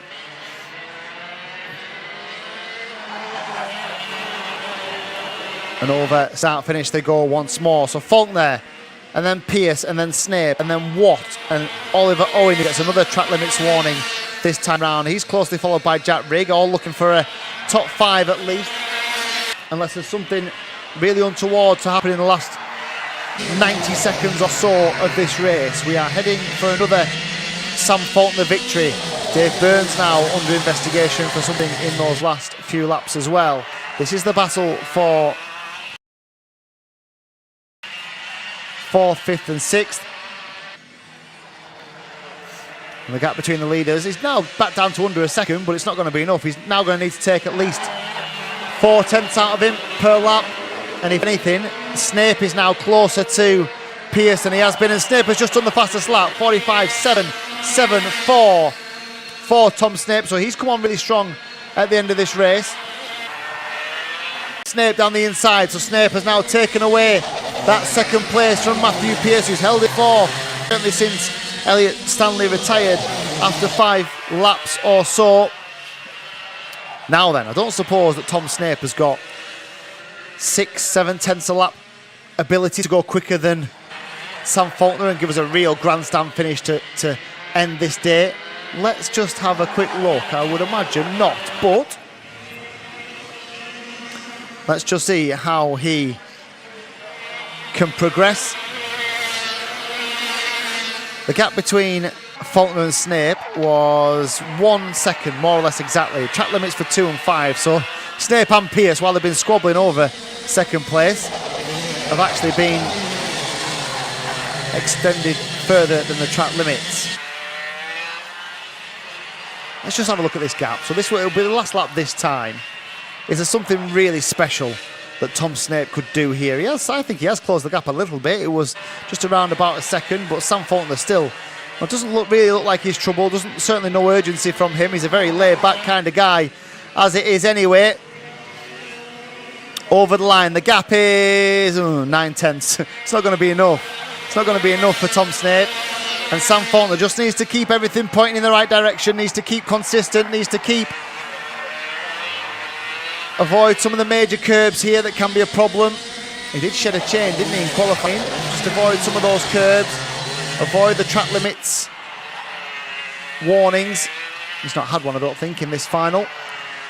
He's got 3 corners left to go. He's round Chapman's on the back straight. He's coming into the boot for the final time. The gap has certainly come down, but it's too little too late for Tom Snape because Sam Faulkner has 1 more corner to go. He's into it now and down the long start-finish straight here. Sam Faulkner wins round 4 of the Daniel Ricciardo series here at Wilton Mill. Tom Snape is second, Matthew Pearce is third, Carl Watt is fourth. Oliver Owen is just about to come through, just ahead of Jack Rigg into 5th. Days Burns recovers into 7th. Tommy Walsh finishes in 8th, and the last runner is Mark Lawrence, who is just coming over start finish. Now we'll be back with you on the dummy grid in just a moment's time for our last race of the day, the DRS 100 main final.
So the final race of the day is on the grid. We're going to try and get a very, very quick chat with one or two. I've been told we've got literally 90 seconds. So I'm going to go to Alicia Palmovsky first because she's the birthday girl on Tuesday rather.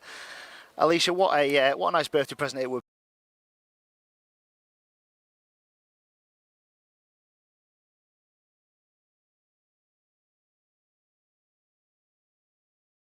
Last few flying laps, but I'm glad to finally get it up there and looking forward to this next race. And in terms of the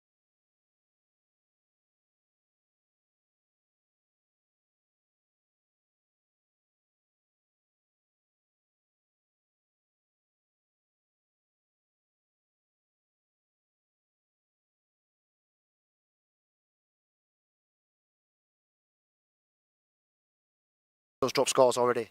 Yeah, definitely. Obviously, it's a great championship fight that we've got going on, so I'm just hoping for a good, clean, fair battle, and whoever wins, wins, and just as long as it's fair, I'm happy. Absolutely. All the best for the final, and I have told we have 30 seconds, so we won't get a chance to speak to Rowan Campbell-Pilling, but I'm sure we will do at the end of the race, or certainly if not, we'll speak to them all at Little Rissington. This is the last race of the day, then it's probably set up to be the most entertaining as well. Two championship rivals on the front and lots of quality in behind, all with a chance of claiming this grand final for the DRS 100s. It's going to be live in just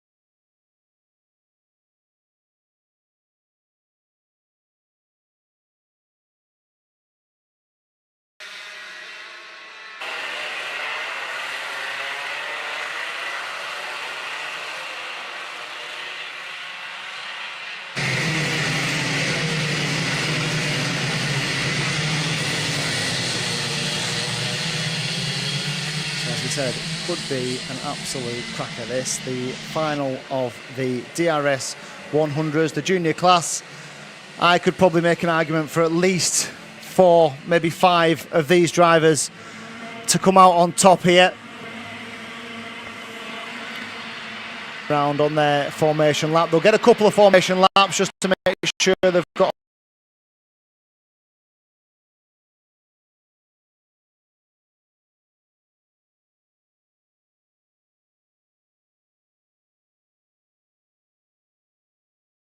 that. So the championship leader is Rowan Campbell-Pilling. He's on pole position. Second in the championship, Alicia Palmovsky.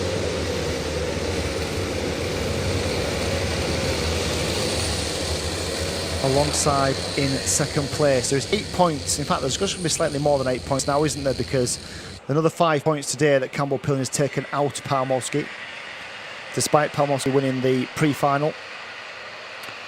So by my very rough points between the two of them, which is not an awful lot. The danger for Alicia Palmovsky is she has to count a dropped round at round 2 at Little Rissington. So she needs to keep it on the island. And she's shown she's got the pace. Can Rowan Campbell-Pilling keep her at bay? Maximilian Salarski and Dylan Brierley, both very, very quick drivers. 3rd and 4th in the championship. Look for Brierley to come from the outside of row 4 after being dumped out of that second place in the pre-final. Here we go then. They're fairly well spread out, but they do go first time, do they? Yes, Campbell-Pilling has streamed through the first couple of corners. And onto the downslope, the bottom section of this Wilton Mill circuit. A circuit that's provided us with a lot of overtaking today. It's provided us with some good racing, some close racing. It's a championship that does mix its circuits up. We're going to go to Rissington next, which is more of a power circuit. As Salarski goes down the inside of Palmovsky, he's going to make that stick as well. I think he is. Palmovsky went very wide on the outside. Will she make it stick? I think she probably will. She does make it stick and takes that second place back. She was trying to set up Rowan Campbell-Pilling on the way through the boot. And she just left herself with a little bit, look, if you look here, she's just trying to take a nice wide line, and Salarski just tries to nip up the inside. She does well to hold it around the outside. Campbell made a mistake, actually, and really slowed the pair of them up as they came out. And Salarski's unlucky that he didn't manage to get through into the lead and take 2 in one move. Round then, Chapman's, they come once more. Long way to go here, 12 minutes plus that one final lap. They're down towards the right-hander of pit corner, and over start finish. Campbell Pilling. Second place is Alicia Palmowski. Third, Maximilian Salarski. This is 1, 2, 3 on the road. This is 1, 2, 3 in the championship as well. Through Christmas they go. We've got a yellow flag. We've got a spinner down at the first corner, but with no change at the front. Palmowski though just starting to edge that little. Let's have a look at the fastest out there at the moment. That's Rowan Campbell-Pilling. There is 3 points to be claimed from that as well. Look at Dylan Briley as well, up into 4th place. What a good start from him, 8th to 4th, and he's right there as well, and he's right behind Salarski. Now then, keep an eye on these two, because there's a bit of history here just today in the way that these two have, well, tried to bully each other around this racetrack. We've got loads of action going on further down. Where are the likes of Freddie Cox and Sam Halley-Hicksman? I'll tell you who to look out for as well. Sherry Ann Powell. Oh, there's contact! There's contact between Palmowski and I think Palmowski has been hit by Salarski. We need to see it again. I'm hoping we will see it again as they went into Christmas. Here we go then. So it's for the lead. So Palmowski down the inside of Campbell-Pilling. Campbell-Pilling just gives her a little nudge, does she? How do you pick the bones out of that? My view, they are absolutely alongside each other. Is there a movement from Campbell-Pilling over to the right? We'll see again. If we get to see it again, we'll see it again. I'd love to see it again if we can see it again.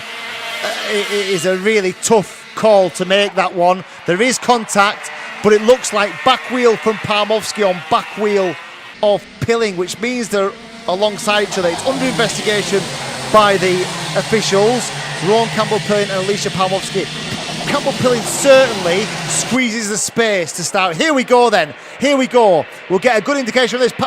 He's squeezing her, isn't he? Then he goes out. Right. So, and again, this is absolutely my view. This is not the view of the officials. But what happens is when Campbell-Pilling hits the brakes, he kicks the back end out. And when he kicks the back end out, it means that Palmowski has nowhere to go. And based on that, the contact's made between the two of them. If Campbell-Pilling had braked in a straight line, it probably wouldn't have happened, but because he kicks the back end out as he brakes, it just nudges Palmowski, who is straight all the way through. I don't think there's any blame to Alicia Palmowski.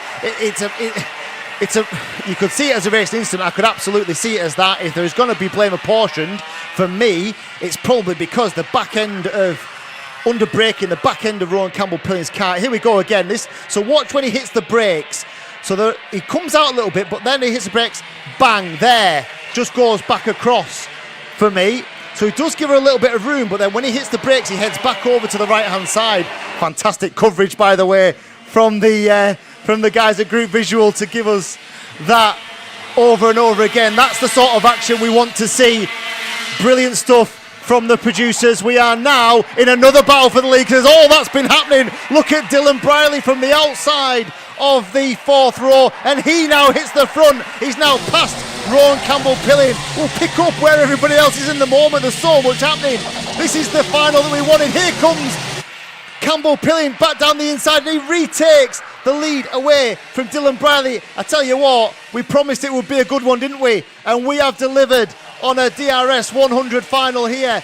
Campbell-Pilling, and there's still 6.5 minutes to go. Anything could happen here. Campbell-Pilling then in front, Dylan Briley alongside. Behind them, Maximilian Salarski, then Sam Halley-Hicksman, then Sherry Ann Powell. What a drive from Sherry Ann Powell. She's come from all the way down the field. Here is the move that got Dylan Briley to the front. He goes to the inside. And just slots past. No resistance that time from Rowan Campbell-Pilling.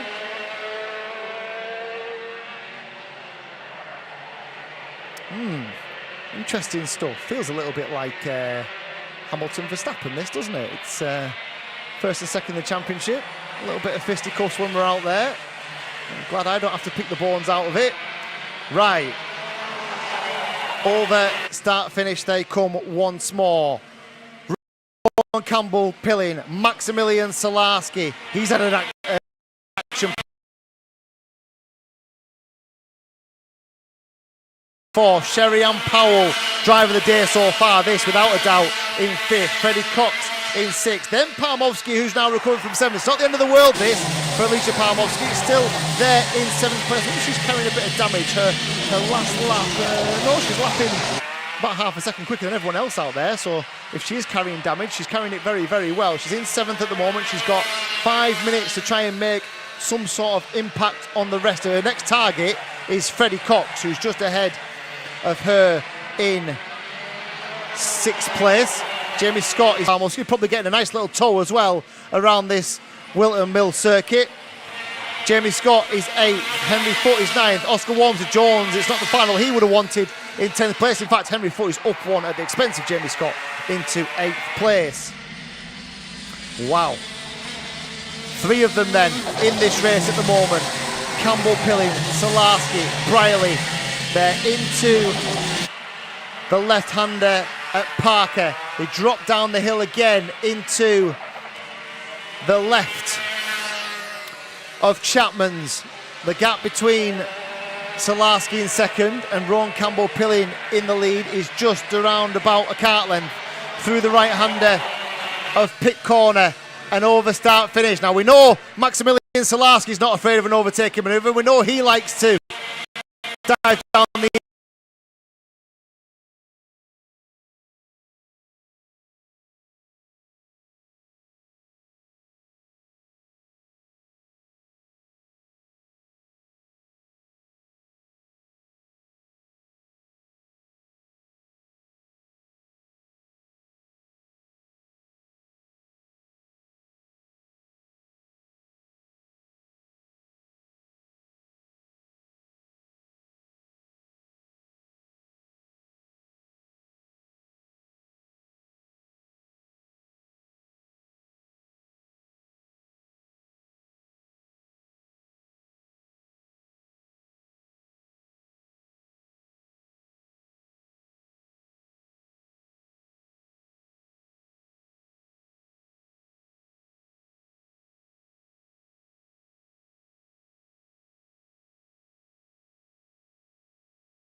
under investigation now. 138, 144, 108 and 2, or 108 and 2 are Palmovsky and Campbell Pilling. Henry Foote also under investigation, and Freddie Cox also under investigation. So still an awful long way to go here. Still probably 5 laps to go here. And Dylan Brierley, it is who leads. Salarski now is in 2nd place. Campbell Pilling now demoted to 3rd. Well, how far away is Sherry-Ann Powell here? Just keep an eye on this as down the inside goes Salarski. I'll tell you what these 3 are doing. These 3 are letting Sherry-Ann Powell into this. They are chopping.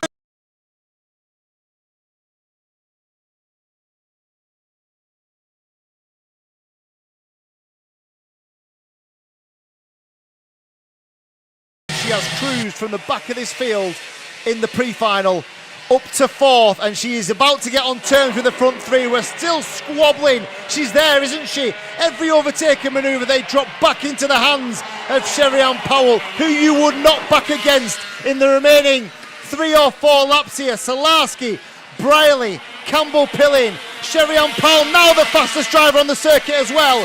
46.780, one of the youngest drivers in this field, and she's absolutely flying here. Behind them, Sam Halley-Hicksman. Freddie Cox is keeping Alicia Palmovsky at bay, 6th and 7th, but keep your eye on the front 4. Little under investigation then for the 150. So the 150 of James Kochelek, who's in 11th place. Now then, race leaders, 1 minute plus a lap. I equate that to 3 more laps of this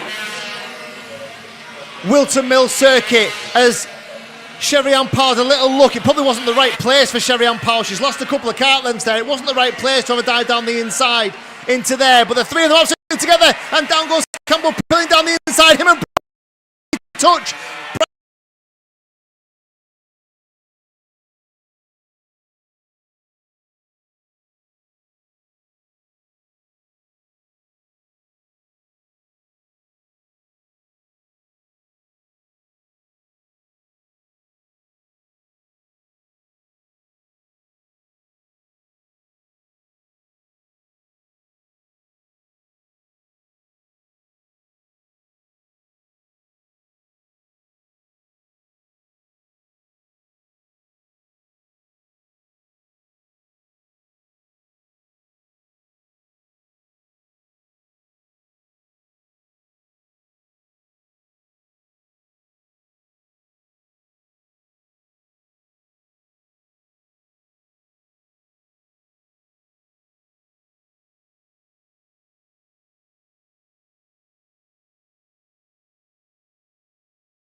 A bit of contact between himself and Salarski, because Salarski has got a 3 kart length advantage and is scampering away at the front of this field. He's got 1 more lap to go. Let's have a look at this then. Contact there between the two of them. No doubt of the contact between the two of them there. Wow, officials could have a little bit of sorting out to do here. Briley then climbs up towards Christmas. Can he dive down the inside? He can't. There's a back marker in the way as well. Here they go then. We're on the final lap. We've half a lap to go. Back marker needs to shift over very, very quickly. He's not gone to. But where do they go? They both go to the inside. Briley to the inside. Can't make it stick this time. He's got a couple of corners left to go. Salarski. Hold on. Here comes Briley. I can't believe he left that bigger gap. Maximilian Salarski left a huge gap to allow Briley through at Chapman's. Chapman. Now then, Briley just has to defend. He can't. Salarski back down the inside. Here comes Campbell Pilling. And here comes Sherry-Ann Powell as well. It's got to be Maximilian Salarski. He wins the final race of the day. Maximilian Salarski. What a race. Campbell Pilling comes home in second place. Sherry-Ann Powell, an excellent third. Dylan Briley fourth. Sam Halley-Haxman fifth. Alicia Parmovsky in sixth. Wow. Wow. Where do we pick the bones out of that? I could not believe that Maximilian Salarski left that much of a gap down the inside on the way into the left-hander to allow Briley pass, but he was maybe just setting him up, because in turn Briley then left a huge gap for Maximilian Salarski as well, and he made it stick in the last couple of corners. Briley had to run wide. It led to Pilling going down the inside. If you want to watch a last lap full of drama, back marker involved as well, that will be played and played and played again. There is a red flag out there due to an incident on the last lap as well. In the last corner there was an incident, or a couple of incidents, that has involved a red flag. I don't think it would amend the result. I don't think they would take it back. I think most were through and had crossed the finish line, so I don't think there'll be any amends to that. There was a contact warning for Dylan Briley. I think the officials might have a few bones to pick out of that one. It came from 5 or 6 laps in. The big flashpoint at the time was the contact between Alicia Parmovsky and Rowan Campbell Pilling as Parmovsky went down the inside into Christmas, trying to get the lead away from the championship leader. From there, it was an absolute free-for-all. Good racing, close, sometimes some contact. We have to accept that, and the officials will delve into that and they'll check whether that was all legal or not. But this is the last couple of corners you're seeing now. Down the inside he went, a little bit too much of a gap from Briley and Salarski, and then Briley's hung out to dry as well by Campbell Pilling. I don't think there was much contact there. I don't think Dylan Briley can really complain about that one. He left enough of a gap for Maximilian Salarski to dive down the inside as he went through the right-hander. There was no issues for me from that one. Campbell Pilling there whenever the opportunist down the inside to take second. And Sherry-Ann Powell, what a mention for her. She had a shocker this morning. She was involved in the incident in time qualifying that led to the the full course yellow being put out. She had a tough first heat. She came back in the pre-final, made a load of places, and has done a super job to get onto the podium once more. She was on the podium at Rissington. She's back on the podium again. What a race. What an afternoon of live sport here at Wilton Mill and the DRS series. Cracking stuff. And hopefully we can take some of that excitement, some of that drama with us to round 5 at Little Rissington in just 2 weeks' time. I think we'll wait for the classified result. It might take a little while. The drivers have been stopped because there's an incident on the way out of the final corner on the final lap, and one of the drivers just receiving some medical attention. So the drivers have been stopped on the way into the left-hander before the back straight here at Wilton Mill. It just gives us a chance to catch our breath. It's the reason why so many are involved in kart racing, in motorsport in general, because it can throw up every now and then a cracker like that. And fair play to the drivers involved. They've served up some proper entertainment for us here and you guys watching at home as well.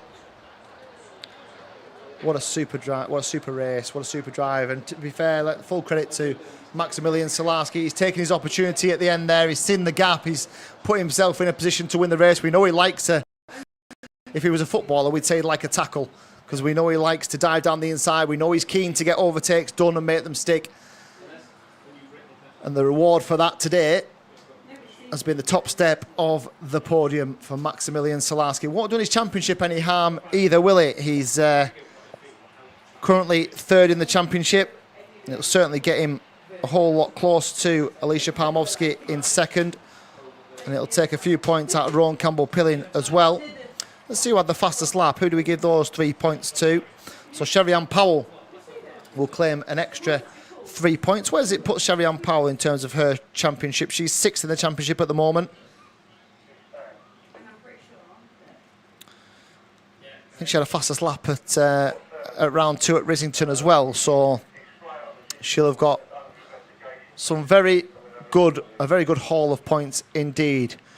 Right then, we will await for the classified results. We'll be back with you, of course, live on YouTube and on Facebook in probably around about half an hour's time, usually the presentation, but I know we'll certainly inform everybody of what time that will be. We'll be back live with the trophy presentation here at Wilton Mill. We'll be back live with all the classified results and all the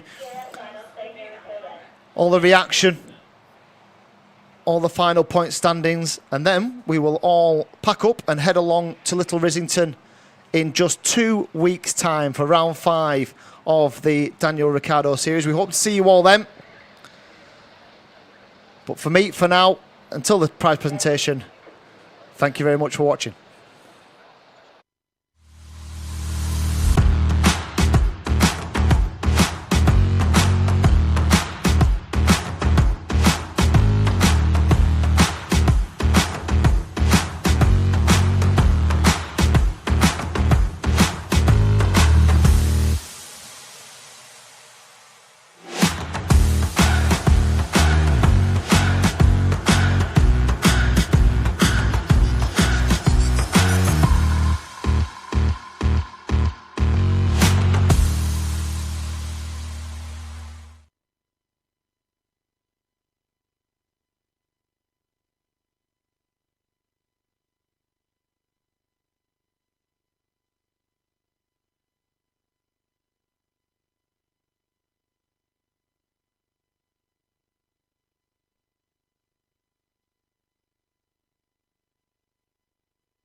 Welcome back to round 4 of the Daniel Ricciardo series here at Wilton Mill in Northampton.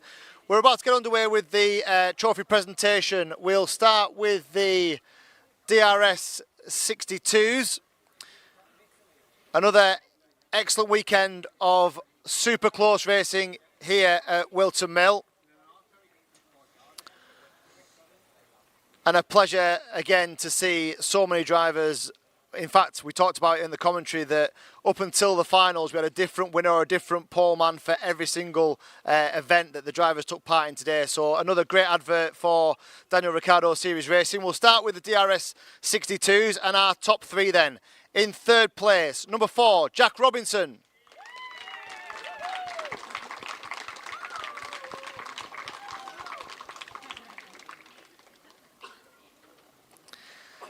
In 2nd place, and our top rookie for the DRS 62 is number 120, Oscar Walsh.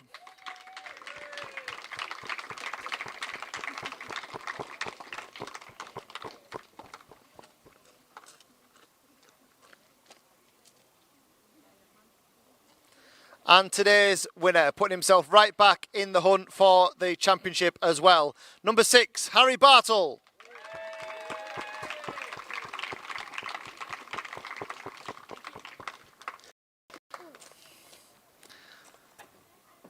Ladies and gentlemen, your DRS 62 top 3.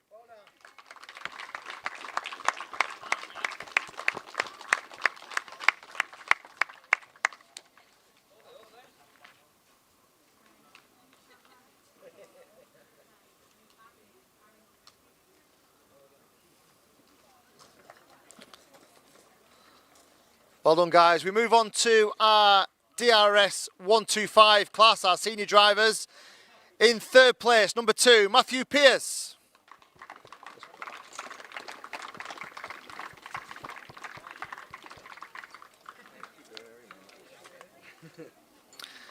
In 2nd place, number 5, Tom Snape.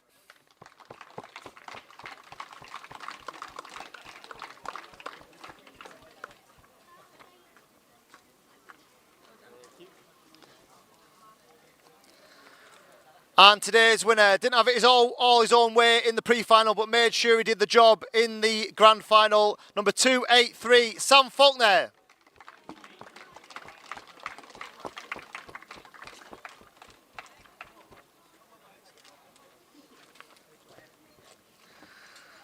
Ladies and gentlemen, the DRS 125 top 3.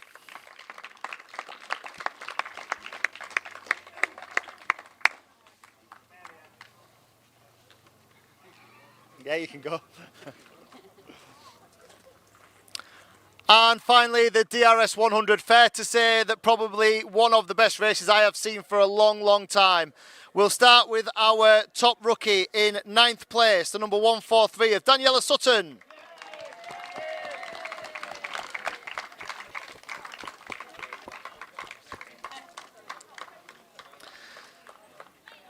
Your top 3 then, and as we said, probably the one of the best we've seen, certainly this season from a DRS perspective. The lead changed, I think, 3 times on the last lap, and there was incident clearly on the way up to that last lap as well. A fantastic advert for the series and a fantastic advert for young drivers and the capability to provide excellent entertainment on a circuit like this. In 3rd place, number 5, Dylan Briley.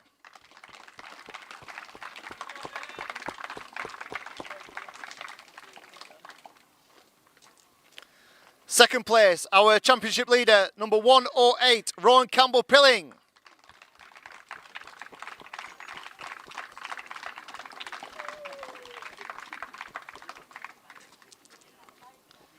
And I said in the commentary that if he was a footballer, we'd probably say he likes to put his foot in, or he likes to tackle.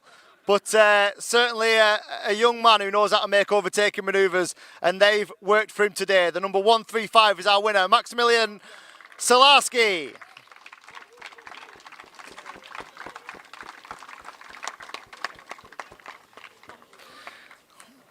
Ladies and gents, your DRS 100 top 3.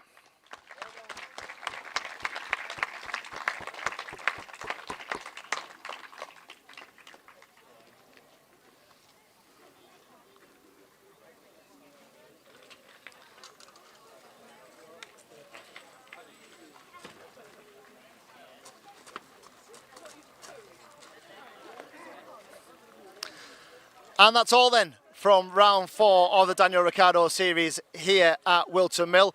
In just 2 weeks' time, we'll be back on the road again. We'll be back at Little Rissington for round number 5, and we hope you'll be there to join us. Thanks for watching, and we'll see you again soon.